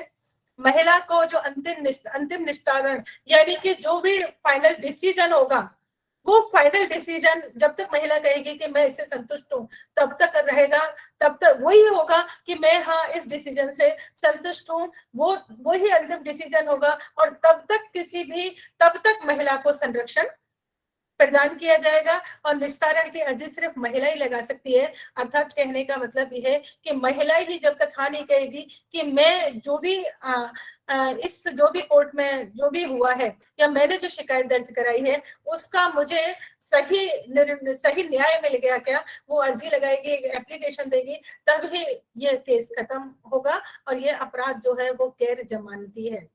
तो इस तरीके का इसका होगा और इसमें कुछ विशिष्ट प्रावधान किए गए हैं जो काफी अच्छे हैं कि घरेलू हिंसा केवल स्त्री और पुरुष या पति पत्नी के बीच ही नहीं है, लिव इन में जो भी पार्टनर रहते हैं उन महिलाओं को भी इसके अंतर्गत शामिल किया गया है।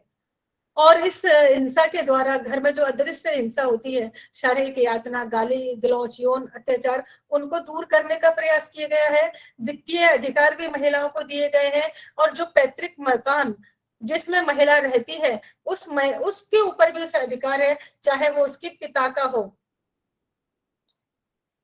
इससे पहले केवल बेटों का ही अधिकार होता था अपने पिता की संपत्ति पर, अब बराबर से बेटियों का भी अधिकार है इस अधिनियम के तहत, जो बहुत ही सराहनीय है, मेरी दृष्टि में बहुत सराहनीय है। अच्छा, अब हम बात करते हैं इस अधिनियम की यथार्थता की। जैसे आपको बताया, जैसा कि आपने देखा कि ये अधिनियम लागू हो गया और महिलाओं को ऐसे लगने लगा कि हम पूरी तरीके से सुरक्षित हो गए, लेकिन भारतीय समाज में ऐसा नहीं है। हमारे भारतीय समाज में जो प्रथाएं चल रही हैं, जो रीति रिवाज चल रहे हैं, जो परंपराएं चल रही हैं, वो इस अधिनियम को पूर्ण रूप से सफल होने ही नहीं देती हैं। अब हम चर्चा करते हैं कि इसकी वास्तविक स्थिति क्या है, ये अपने उद्देश्य में कितना सफल हुआ, ये चर्चा का विषय। जब हम इसकी सफलता की जब हम देखते हैं कि कितना सफल हुआ, तो इन बिंदुओं को जब हम देखते हैं तो उसमें आता है कि इसके अंदर जब हम कि इसमें के अंदर जो है घरेलू हिंसा की परिभाषा को जो है व्यापक बनाया गया कि इसमें वो सभी शामिल हैं जो विवाहित महिलाएं नहीं, अविवाहित महिलाएं, माता बहनें जो लिव इन में रह रही हैं, वो सभी शामिल है। आवास का अधिकार इसके अंतर्गत दिया गया कि जिस घर में महिला रह रही है उसको उस घर से निकाला नहीं जा सकता। ये हुआ महिलाओं की इसके प्रति, इसके साथ हिम्मत बढ़ी और महिलाओं के प्रति संवेदना भी बढ़ी। महिलाओं में हिम्मत पैदा हुई कि वो कानूनी कार्रवाई कर सके या अपने ऊपर जो हिंसा होती है उसके विरुद्ध में न्यायालय में जा सके। जैसा बताया कि लिव इन पार्टनर, यदि कोई एक स्त्री और पुरुष बिना शादी के भी साथ रहते हैं और पुरुष यदि अत्याचार करता है तो उसके खिलाफ भी वो महिला न्यायालय की शरण में जा सकती है। न्यायालय उससे कहेगा नहीं कि आप इसके साथ क्यों रह रहे हो, लेकिन वो ये अभी तक यही आता था कि आप इसके साथ, जब ये पुरुष आपके साथ अत्याचार कर रहा है तो क्यों रह रहे हो इसके साथ, ये तो आता ही है। साथ में यदि अभी तक जो अत्याचार किए गए हैं उसके प्रति भी न्याय के लिए हम शरण में जा सकते हैं। तो इस कानून की जो खासियत है वो ये है कि इसमें किसी पीड़िता को सीधे न्यायाधीश को आवेदन करना पड़ता है।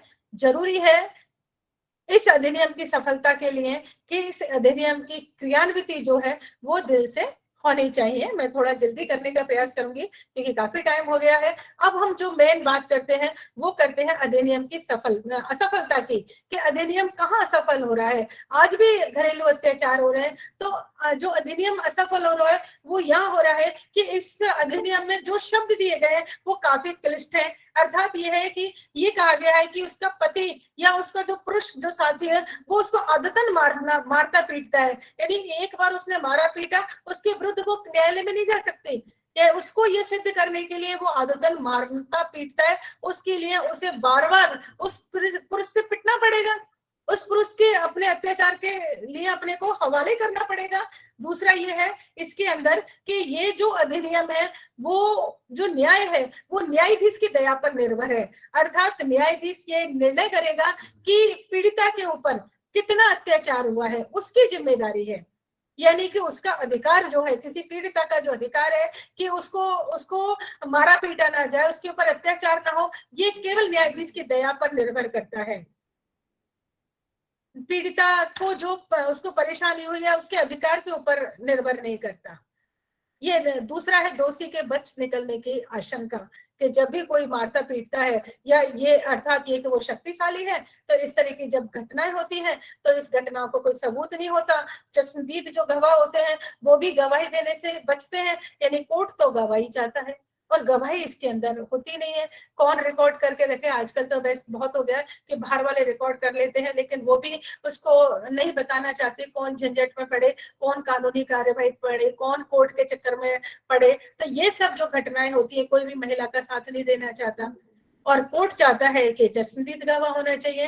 कानून सबूत मांगता है और जब तक सबूत नहीं मिलता है तब तक कानून कोई कार्यवाही नहीं करता है, तो दोषी के बच निकलने की आशंका होती है। दूसरा है पारदर्शिता में कमी। पारदर्शिता में यह है कि ये कहा जाता है कि मानसिक कष्ट पहुंचा है, तो इसके अंदर कौन निर्णय करेगा कि किसको कितना मानसिक कष्ट पहुंचा है। यदि कोई पति गाली देता है या पत्नी गाली देती है तो उससे किसको कितना मानसिक कष्ट पहुंचा है, तो ये एक बहस का विषय हो जाता है। जो न्यायाधीश है वो भी चुपचाप सुनता रहता है, उसको समझ में ही नहीं आता कि गलती किसकी हुई है। तो पारदर्शिता में कमी है और वास्तविकता ये है कि इस पे न्यायाधीश जो वहां था ही नहीं, वो कैसे निर्णय लेगा कि किसको कितनी गालियां दी गई, किस तरीके की गालियां दी गई, किस तरीके से, और उसमें कौन सा पक्ष जो है हर्ट हुआ। क्योंकि जब गालियां, लड़ाई होती है, युद्ध घर में होती है, तो दोनों तरफ से ही फायर होता है। ऐसा तो है नहीं कि एक तरफ से फूल बरसते हैं और एक तरफ से पत्थर बरसता है, या ऐसा होता नहीं है कि यदि पत्नी बोल रही है पति चुप हो जाए, पति बोल रहा है पत्नी चुप हो जाए, या जो भी है पुरुष चुप हो जाए, महिला बोले महिला है जो पुरुष चुप हो जाए, ऐसा होता नहीं है, बराबर की होती है। तो ऐसी स्थिति में न्यायाधीश को कैसे पता चलेगा कि किसने किसको किस तरीके से मानसिक कष्ट दिया या भावात्मक कष्ट दिया। इसका तो कोई मापदंड है ही नहीं, इसका कोई थर्मामीटर नहीं है कि कौन कितना आहत हुआ। तभी पता चलता है जब कोई सुसाइड कर लेता है कि ये बहुत आहत हुआ, खुद ही मर जाता है जब पता चलता है कि ये बहुत आहत हुआ, और तब तक वो तो खत्म ही हो जाता है। आवास की बात है कि आवास के अंदर, घर के अंदर अत्याचार होता है, घरेलू हिंसा होती है, जो ऑफिस में होती है, बाजार में होती है, बाहर होती है, उसका वो उससे भी भावात्मक चोट पहुंचती है, उससे भी शारीरिक चोट तो नजर आ जाती है, लेकिन किसी को जो मानसिक कष्ट होता है, जो भावात्मक कष्ट होता है, वो कहाँ से कैसे पता चलेगा? उसके लिए कौन सा पैमाना है, कौन सा थर्मामीटर है, कौन सा उसके लिए स्केल यूज किया जाएगा? ये न्यायाधीश भी नहीं जानता, समाज भी नहीं जानता, कानून बनाने वाले भी नहीं जानते कि कैसे होगा। सबसे बड़ी और इसमें सबसे खराब बात है, ढाल बने तलवार।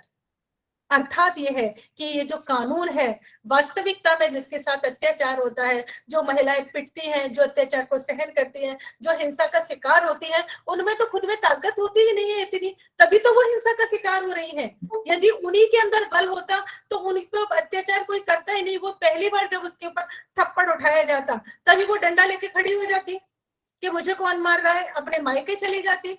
तो उसमें तो अत्याचार होता ही नहीं है। वास्तविकता में अत्याचार होता है, जो अत्याचार सहती रहती है उसमें बोलने की हिम्मत ही नहीं होती। और इस कानून का, इस अधिनियम का जो फायदा उठा रही है, वो महिलाएं उठा रही हैं जो क्रूर और आपराधिक मानसिकता वाली हैं। उनकी शादी होती है या अपने परिवार में वो समायोजित नहीं हो पाती, और समायोजित नहीं पाती, बार बार बहुत सारी तरह की गलतियां करती हैं। जब उनको परिवार का कोई सदस्य या मुखिया रोकता है, टोकता है, तो वो उसके विरुद्ध शिकायत करती है, कोर्ट में जाती हैं। जो जितने भी घरेलू हिंसा अधिनियम से संबंधित को केस हैं, उसमें 70 से 75% वो ही है।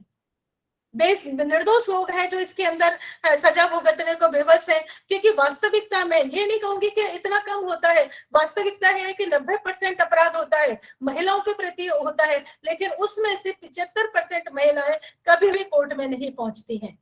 वो ही महिलाएं कोर्ट में पहुंचती हैं जो स्वयं अत्याचार कर रही हैं, जो स्वयं आपराधिक प्रवृत्ति की हैं, जो स्वयं क्रूर हैं। वो पहले ही अपने परिवार को के साथ गलत करती हैं और उसके बाद वो कोर्ट पर पहुंच जाती हैं कि मेरे साथ मार पिटाई करी जा रही है, तो उसका पति और उसके जो परिवार वाले हैं वो भुगतते हैं।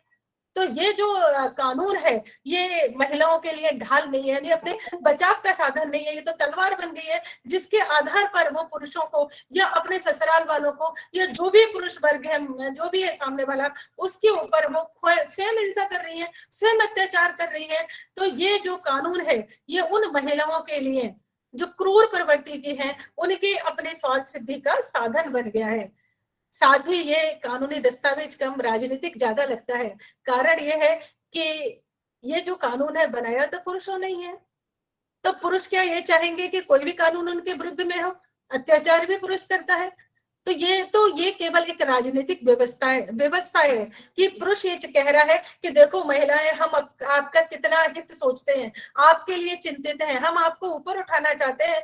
उन्हीं पुरुषों के, जिन पुरुषों ने ये कानून बनाया है, उन्हीं पुरुषों के घर की जो महिलाएं, उनको आप जाके देखिए कि वो घूंघट से बाहर नहीं निकलती, वो हिंसा की शिकार होती है, वो प्रताड़ित होती है। और उनमें से कोई महिला जो ग्राम की सरपंच है, विधायक है या सांसद है, क्योंकि वो जब उनको सीट नहीं मिलती तो अपने घर की महिलाओं को सरपंच बनाते हैं, विधायक बनाते हैं, सांसद बनाते हैं। उनकी स्थिति जो होती है वो उस पतंग के समान होती है, जो उड़ती तो है आसमान में, लेकिन उसका नियंत्रण उसके पति या उसके किसी घर के पुरुष के हाथ में होता है। भाषण भी वो वही देती है जो पुरुष तैयार करके रखता है।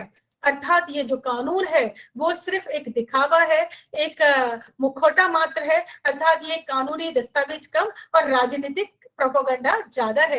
यदि वास्तविकता में महिलाओं को अपने हितों की रक्षा करनी है तो उन्हें जो स्वयं आगे आना पड़ेगा, स्वयं उनको अपने आगे आना पड़ेगा। और पुरुष भी जो चाहते हैं कि महिलाओं को भला हो, महिलाओं की स्थिति सुधरे, तो उनको सबसे पहले अपने घर की महिलाओं की स्थिति सुधारनी पड़ेगी, अपने घर की महिलाओं को सम्मान देना पड़ेगा, उनके प्रति हिंसा रोकनी पड़ेगी, ताकि और दूसरे जो पुरुष हैं वो उनका अनुसरण कर सके कि यदि सामने वाला अपने घर की महिला को सम्मान दे रहा है तो हमें भी देना चाहिए। हम अपने घरों में भी देखते हैं कि जब भी एक महिला बाहर जाके, मैं अपनी बात कर रही हूँ, बाहर जाके कमा के लेके आती है, जो कि पुरुषों का आधिपत्य है, ऐसा मानते हैं कि पुरुष का काम है बाहर जाके कमा के लेके आना। जब हम कमाने जाती है तो हमारे लिए गर्व की अनुभूति होती है कि हम कमा के ला रही हैं। लेकिन वही पति यदि घर में खाना बनाता है, रसोई में जाके खाना बनाता है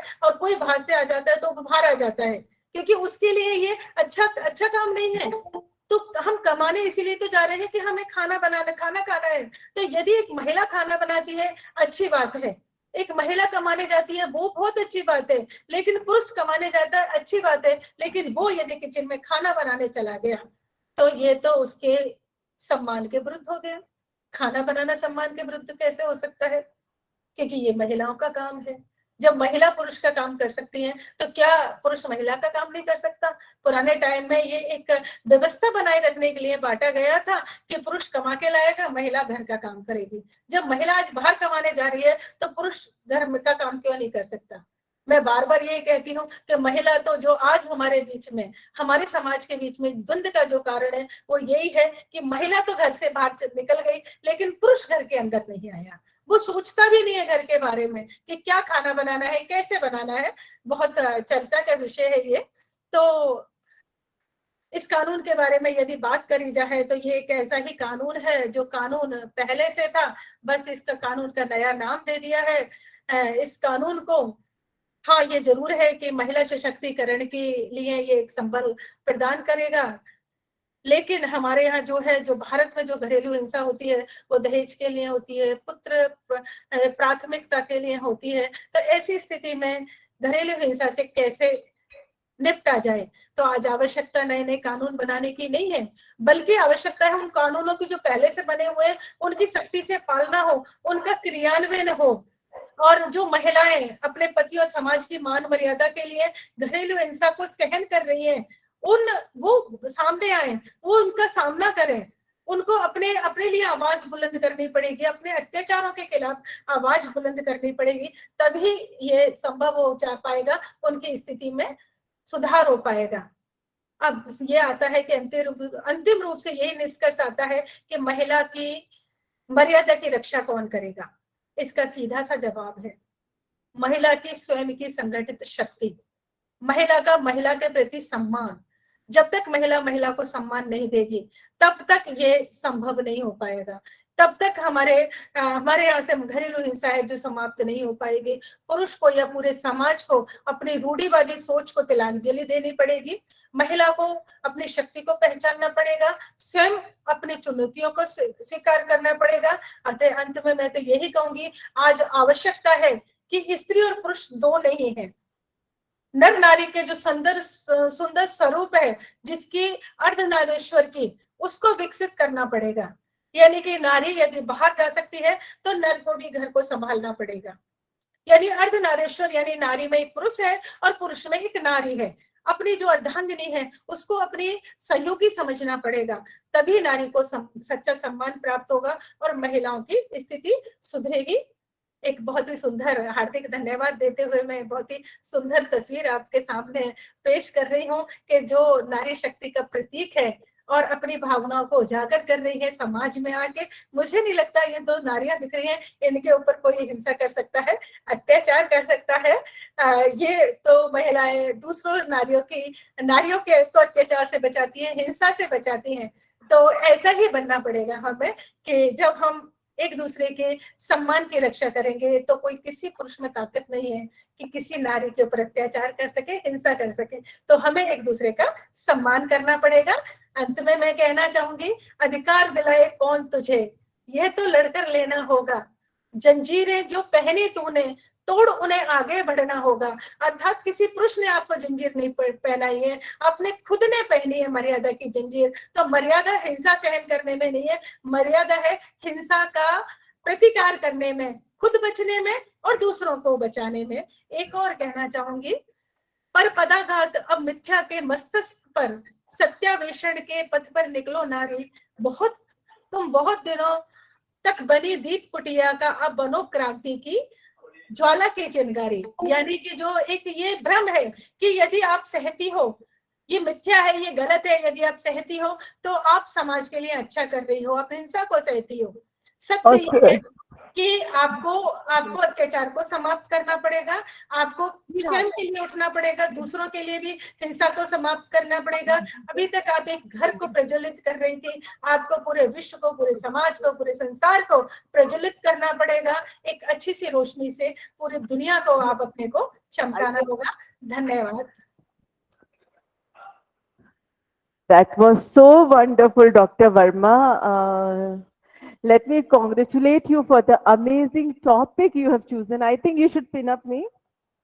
The social environmental pollution. Dr. Verma, as the जी society gets polluted, the war happens inside the humans and the degradation of the society starts. You spoke about the domestic violence with women. And imagine the society without a woman or with a woman who is not happy. And that society is like without a soul. Children of that society will not take the nation ahead, but they will be goons who will in turn beat their mothers, their wives, their daughters, their lovers. I really hope that professor like you and your deliberations will bring more reform, and this man driven society will understand that without keeping a woman happy, no nation can lead. Exact This is सही a बात very beautiful topic you have taken, and your deliberation was so amazing. The topic you have chosen, madam, this topic was taken into picture by our Vice Chancellor, Dr. J.P. Yadav, who is right now working as a Vice Chancellor of RRBM University. He said, why we are forgetting the social pollution. और exactly आपने इतनी सुंदरता, इतनी खूबसूरती के साथ उस चीज को आज हमारे सामने प्रदर्शित किया है। मैडम, आपको बहुत बहुत साधुवाद। Thank you. बस आपके इंस्पिरेशन से, आपके प्रेरणा से आपने ये मंच उपलब्ध कराया। आपको साधुवाद, आपको बहुत बहुत धन्यवाद। और जितने भी महिला पुरुष हैं शायद ये सोचने को आज मजबूर हों कि सबसे पहले हमें अपने सामाजिक जो एनवायरनमेंट है उसको शुद्ध करना है और उसके लिए अपने मन और मस्तिष्क को शुद्ध करना है।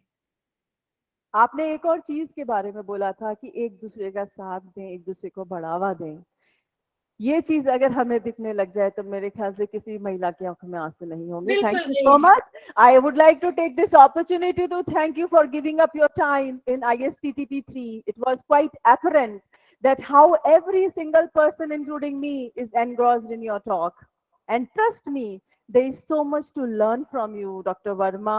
Your knowledge, your experience, it was treat hearing you. Thank you so much once again. और मैं आपको एक invitation देना चाहूंगी हमारे पेट्रन और प्रिंसिपल की तरफ से। हम एक ऑफलाइन कॉन्फ्रेंस ऑर्गेनाइज कर रहे हैं 12, 13, 14 तारीख अगस्त में। अपनी डेट्स को आप फ्रीज कर लीजिए और हम ऐसी आशा करते हैं कि आप कुछ दिन पहले आके हमारे साथ जुड़ेंगी। हमारा सौभाग्य रहेगा और आपका और आपके प्राचार्य महोदय का आदेश जो है वो सिर माथे है। हमारा सौभाग्य है कि हम आए और जितने भी लोग जुड़े हुए हैं, मुझे लगता है हम डिजिटल माध्यम से एक दूसरे को जान रहे हैं, लेकिन रूबरू हम देखें तो हमें अच्छा लगेगा। तो हम सभी पूरा प्रयास करेंगे, पूरा प्रयास ये हम आएंगे और हम चाहेंगे कि जिस तरीके एनवायरनमेंट जो आपने मतलब इसके लिए जागरूकता के लिए जो आपने पैदा, हम और कुछ नहीं कर सकते। हम शिक्षक हैं, हम झाड़ू लेके, मैं बार बार कहती हूँ, हम झाड़ू लेके नहीं जा सकते, लेकिन आसपास के वातावरण को शुद्ध कर सकते हैं। चाहे वो सामाजिक हो, चाहे वो राजनीतिक हो, चाहे वो नेचर का हो, तो उसको शुद्ध कर सकते हैं। और उसके लिए सबसे बड़ा हम काम कर सकते हैं, जागरूकता उत्पन्न कर सकते हैं। वो हम कर रहे हैं, करेंगे जरूर, और हम जरूर अलवर आएंगे। सुंदर से शहर जो मेरे तो चूंकि मैं भरतपुर की, आपको पता है, मेरे पास का है और मुझे वहां आके बहुत खुशी हुई है। और मैं सिर्फ एक बार आई हूँ, मतलब जब से मैंने होश संभाला भरतपुर और अलवर को सुनती आई हूँ, और लेकिन आई एक बार हूँ। और मैंने जो इतना सुंदर शहर देखा, वो मुझे जो शायद वो दिल्ली से भी अच्छा लगता है, बहुत सारी जगह से वो शहर अच्छा लगता है। तो मैं जरूर आऊंगी, आपके साथ रहूंगी और सिटी को भी एंजॉय करूंगी, आपके कॉलेज को भी जो एक महल है उसको भी एंजॉय करूंगी। Thank you so much madam, इंतजार रहेगा आपका। वैसे मैं बता दूं, अलवर जगह भी है, यहाँ के लोग भी बड़े सुंदर हैं, आप जरूर आइए। Thank you so much. Now leaders think and talk about solutions, followers think and talk about problems, and such leaders have the capacity to transform vision into reality. I would like to inform everyone that we are very happy to have among us the patron of ISTTP-3 and principal of Raj Rishi Government Autonomous College, Alwar, Professor Dr. Hukam Singh Ji. With lot of gratitude and respect, now I would like to call upon the most dynamic principal of the higher education, Professor Dr. Hukam Singh ji for a few words. Sir, stage is all yours. Professor Dr. Hukam Singh ji.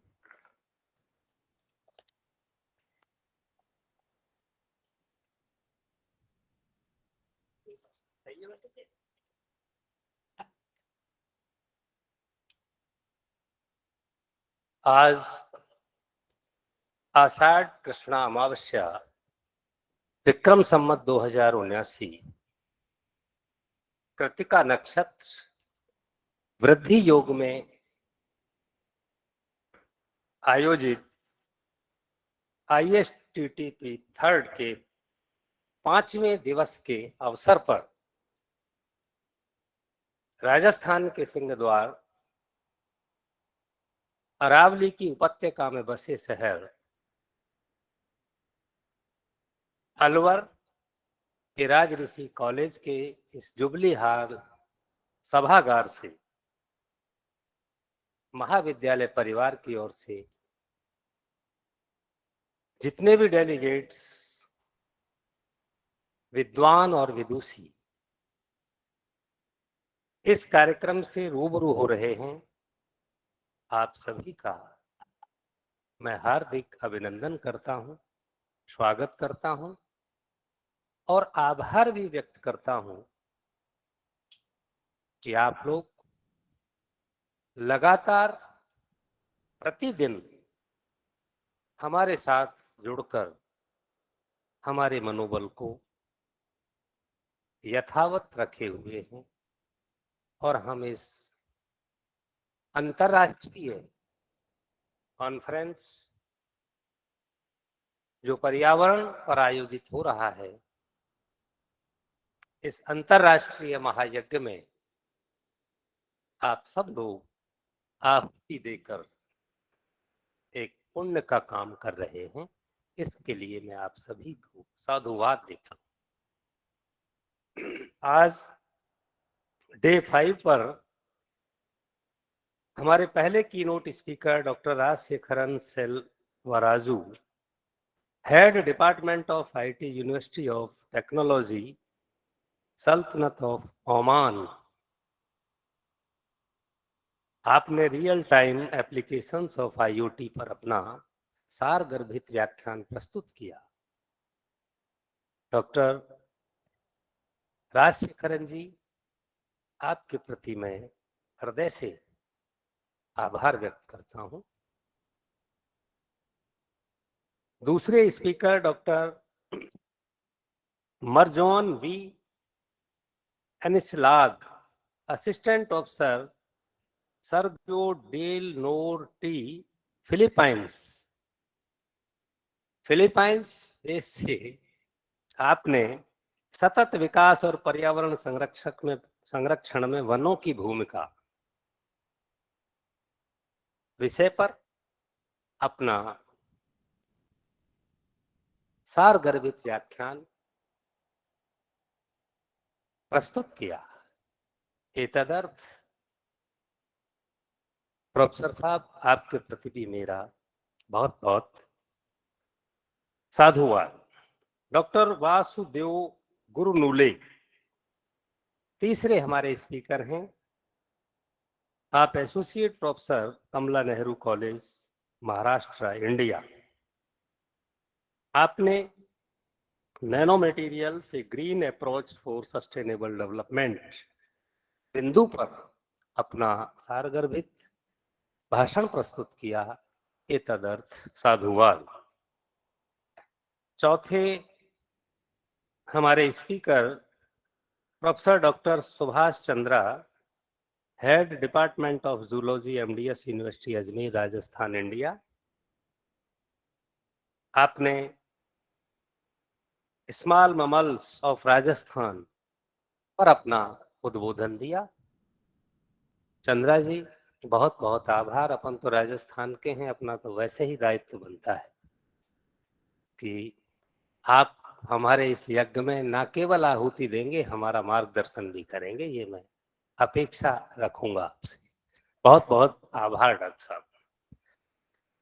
और पांचवें speaker जिनको मैंने थोड़ा सा सुना भी है, doctor Shashi Verma, आप एसोसिएट प्रोफेसर हैं गवर्नमेंट महारानी सुदर्शन कॉलेज बीकानेर राजस्थान इंडिया। हाँ, वैसे तो ये बीकानेर डेजर्ट में आता है,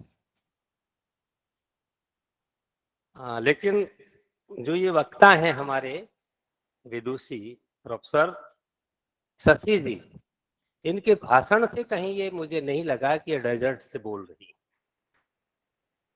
तो शशि जी और इनका जो विषय था वो भी घरेलू हिंसा से महिलाओं का संरक्षण अधिनियम 2005, एक यथार्थ स्थिति। तो मैं तो शशि जी आपके इस भाषण से इतना ही समझा। पहले तो मैं ये सोच रहा था कि शशि जी को पर्यावरण पर बोलना चाहिए था, पर पता लगा कि आप पॉलिटिकल साइंस के प्रोफेसर हैं।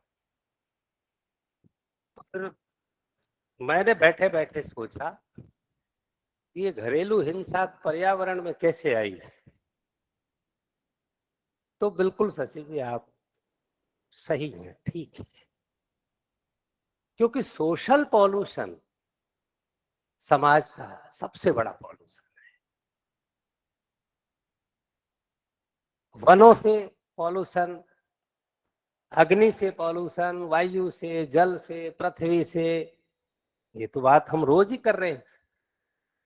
लेकिन लीक से हटकर कहा जाए और फिर उससे संबंध जोड़ दिया जाए, मैं समझता हूं जो ऐसा लग रहा था कि ये तार्किक नहीं है,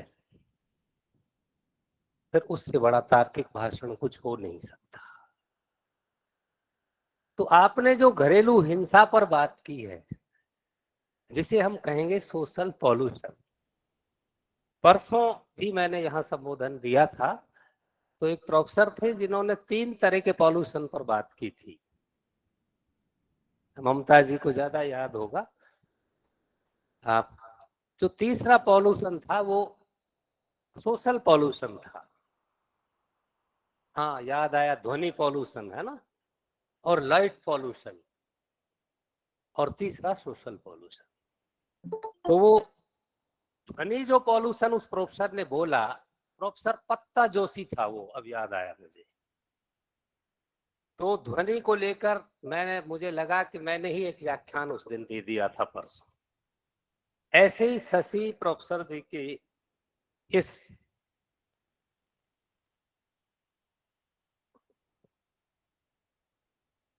उद्बोधन में जो घरेलू हिंसा आपने बात रखी, तो ये बात सही है, घर घर की कहानी है ना। घर समाज का एक अभिन्न अंग है,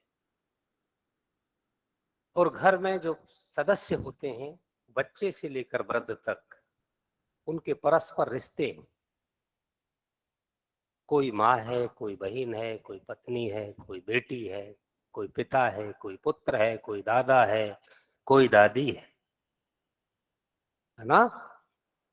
तो तुलसीदास ने लिखा था प्रोफेसर शशि जी रामचरितमानस में, जहां सुमत वहां संपत नाना, सही बात है सर। और जहां कुमत वहां विपत निदाना। तो जिस घर में सुमति है, अर्थात एक मुखिया जिस घर में है और पूरा परिवार उसके निर्देशन में काम करता है, और वो मुखिया इतना समझदार है कि वो बच्चे से भी पूछता है हर विषय में, अपने परिवार के हर सदस्य की राय भी लेता है, मनमानी नहीं करता वो, नहीं तो फेल हो जाएगा, मनमानी करेगा। तो जिस घर में सुमति है, सद्बुद्धि है, एकमति है, संपत्ति नाना, वहां तरह तरह की संपत्तियां निवास करती हैं। बल्कि मैं कहूं कि ईश्वर स्वयं वहां आता है और सब तरह का सुख उस परिवार को प्रदान करता है। तुलसीदास लिखते हैं, जहां कुमति, और जिस घर में कुमति है ना, दादा कुछ बोलता है, दादी कुछ बोलती है, पिता कुछ बोलता है, माता कुछ बोलती है, पति कुछ कहता है, पत्नी कुछ कहती है, बेटा क्या कहता है, बेटी क्या कहती है, अर्थात आप समझ लीजिए उसका विनाश तय है। और आप सर्वे कर लीजिए, आज मेरी इस बात को सुनने के बाद अपने जहां भी आप जितने भी लोग मुझको देख रहे हैं, सुन रहे हैं, जहां भी रहते हैं, जिस भी देश में, जिस भी समाज में, आप जिस भी सोसाइटी में, मेरे इस वाक्य का परीक्षण करें कि क्या ये बात सही है। हम मानते हैं कि सनातन सत्य है, ऐसा है। क्यों कि कुछ बातें सनातनी होती हैं, वो जब कही गई तब भी सही थी, आज भी सही हैं और भविष्य में भी सही रहेंगी। और चूंकि सस्टेनेबल डेवलपमेंट इस थीम में है जिस पर अंतरराष्ट्रीय कॉन्फ्रेंस किया जा रहा है, सतत विकास, तो सतत सामाजिक परिष्कार, सतत संस्कारों का परिष्कार, सतत संस्कारों की को गतिमान रखना, जिस समाज में, जिस सोसाइटी में, जिस घर में होगा, निश्चित रूप से वहां सोशल पॉल्यूशन नहीं होगा। एक बात आप सब लोगों ने सुनी है, गुड माइंड गुड फाइंड। एक ये भी सुनी है कि स्वस्थ शरीर में स्वस्थ मस्तिष्क निवास करता है, और जब स्वस्थ मस्तिष्क होगा तो उस मस्तिष्क से जो उपज होगी, जो भी वो कुछ देगा और लेगा सोसाइटी में, वो विशुद्ध होगा, परिष्कृत होगा, वो शाश्वत होगा, वो सतत होगा। और निश्चित रूप से हम कह सकते हैं कि जिस सोसाइटी में इस तरह का सोशल पॉल्यूशन नहीं है, वो सभ्य समाज होगा, सभ्य संस्कृति उसकी होगी, सभ्य उसके विचार होंगे, और उसका जो भी कुछ उससे उद्भूत होगा वो सब सभ्य होगा, अच्छा होगा। अच्छा होगा, अच्छे नागरिकों का निर्माण होगा, अच्छे नागरिकों का निर्माण होगा तो पर्यावरण की रक्षा स्वतः हो जाएगी। सवाल तो यही है कि अज्ञानता में व्यक्ति अपराध करता है, तरह तरह के अपराध करता है, क्योंकि उसे ज्ञान नहीं। और जब वो ज्ञानवान हो जाएगा, उसको ये पता लग जाएगा कि मैं भी प्रकृति का वैसा ही अंग हूं जैसे ये पौधा, ये नदी, ये वृक्ष हमें क्या देते हैं, इनसे हमें सीखना चाहिए। तो प्रोफेसर शशि जी, मैं ये कहूंगा कि आपका ये जो भाषण है सारगर्भित है, और आप ये भी कह रहे थे कि नारी तो क्या कह रही थी, अर्धांगनी है या अर्धनारीश्वर है, इस तरह की आपके भाषण में कोई बात आई थी। तो मैं तो इतना कहूंगा कि शिव का नाम आपने सुना है? जी सर। शिव, भगवान शिव, जी और सर जी। ई को निकाल दो तो वो सब रह जाएगा, और सब मुर्दे को कहते हैं। शिव इसलिए शिव है कि उसमें ई रूपी नारी द्रौपदी उसमें समाहित है, इसलिए वो शिव है। ई शक्ति का नाम है। क्या नाम है उनकी पत्नी का? पार्वती। तो पुरुष इसलिए शक्तिमान है कि नारी की शक्ति उसके साथ है, उसमें समाहित है। इसीलिए भगवान का अर्धनारीश्वर रूप दिखाया जाता है दुनिया को, और वो अकेला नहीं है। जब ब्रह्मा की बात करें तो वहां भी सरस्वती, विष्णु की बात करें तो वहां लक्ष्मी, और भोलेनाथ की बात करें तो वो तो है ही, उनके शरीर में ही है। इसलिए स्वस्थ समाज का निर्माण भी तभी होगा जब इस समाज की सोच सही होगी, जिस पर प्रोफेसर शशि ने बहुत बड़ा भाषण दिया है। जब तक क्षमता मूलक समाज का निर्माण नहीं होगा, क्षमता मूलक विचारधारा समाज में नहीं आएगी, तब तक स्वस्थ समाज का निर्माण नहीं हो सकता, और स्वस्थ समाज का निर्माण नहीं होगा तो स्वस्थ विचारधारा नहीं आ सकती, और स्वस्थ विचारधारा नहीं आएगी तो पर्यावरण के प्रति, समाज के प्रति स्वस्थ चिंतन पैदा नहीं हो सकता। इसलिए जरूरी है कि सोच को पहले बदला जाए। जैसा खाओगे अन्न वैसा होगा मन, जैसा पियोगे पानी वैसे बोलोगे वाणी, जैसी करोगे संगत वैसी होगी रंगत। इन्हीं शब्दों के साथ और हमारे अगले स्पीकर हैं सुब्रमण्य जी अय्यर। आप यूनाइटेड अरब अमीरात से, यूएई से संबोधित करेंगे। डॉक्टर साहब, आप मैं बहुत बहुत आभार पहले ही व्यक्त कर रहा हूँ। मुझे उम्मीद है कि आप अपने मुखारबिंद से इस अंतर्राष्ट्रीय सम्मेलन में जो शरीक हो रहे हैं लोग, उन सबको लाभान्वित करेंगे। और अंतिम हमारी आज की वक्ता हैं डॉक्टर रश्मि त्यागी, जो सुपरिचित विदुषी महिला हैं हमारे इन प्रोग्रामों में। मैडम रश्मि जी, आपके प्रति तो मेरे पास शब्द नहीं है आभार व्यक्त करने को, क्योंकि आप इतना हमारा सहयोग कर रही हैं जिसे मैं व्याख्यायित नहीं कर सकता। आपके प्रति बहुत बहुत आभार।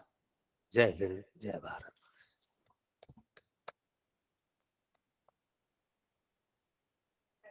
Thank you so much, sir, for your support. We value the insight and guidance, Principal Sir, you provide to all of us, and your words of encouragement keeps us motivated throughout, and your presence is very, very important for us. Now it's time for our 21st keynote address, which is to be delivered by Dr. Shankar Subramaniam Iyer, Senior Faculty and Business Development Manager for Institutional Business, Westport Group, United Arab Emirates. Dr. Shankar Subramaniam is an astute and result-oriented engineer, management and finance professional with over 3 decades of extensive techno-commercial experience in sales, marketing, business development, and CRM with profit accountability in various sectors like engineering, construction, mining, projects, finance, and education.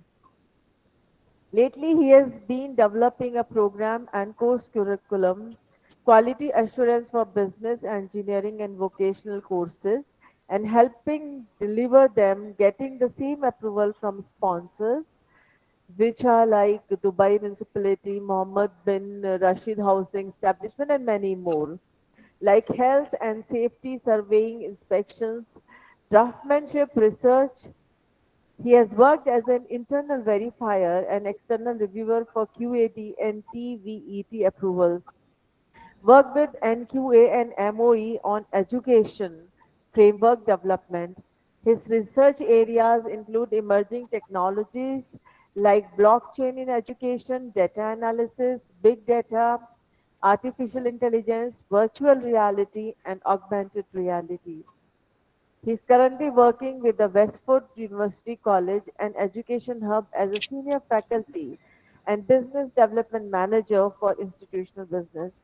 His areas of interest are marketing, operations, health and safety, strategic management, research and development, emerging technologies, business analytics, business sustainability, resilience and education management. Sir आपका बहुत बहुत स्वागत, sir आपका अभिनंदन. And without wasting more time, I would request you to kindly start with your keynote address. The stage is all yours. Dr. Subramaniam Iyer. Thank you, madam. Can you hear me? Yes, sir, we can hear you and we can see you as well. Okay.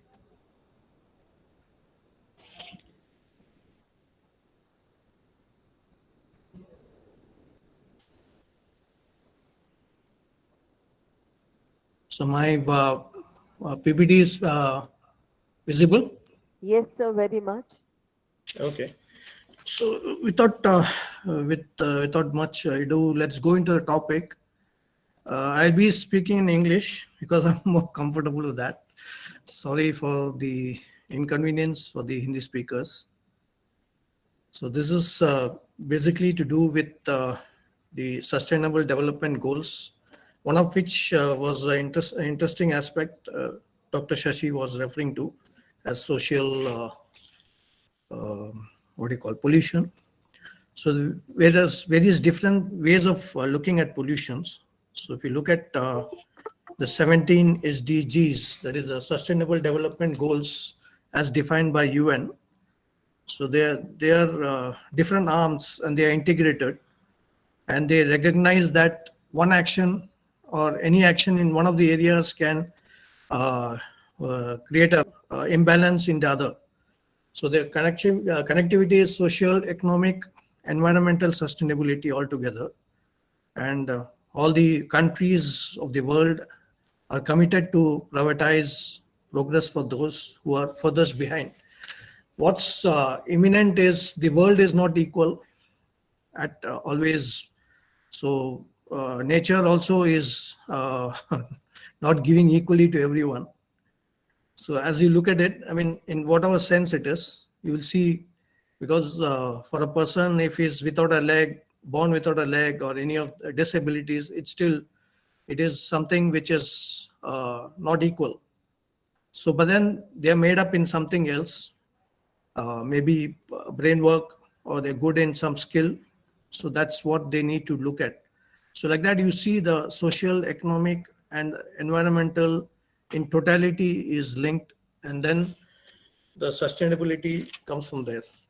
So if you look at the social sustainability, like what was said by Dr. Shashi and also by the Vice Chancellor, so it comes from the society, okay, and then what is forming society is human beings. So it has to be, each and every human being has to be in the same state or look at it in the same way.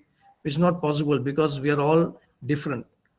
God has made us all different. So our minds and the wirings, how we are connected, how we connect with things is all going to be different. But definitely the awareness, and we keep discussing this, will slowly shift us into that kind of environment where it will be much cleaner in terms of conflict, in terms of peace. Because as you look at human lives, we are all designed for being in non-conflict or in love or compassion. So we perform best when we are in that state. So that's the inner state of each individual. So that's what we need to look at and what to be taught in the earlier days. So it can't be picked up at a much later stage. Like people say, okay, you get old, then you look at these things and that. It's not. I believe that it should be your background right at the beginning of your career. When you're born, from what culture you are, what background, what is your upbringing, what is the background of your parents, all that will go towards making this social or society a better place. So we'll slowly look at the different SDGs and try to connect it the way I would like to look at it. So the first one is we're looking at no poverty and poverty in all its forms everywhere. So which is a very difficult thing to do. As I said, the whole world is disequal or differently oriented. So maximum areas we have is with poverty, very few are really rich. So how to get away with this disparity? Because the poverty is what is leading to also social problems and also leading to economic problems. So that's why it's connected. So if you see that if everyone is equal, or everyone has the opportunities, everyone has the right to employment, everyone has equal money to spend, so you'll see the world will be a much better place. But it's not, because you will see in almost 50 to 60% of the countries, the per capita income is so low, they can't even sustain their lives. So we need to remove this inequality. So that's one of the first goals of sustainable society. So we need to eradicate extreme poverty, reduce poverty by at least 50%. So these are some of the goals, but how do we go about this? So as I said, if allowed to, it should be taught at a very early age. So these were what we used to be taught in the Gurukul system. So I don't know, somehow we have left that system away and you got washed away to the Western culture, the Western ethos, which is pulling away from the Hindutva or the Hindu Sanatan, which says that everyone needs to be equal, everyone is one. So if we look that nature is one, because if we look at nature as a part of us, so definitely that's the same way nature will respond to us. All our major problems will get over and done with. So that if that is the case, then equal rights to ownership, basic services, technology, everything should be shared equally, which is not currently the case. So the sooner we get away with this disparity, the better for the world. So next is the SDG, that is a zero hunger. As I said, again, this is also connected to the economic problems. So not all countries have the same nutrition values, or because of, you can even look at the example of what happened in Russia-Ukraine war. You see almost 3/4 of the world is without wheat. And in some countries, it's so bad, they can't, they're just surviving on maybe not even a meal per day. It's come down to that. So because the effect in one place is affecting across the world, the food security has been broken, imbalanced, and it's very difficult to get off this situation. And then obviously the target is zero hunger or end hunger. And obviously a man who is at least satisfied of his hunger is not going to look at crime. He's not going to look at short-term gains. So his perspective of life will be much better. So that's the goal. But then again, the disparity and the spread is not even, as I told you earlier. So third one is good health and well-being. Obviously, if you don't have the narration, you don't have the facilities, you don't have the money, so your health and this thing can go for a toss. So good health and well-being has been very important. It's been well established in the last 3 years of COVID. So we've seen literally everyone fighting for health and the well-being. And obviously, everyone didn't get the same facilities. So in some countries, the vaccines were thrown away in billions. In other countries, they were not even vaccinated, and a lot of people had to die. So this is the sort of disparity and the inequality which has happened. So obviously, all the countries need to come across, the world leaders need to address this. And I'm proud to say India has taken a major lead in this. And we will keep doing it. In both the food security, we are ready to feed the people who are hungry in terms of wheat and rice, which our government is taking up. But at the same time, we don't want it to be overstocked or enter into a black market, which is what happened in the vaccines. The developed countries cornered the vaccines and it was not available to the poor countries. And it has come to such a state that it expired and they have to dump millions on billions of vaccines into the graves and bury it. So that's a pathetic state. So at least some people would have got saved. So that's why it's all about, ultimately, it's about the human mentality. So if people are united, understand that we are all one. It's not about this country or that country or this region or male, female. We are all ultimately one. If that general feeling is there, and it should be taught, the ethos should be taught right at a young age, at the school level. So that's why education is a very important part of this. So I will go with the next SDG, that is the 4, quality education. And my whole emphasis is based on this: equal access to quality pre-education, technical education, higher education, so that all discrimination in education is removed. Now what's happened is lots of people cannot afford to have education. You look at even in India or across the world, you see the education is so costly and out of reach of major parents. Still, our parents borrow, beg, and send us for studies, and somehow that's the way we have come through. So you see so many software engineers and other fields which have got developed thanks to our parents. So, but then a lot of countries were not able to do that, and that was not the ethos in those countries also. So I don't have to name specifically the countries, but you see a lot of countries getting poorer and poorer in the neighborhood also. You'll see that's what happened. So if you don't have a good education, don't have the good ethos, you lead to corruption, you lead to poverty, you lead to whatever, even conflict, fighting, killing, violence, domestic violence, everything is coming from that. So if your education is good and you're taught to be one, right, with an young age, one with nature, one with yourself at peace, that's the way to go. So each of these things are equally shared and looked at. So gender equality again. So why do we differentiate between male and female is again a ethos problem. Right at the young age at home, if your parents treat everyone the same, that ends. So you don't differentiate at all. For example, I've seen a lot of, in my house, we are all one. I have two sisters, two brothers, and we were all same. Treated. Luckily, that's how our brothers treated us. And that's how even now, at this age, after 50 years, 55 years, we still love each other the same ways. And that's the same love we share with our neighbors, with everyone. So there's no difference between a man or a female or whatever. So if I have done my PhD, my sister has also done a PhD. So it's not that one is given the facility, the other one is not.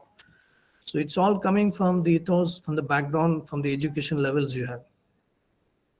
So clean water, sanitation, of course, this is the most important resources.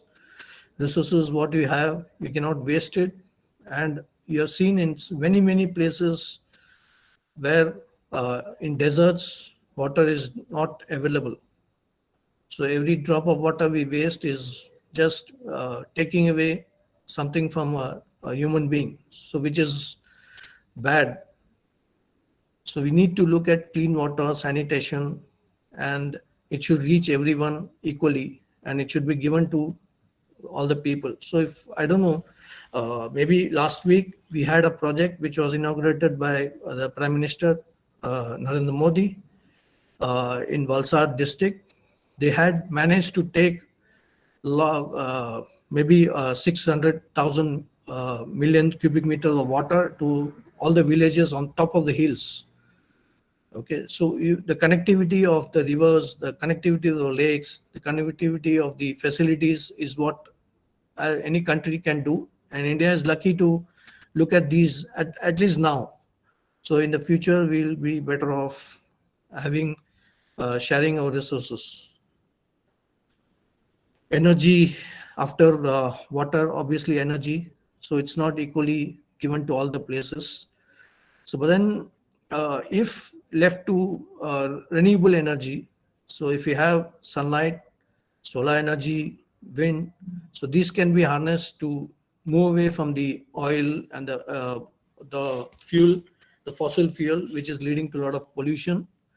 And obviously that's the answer for the next stage. And a lot of people are already working. So for example, you'll have maybe by 2030, almost 70 to 75% of the cars will be running on EV, electric cars, or any other alternate source, or maybe even solar. So that's how the world is moving, and that's what the technology is giving us. And it's a happy place in the future, maybe. Then decent work and economic growth, again, it's coming back to the basics. So if you have given the opportunities of education, the opportunities of employment will automatically happen, and this could have been easily met. But because it is not, it is all different in different parts of the world and different parts of the country itself. So you look at various states, you'll see the job opportunities in UP is not the same as the job opportunities in Tamil Nadu or in Maharashtra. Okay, because the population is more, so the opportunities are much less. So that's the equation. So it's very bad in certain areas, in certain like African countries. There's absolutely no jobs, so they don't have any source of income. So countries like Kenya, Somalia, or any of those. So it's very what do you call, bad to even imagine such a thing where people don't have resources, they don't have to eat, they don't have water to drink, and they don't have any employment. So what is that humanity is doing about it is again nothing. So we keep talking and giving targets to ourselves, but somehow it's not achieved. So if you look at the various SDGs, okay, so innovation infrastructure should be built up. Okay, again, this is a part of the civilized, developed societies, which is not available in the other countries. So this needs to spread. So how it can spread is again through education. So I'm coming to this thing where I'm trying to connect everything to the basic education. So there's only one answer to all this, and that's primarily the education what you receive at a very young age, and it should be free, according to me, or very minorly cost, so that everyone gets this facility, because it's only the education which can shift you out of this inequality what exists in terms of poverty, in terms of food, in terms of water, in terms of cleanliness, in terms of equality, everything. That's a single answer. Sustainability, again, I told you the pollution because of transport, other things, it's been done by the developed countries. For example, in 1857, you can imagine UK used to burn about 2 million tons of coal. Okay, 1857. So you can imagine, now we are in this age, 2022, and India has not even reached those levels. But then that's all those Western countries will say that India or China or any of those countries are polluting the world. But what is the pollution they've already done is massive. So their carbon footprints are bad. So they keep changing their targets. We'll achieve in zero, what do you call, carbon, net carbon by 2050. Now they're already talking 2070, but not a single dollar has been spent towards the sustainability. So India is fortunate in that, because our index is not very high, and our deforestation and other things are naturally not much. I mean, fortunately or unfortunately, our ancestors and our parents have been one with nature, not so much like how we would like to it to be. But then if the education ethos are kept, I believe in the near future we'll be much more efficient and much more sustainable societies, and prosperity will flow.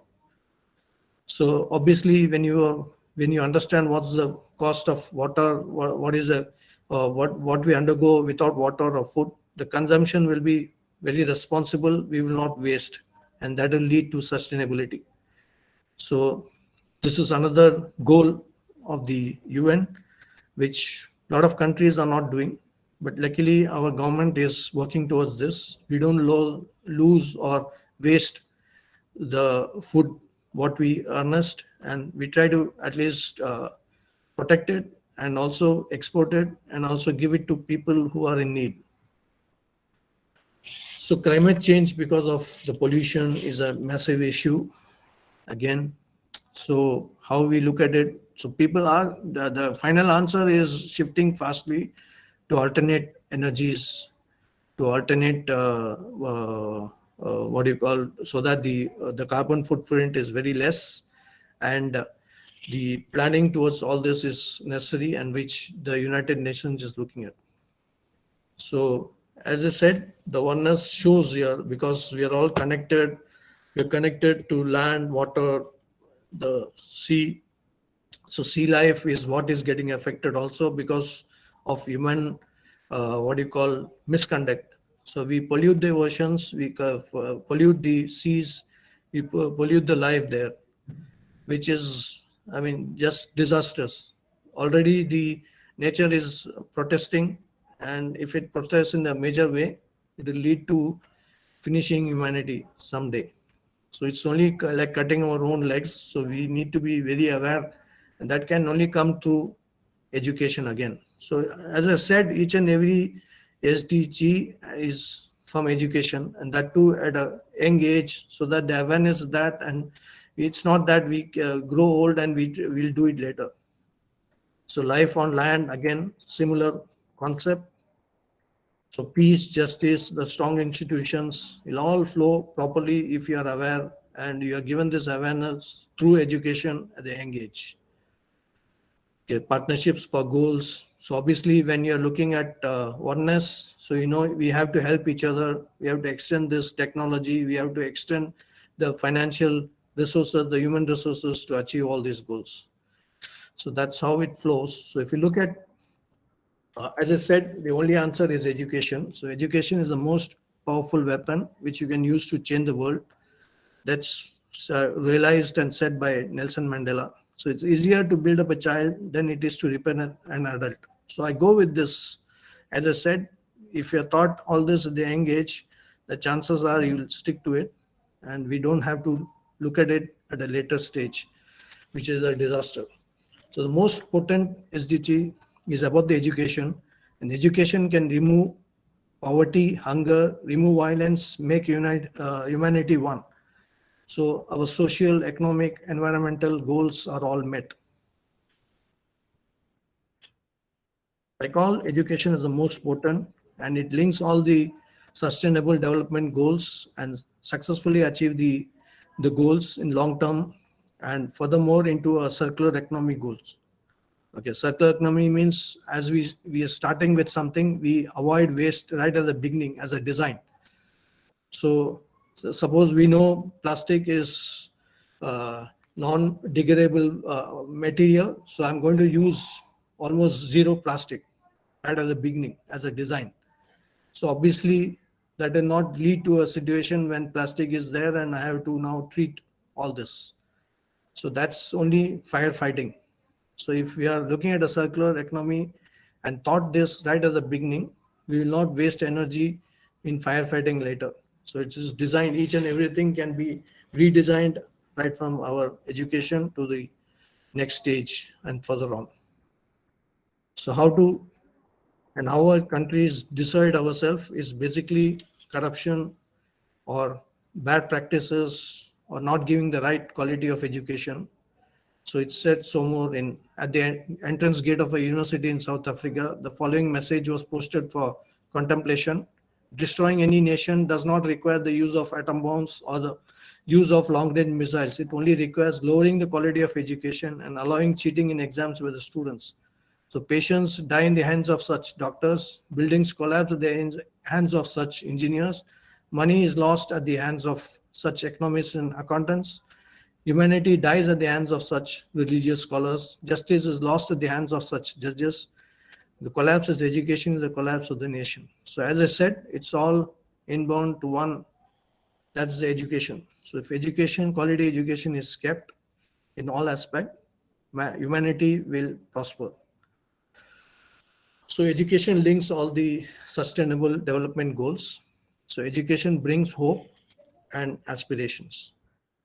So working on this, my passion and research area has been blockchain and harnessing all this, what I said, into a education system as a framework, which will help humanity.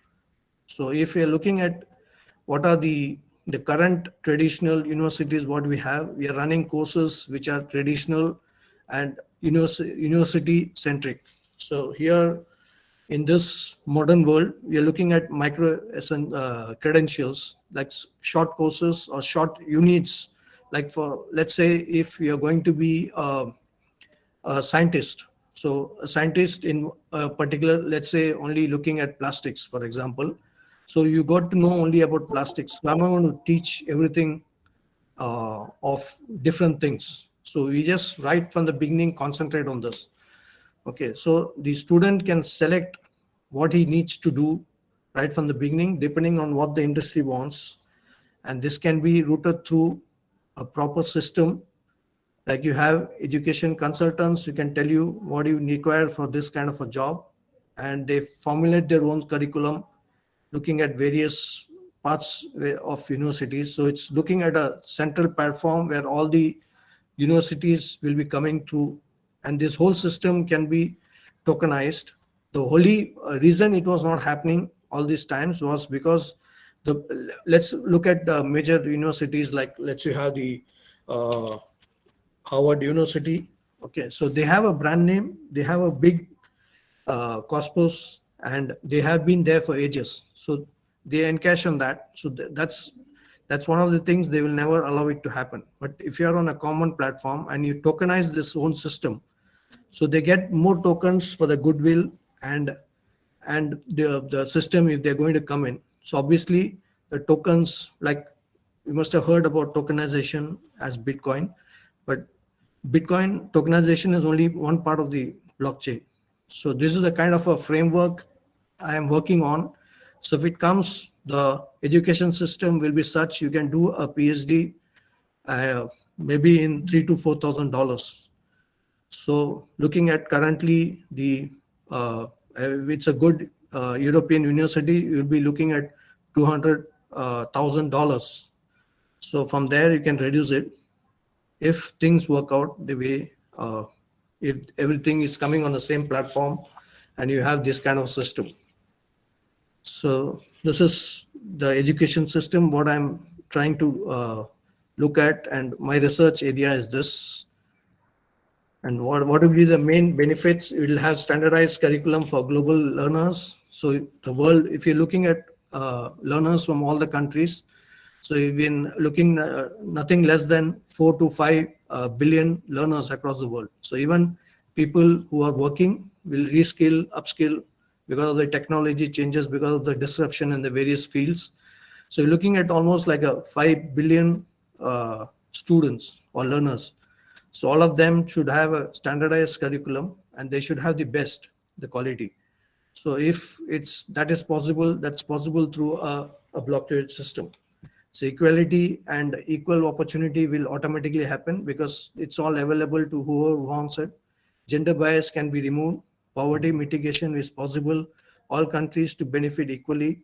Social and economic equality is possible. So cost rejection is almost 10% to almost 10%, 90% is gone.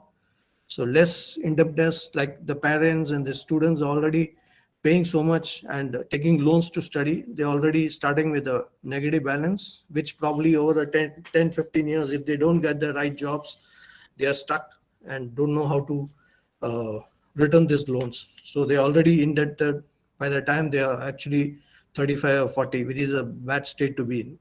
So quality education can be promoted on a common platform. Revenue earning enhanced due to more volumes. So we're looking at a 4 billion kind of students. Then record security and transparency is very much possible on a blockchain. That's the features of the blockchain.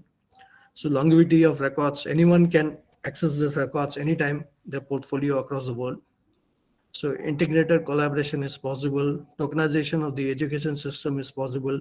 Local nationals will get employment and employment opportunities will get enhanced. So it thus answers almost all the sustainable goals of the UN. So probably this kind of system can happen if the UN and many other world leaders get together. And that's the aspiration and forward-lookingness for me. Thank you very much.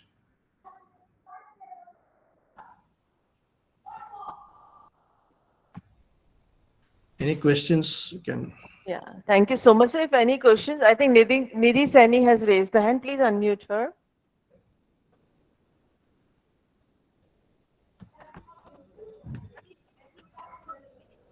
No, I don't think so. Open the chat box if somebody wants to ask. You can write in the chat box also. Open the chat box.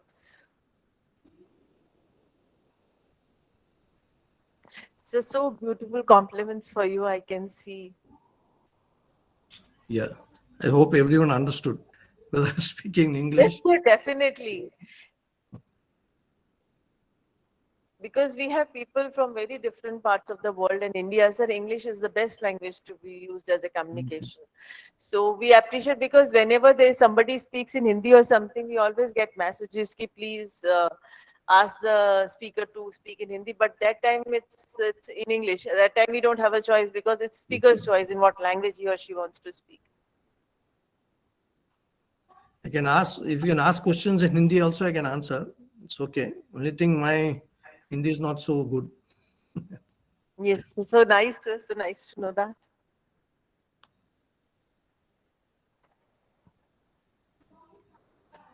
So no questions. No questions, I think.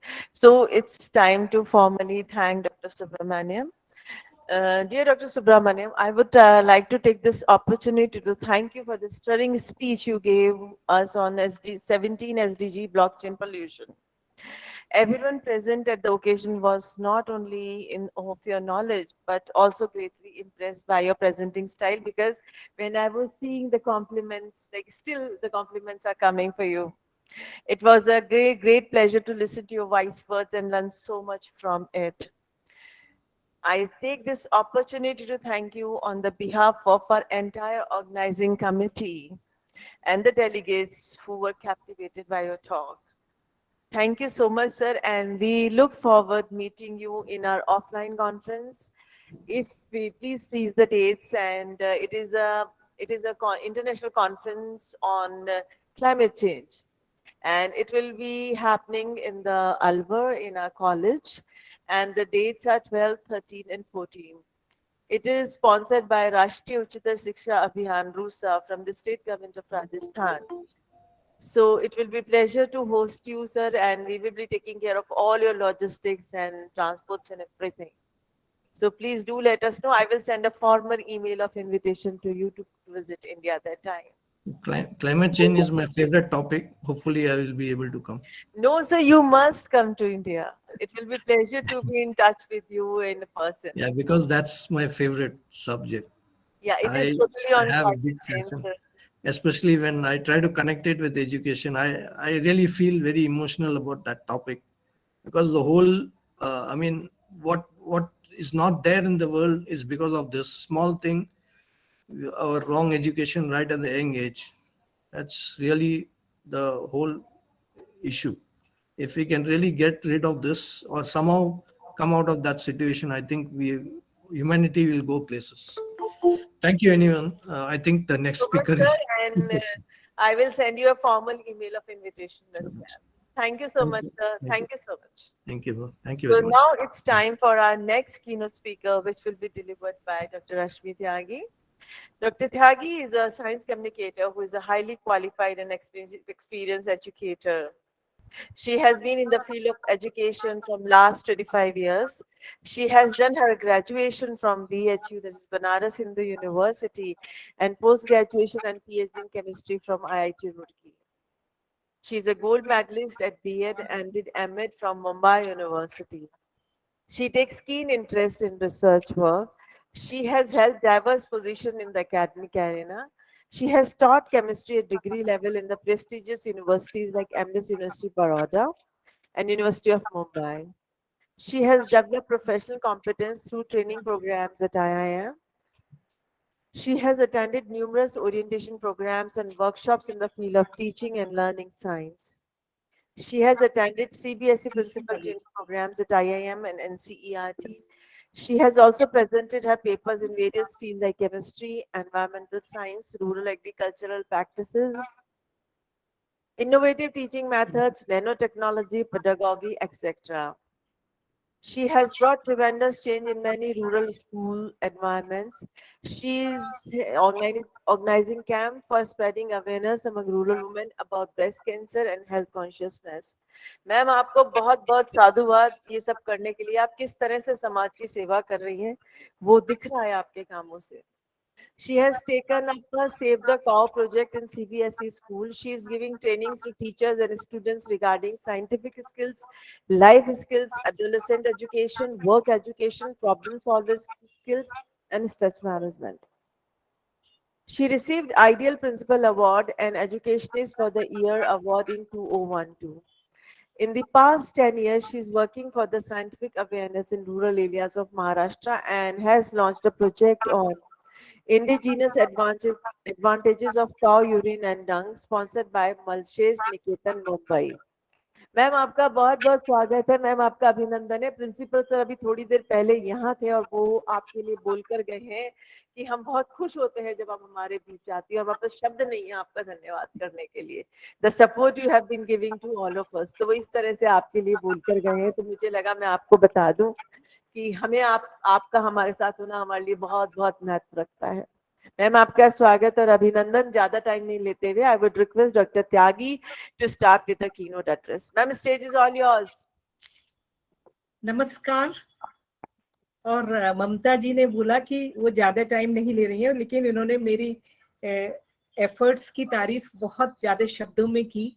तो मैं भी आप सब लोगों से यही कहना चाहूंगी कि मुझे भी बहुत खुशी होती है जब मैं इस तरह की कॉन्फ्रेंसेस में आप लोगों से जुड़ जाती हूँ।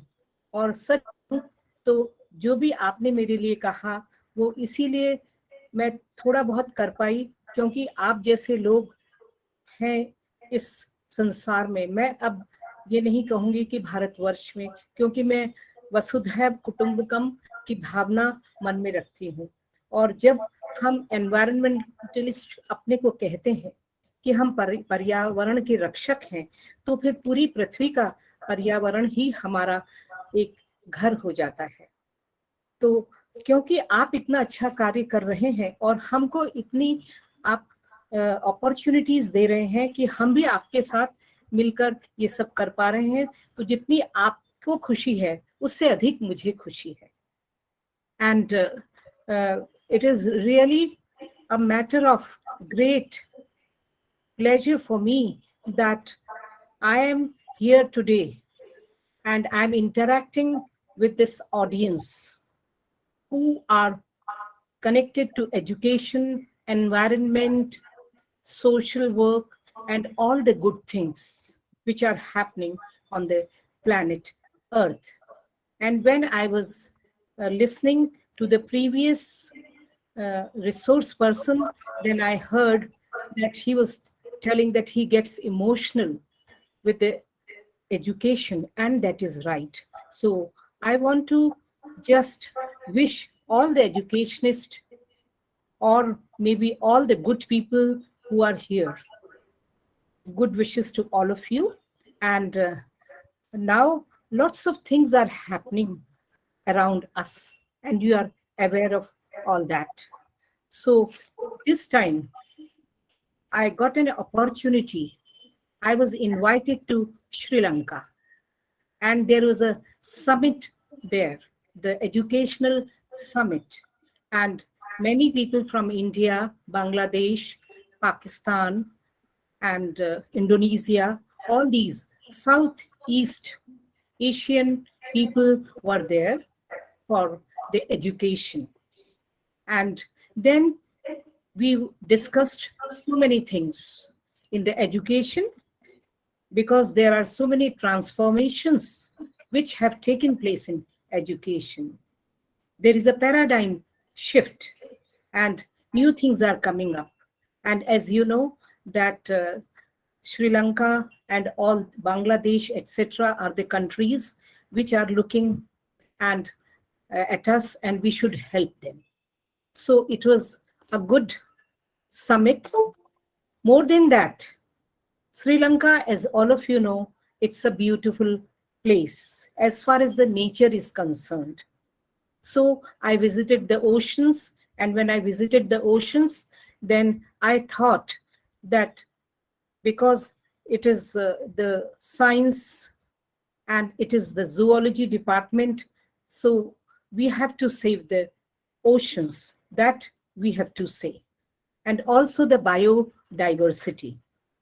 So before I open the PPT about, saving the oceans and also saving the biodiversity, so I'm telling you about the Sri Lanka, and you will be surprised to know that in Sri Lanka, we could not find any story of Ravan.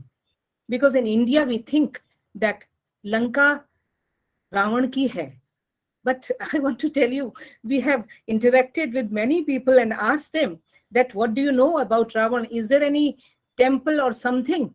They refused. Only when I was giving that, a talk on Save the Cow, then one of the Hindus over there, he came and he said that somewhere in interior of Sri Lanka, there is something about Ravan and Ashok Vatika and all that. So that is the story which I found there. And also there are temples of Gautam Buddha, which I will show you. So they are talking about Gautam Buddha. And also then I visited the, you can say, fauna, the zoological garden or the zoo in Ceylon. And we call it, Colombo. They don't say Colombo as we pronounce Colombo, they say Colombo. So Colombo is their, main city. It is the capital of Sri Lanka. And so I will just switch over to the PPT and let's see what kind of, interaction was there for me. And also the animals in the zoo, the biodiversity. So that I will discuss with you. And it is a pollution-free weather over there. No pollution, very green, and the oceans are beautiful. And they are better than in India, and their color is like emerald over there. So first I will show you that you can see treasure biodiversity at the rate enchanted planet. So I always talk of the earth, the planet, as enchanted because there are so much biodiversity on this, like flora and fauna. And then I will tell you that I visited the place, South Asian International Education Summit, the International Conference on Education and Sustainable Development Goals. So that was an opportunity and I was really lucky to attend that. And Dinesh Gunwardhane, he's the cabinet minister. He awarded the Indian educationists for their contribution to the education. So see, educators, they are welcome in every country because all of you are great. The people who are doing the great work, they can go anywhere and they will get a welcome there. And we should help other countries. As I told you that in Sri Lanka these days, I had seen 5 miles, 10 miles long lines, queue for the petrol, getting the petrol filled in their automobiles. So they are really passing through a very bad phase. But our group of educationists, we have visited them and we had given our knowledge to the teachers of that country. And here, we all were invited and we had these South Asian International Association and we taught, and all of you these things you can see. So I feel that all of us should go, and it is a beautiful place. You can see our friends are sitting there and it was such a beautiful environment over there, no pollution and very green. And then we decided that we should visit some temples, and you can see the Buddha's statue, lying Buddha. And we have got really giant temples and the people are very good. Even their faces, you see a softness on their faces. They are like us only, but they cannot understand Hindi much. They can understand English more. So this is our neighboring country, and Buddha is, just worshipped in that country. And then I'm talking of this, that we landed in Colombo, and it is an amazing sight, seeing a herd of elephants bathing, like we had gone to zoo. And that they are just protecting these orphan elephants. So there was an orphanage for these elements, and it was really wonderful. Everybody likes, the elephant, And Lord Ganesha, we say his, face is like elephant. So that in the park, we had seen a beautiful scene, and, it was really wonderful. So this is what I'm telling here. And such beautiful birds were there in that zoo. You can see these are the part of the Lankan Zoo, and there are 3-4 zoos in whole Lanka, and also in Colombo we have got 2-3 zoos. And you can see this is a type of a squirrel which looks very different. And there is one Dahiwala Zoo, and it has got remarkable collection of exotic and indigenous fauna. Is one of the oldest zoos in Asia, and it is known as Colombo Zoo all over the world. And Dahiwala, it is having 72 species of mammals, 65 species of birds, 31 species of reptiles also, poisonous reptiles, 89 species of fishes, and families of amphibians, and 30 species of butterflies, etc. So in that park, we can really have a look at them, and we can study it from the zoological point of view also. We can enjoy also. The total number of animals, they are around 2,500 or 3,000. And due to breeding and free living colonies of birds, Dahiwala Zoo has become famous among the visitors, not only for zoo sports and promotes conservation by breeding certain rates. So lots of things are going on in Sri Lanka zoos to just protect the animals, to protect the wildlife. And that way it is lush green. Even Sri Lanka is lush green. It is not, like other countries having the concrete jungle and lots of development, but the nature is at its best at the ocean side as well as in the city. Annually, over 1.5 million local and foreign tourists are also visiting. These days, they are not visiting, and the schools are closed. The online teaching learning is taking place, even in the universities, because they don't have petrol to run their automobiles.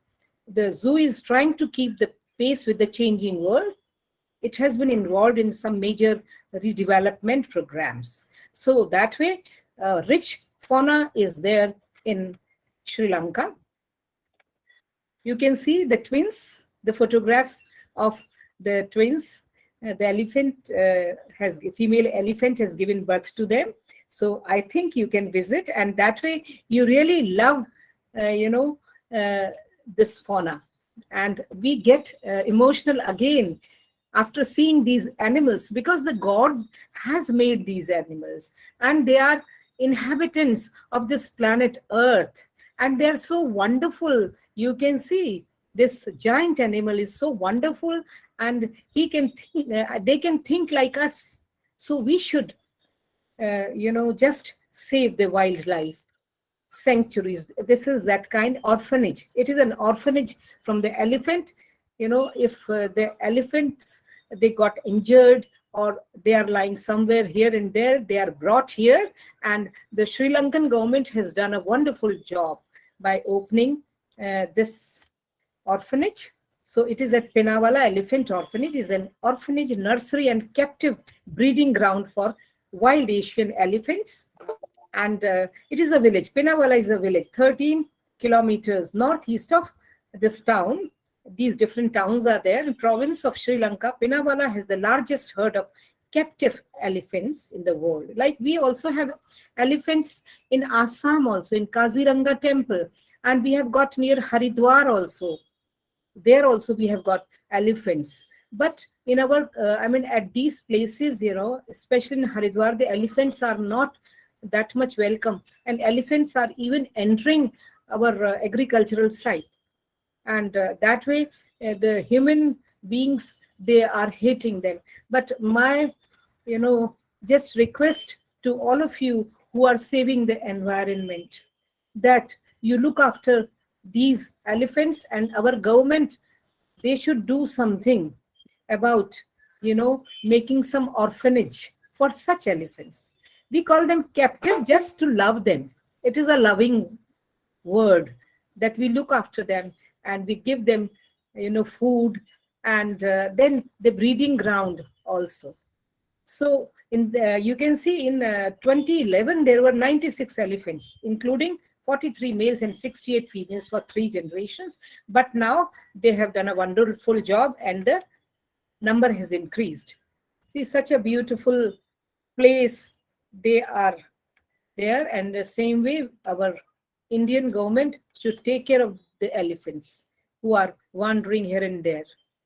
This is an orphanage, nursery, and captive breeding ground of this wild Asian. And this village in 1975 by the Sri Lanka Department of Wildlife Conservation, SLDWC. Pinawala is notable for having the largest herd of captive elephants in the world. So why not our country? Why not we people are doing this? And you know, when we go to the parks, then of course sometimes we feel that maybe, you know, when we are asking these to learn such tricks, I think that is okay, because the elephants, they are we can say the most intelligent animal, and they have a good memory also, so we should teach them and these kinds of sports.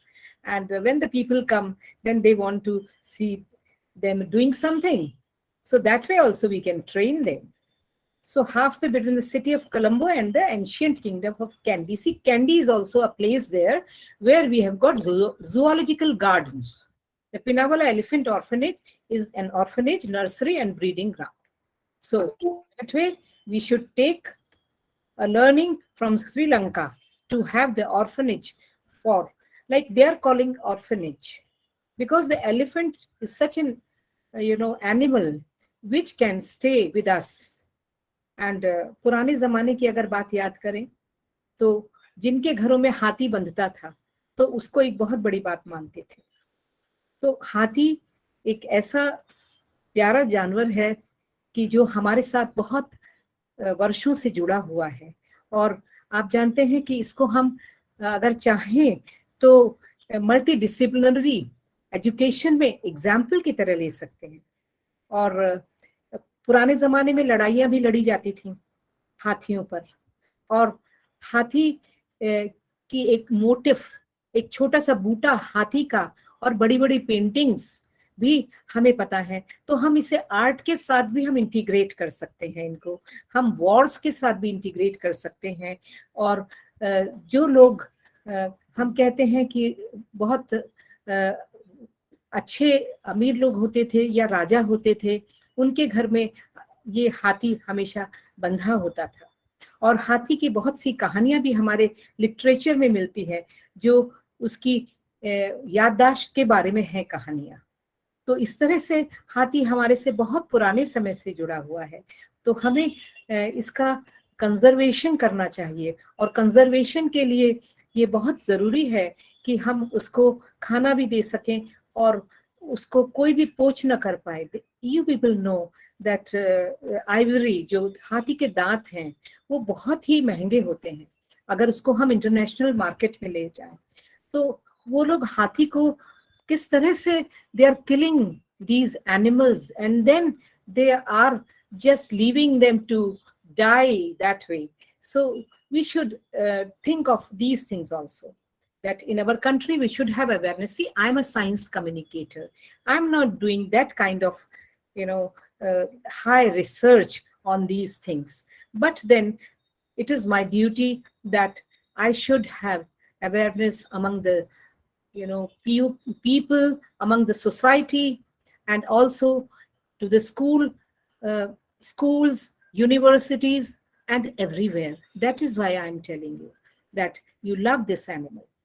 And इसके bones भी बहुत important होती हैं, and वो हमें एक संदेश देते हैं कि किस तरह से जॉइंट फैमिली में रहते हैं.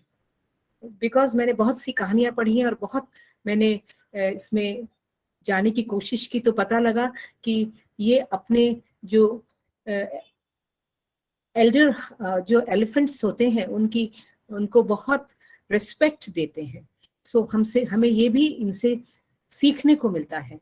तो हमें ये जानवर ऐसा है जिससे बहुत कुछ मिलता है, तो we should say. So that is my request to all of you. And so that's about the elephants in Sri Lanka Zoo and the orphanage, and we should learn something from them.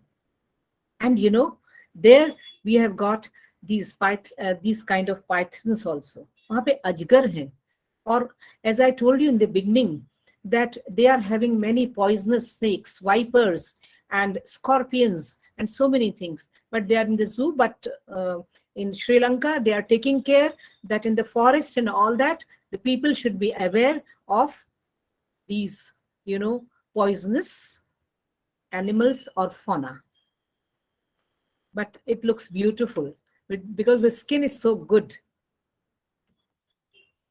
The snake always a common sight in any dangerous animals list. But for Sri Lanka, the Russell's viper snake is one of the deadliest creature, found mainly in open grassy areas with green and brown camouflage, making them almost invisible. It's no wonder they pose such a danger.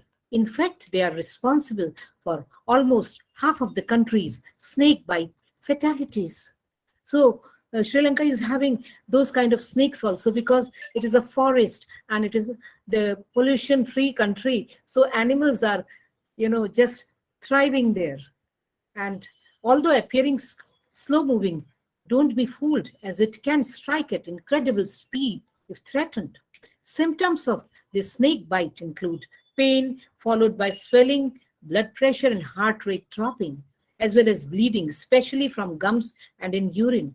If bitten, immediately seek first aid treatment, and if possible, try to wrap a tight constrictive band just above the wound area while you wait. ये सब चीजें हम सब लोग जानते हैं. हमारे देश में भी बहुत सारी वेराइटीज हैं स्नेक्स की और सांपों की और अजगर की. और हमारे देश में बहुत से इतिहास में अगर हम जाते हैं तो हमने सांप के साथ कुछ न्याय नहीं किया और वो अपनी धुन पर, बीन की धुन पर उन्हें नचाया भी है. और सांप और नेवले की लड़ाई को भी लोग बड़े चाव से देखते हैं, जो कि जिसमें से एक मर जाता है. तो हमें इस तरह के स्पोर्ट्स को बिल्कुल एनकरेज नहीं करना चाहिए. और श्रीलंका में भी इस तरह के स्पोर्ट्स होते हैं. और मुझे बहुत पुरानी बात याद है, मैं कलकत्ता में थी, तो कलकत्ता में विक्टोरिया मेमोरियल के सामने मैंने देखा कि एक सपेरा इसमें उनकी लड़ाई करवा रहा था, सांप की और नेवले की. और शायद बहुत सारे फॉरेनर्स उसको देख भी रहे थे, उसकी शूटिंग भी कर रहे थे. लेकिन बहुत से ऐसे फॉरेनर्स थे जो कह रहे थे नहीं भाई, इस लड़ाई को रुकवाओ, इसमें से कोई एक मरना नहीं चाहिए. So this is the message I want to give you, that please, you know, be kind to animals. Don't use them for, you know, that captivity which is not good for them. Like in circus we are just letting them be in a small cage. Don't cage the animals. Give them a good, you know, place where they can stay with happiness. And even the snakes, they are our, you know, just food chain as well as a diversity. And we should know that how we can save ourselves from these, you know, our, I will not say friendly, the animals which are having the poison. Although appearing slow moving, don't be fooled. So that I have told you. So we have to take care of that. And the scorpion also.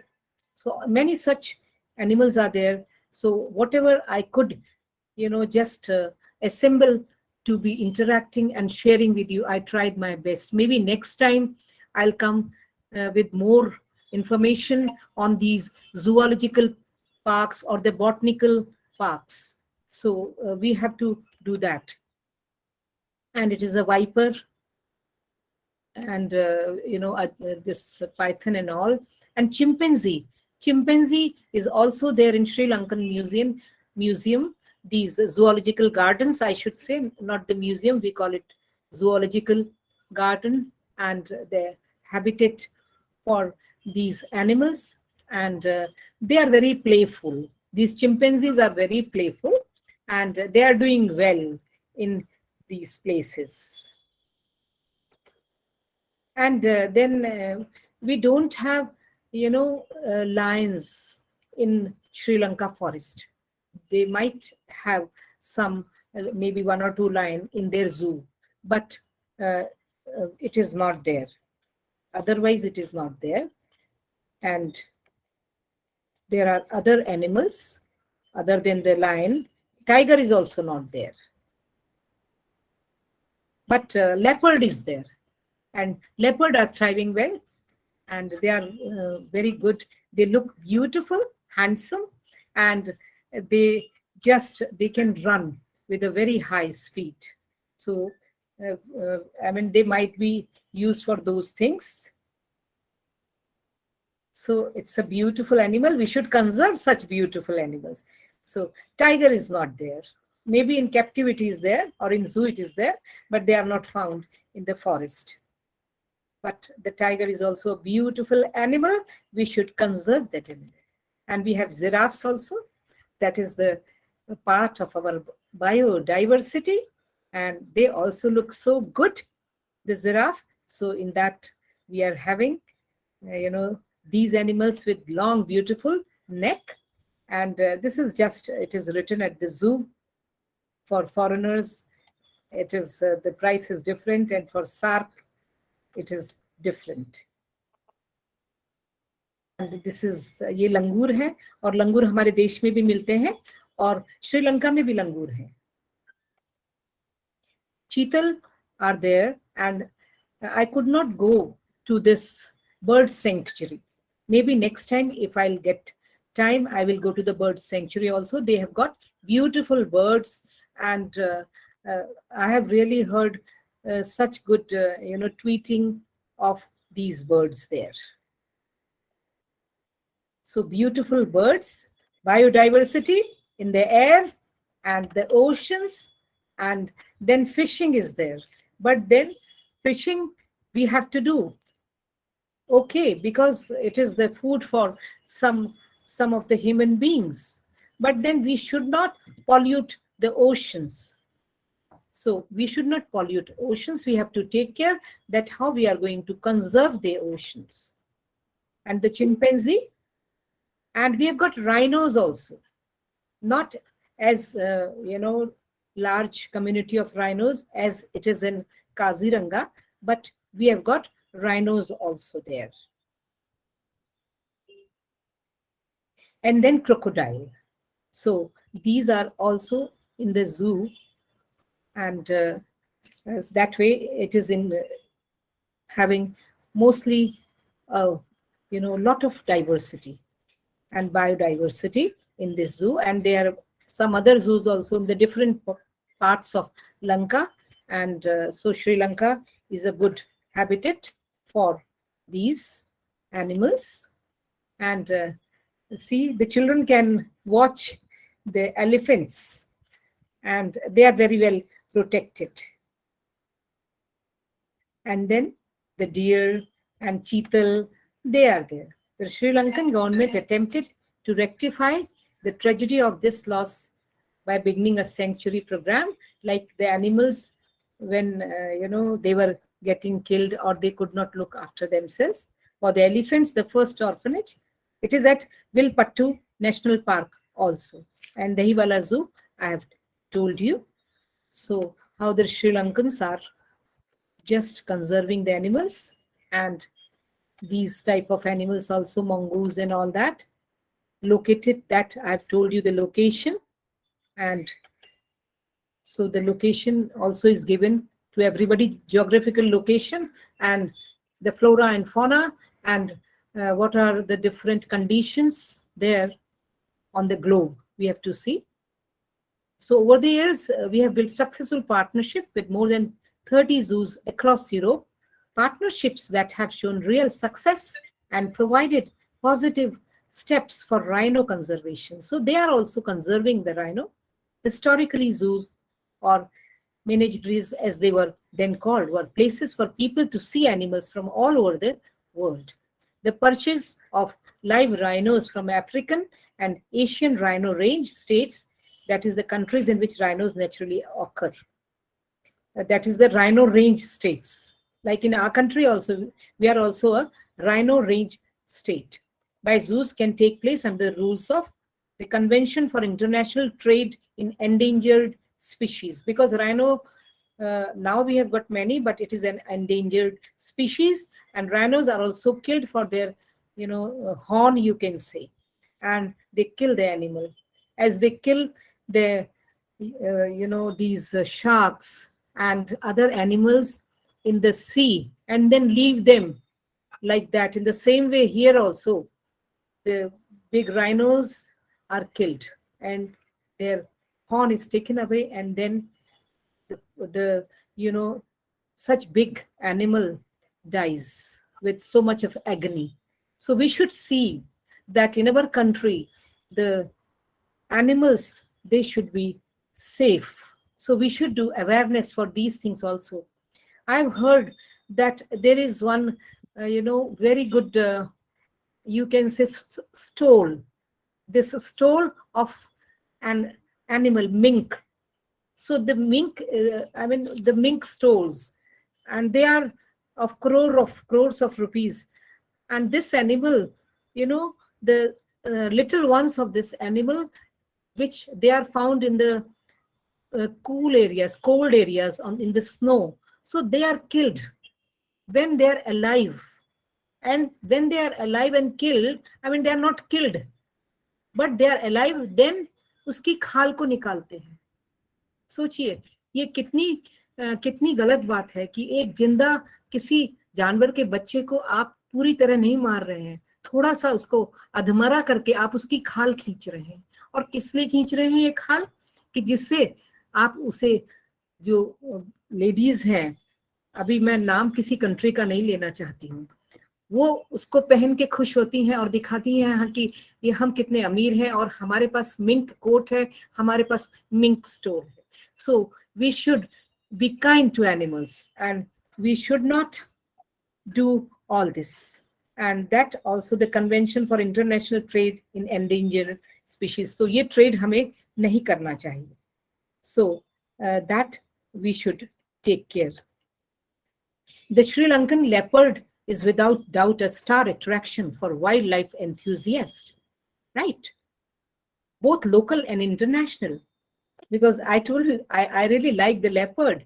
Panthera pardus cotia is a subspecies of leopard that is native to Sri Lanka and is unfortunately classified as endangered by the International Union for Conservation of Nature. Just see, हम लोग हमेशा ऐसा सोचते हैं कि अरे ये leopard है और इसके ऊपर चित्तियां होती हैं, लोग तो चीता भी कहते हैं लोग. और ये मैंने देखा है, इधर नैनीताल की तरफ काला ढोंगी का जंगल है और वहां पर जिम कॉर्बेट पार्क भी है उस साइड में.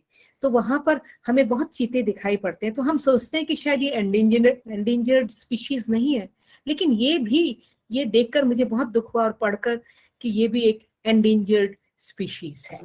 सो we have to take care of all these things. That is very important, and that is why I have chosen this, because I had gone to Sri Lanka and then I had gone to the zoological park. So I thought this is the best thing which I can share with you. Having grown in popularity amongst travelers in the past few years, it is easy to see why Sri Lanka boasts some of the most breathtaking beaches, luscious rainforest and enchanting temples there. Because Sri Lanka में अगर हम जाते हैं तो कोई इतना हमें बहुत वहां पर जाके ऐसा नहीं लगता कि हम कहीं बहुत बड़ी जगह आ गए हैं. लेकिन जब हमें ये पता लगता है कि हम श्रीलंका के अंदर ये जो बायोडाइवर्सिटी है इसको हम देखेंगे, और हम यहाँ के ओशंस बहुत अच्छे हैं. मैंने भी वहाँ के ओशंस को देखा और उसका रंग भी मुझे भारतवर्ष के जो ओशंस हैं उनसे कुछ अलग. बम्बई के ओशंस अलग हैं और गोवा के ओशंस अलग हैं और इनके आसपास का वातावरण भी अलग है. इस तरह से श्रीलंका के ओशंस बहुत ही अच्छे हैं और हमें इन ओशंस में जाकर एक तो उनकी बायोडाइवर्सिटी को बचाना है और साथ साथ हमें उनसे कुछ फायदा भी उठाना है. वो मैं आपको अपना एक वीडियो दिखाऊंगी कि किस तरह से हमको जो वेव्स हैं और जो टाइडल एनर्जी है उसको हमें इलेक्ट्रिसिटी बनाने के लिए काम में लाना चाहिए. And not only that, but Sri Lanka is also blessed with a great diversity of animal life, with many being endemic to the island, such as the purple-faced leaf monkey and the majestic Sri Lankan leopard. So Sri Lankan leopard is very good, and even many species of monkeys are there, and all these langur भी वहाँ पर हैं, बहुत अच्छे langur हैं वहाँ पर. And however, like many an exotic landscape, some of the wildlife is far from friendly. While no one wants to feel terrified before they jet off on holiday, it's always handy to be aware of potential dangers. So from mosquitoes to crocs, we have got you covered when it comes to venturing into the unknown. Crocs also, crocodile, मैंने आपको बताया, mosquitoes are also there, but we didn't have mosquitoes in our hotel. So that was very much okay. And then now, after I have told you about the biodiversity in the world, especially in Sri Lanka, then I was giving you the message that we have to conserve the wildlife. We have to be very emotional with these animals. And without these animals, you can just think कि हमारा इतना सुंदर planet कितना सुनसान हो जाएगा, कितना बियाबान हो जाएगा. और इसके साथ साथ हमें इनके बहुत से फायदे भी हैं. और इसको जो हमारे पास नेचर है, देखिए, we have got only one planet, कोई हमारे पास दूसरा planet नहीं है, तो इसी को हमें कंजर्व करना है. And now I will request Muskan if we can show that the beach in Goa, Rajbagh Beach in Goa, where I have taken a video. Yes, it is true that wave energy is another form of renewable energy that can be used as an alternative to traditional energy from fossil fuels, finite resources that release harmful carbon emissions into the air when harnessed for energy. But do you know that wave energy is used for generating the electricity? It is a form of renewable energy that can be harnessed from the motion of the waves. There are several methods of harnessing wave energy that involve placing electricity generators on the surface of the ocean. How does wave energy work? Did you know that waves are actually caused by tides which vary depending on the lunar cycles? That's right, you can blame the moon for those days of rough surf on the beach. Depending on the lunar cycles, tides, winds, and weather, waves can vary in size and strength. As waves roll through the ocean, they create kinetic energy or movement. That movement may be used to power turbines, which in turn create energy. Back in 2011, when I was happily doing my corporate job. Okay, please stop this. And just, I want to be on the screen again. Thank you very much, Muskan. So nowadays, you know, I have just deviated, or you can say, I have added the environmentalist in me. मैं बहुत ज़्यादा अब nature के करीब आना चाहती हूँ. गोवा में हमारी ट्रेनिंग्स होती है नवोदय विद्यालय की, जहाँ पर पूरे भारत से टीचर्स आते हैं और ट्रेनिंग लेते हैं. मैं वहाँ जाती हूँ तो उसमें बहुत सारी बीचेस हैं, और वहाँ पर भी मैं जाके इस तरह के वीडियोस लेती हूँ. मैं अभी आपको जो श्रीलंका में मैंने वीडियो लिया वो मैं आपको दिखा नहीं पाई, लेकिन मैं आपको एक बात बताना चाहती हूँ कि वहां पर है पर्ल बीच. वहीं पर हम लोग ठहरे थे, जो एजुकेशनिस्ट गए थे. पानी बहुत सुंदर था, वेव्स बहुत सुंदर थी, आसमान में सुंदर बादल छाए हुए थे, बहुत अच्छा लगा. और ये भी मुझे पता लगा कि उसके अंदर से जो नेचर है, हमको कितनी अच्छी फिशेस जो लोगों के खाने के लिए सोची जाती हैं वो मिलती हैं. लेकिन जब मैंने किनारे पर देखा तो वहां पर बीच के किनारे पर मुझे इतनी तरह की कांच की बॉटल्स, प्लास्टिक की बॉटल्स और कैन्स और लकड़ी का सामान और न जाने क्या क्या मुझे मिला, और इतना बड़ा ट्रैश था. तो फिर हमें इस को दिखाने के बाद ये जो मैंने वीडियो दिखाया, मैं आपसे सिर्फ यही कहना चाहती हूँ, ये संदेश देना चाहती हूँ कि जब भी हम लोग जो कोस्टल एरिया में रहते हैं या कभी हम घूमने जाते हैं तो हमें ओशन को गंदगी नहीं देनी चाहिए। क्या यही हमारा धर्म है कि वो नेचर मुझे कितनी अच्छी चीजें दे रही है और मैं उसे वापस क्या दे रही हूँ? ये हमें सोचना है। तो वो वाला video may be next time I will show जो वहां पर था। और इसी के साथ मैं आज की इस टॉक को यहाँ पर ही खत्म करती हूँ और आप सबका शुक्रिया करती हूँ कि आप सब लोग जिन्होंने ऑर्गेनाइज किया और जो मुझे सुन रहे हैं उनका बहुत धन्यवाद करती हूँ। और जो मैंने आपसे रिक्वेस्ट की है, मैं सोचती हूँ कि आप जरूर उस बारे में सोचेंगे। बहुत बहुत धन्यवाद। Thank you, Dr. Tyagi. That was such a beautiful talk and such beautiful photographs. And I'm the zoologist, like it was just treat watching them, looking at the biodiversity and how much pain you have taken in clicking these pictures, compiling them and making in the form of PPT. आपको बहुत बहुत साधुवाद madam, इसके लिए बहुत बहुत साधुवाद। और ये हमारा सौभाग्य है कि हम आपको सुन पाते हैं। And ma'am, there's so many compliments for you in the chat box. I think words are less for all of us to talk about it.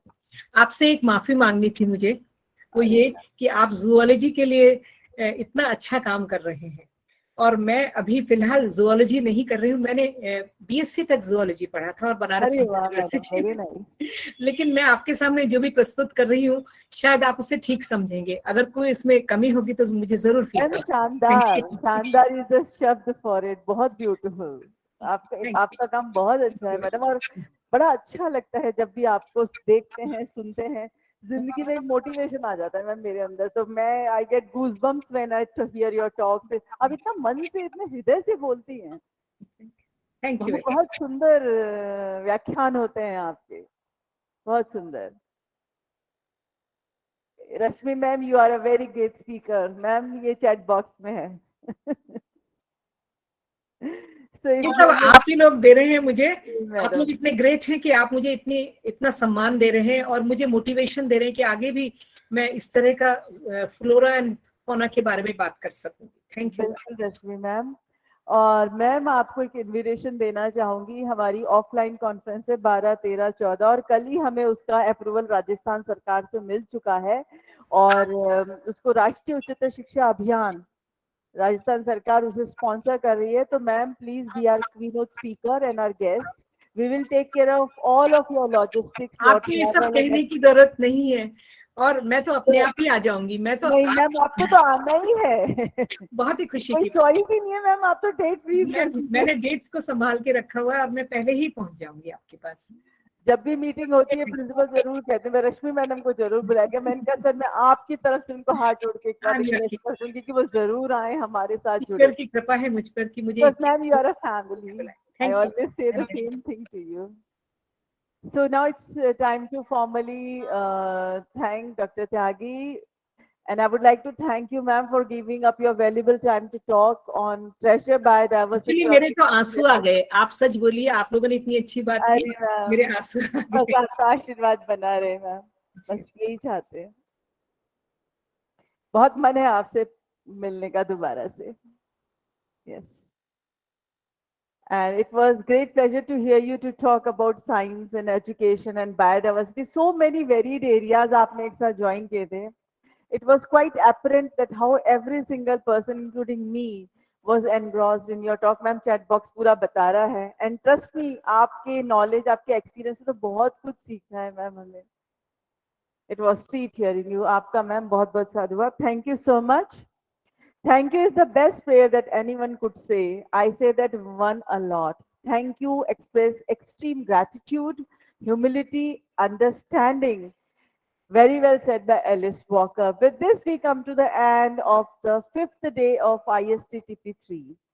I would like to extend my heartfelt thanks to all the speakers who all are very learned and knowledgeable scientists of their field, and they have spared their valuable time to be with us in this training program. I would like to tell all the speakers that we, the organizers and the participants, are very happy and delighted to have you with us here, and I hope you also had a wonderful time too. Muskan, please circulate the feedback link. I would request all the participants that please fill the feedback link because your critical views are very important for us, the organizers, to improve on the training part. So with this, me, Dr. Mamta Sharma, Organizing Secretary of ISTTP-3, with my patron and principal, Professor Dr. Hukam Singh Ji, my team, Ms. Muskan Data and Sheetal Gupta, signing on from the campus of Rajrishi Government Autonomous College, Alwar. Tomorrow, I will meet you again with a bouquet full of knowledge with new speakers at 11 a.m. sharp Indian Standard Time. Till then, take care, be safe, and have a great rest of the day ahead. Thank you so much. Bye bye.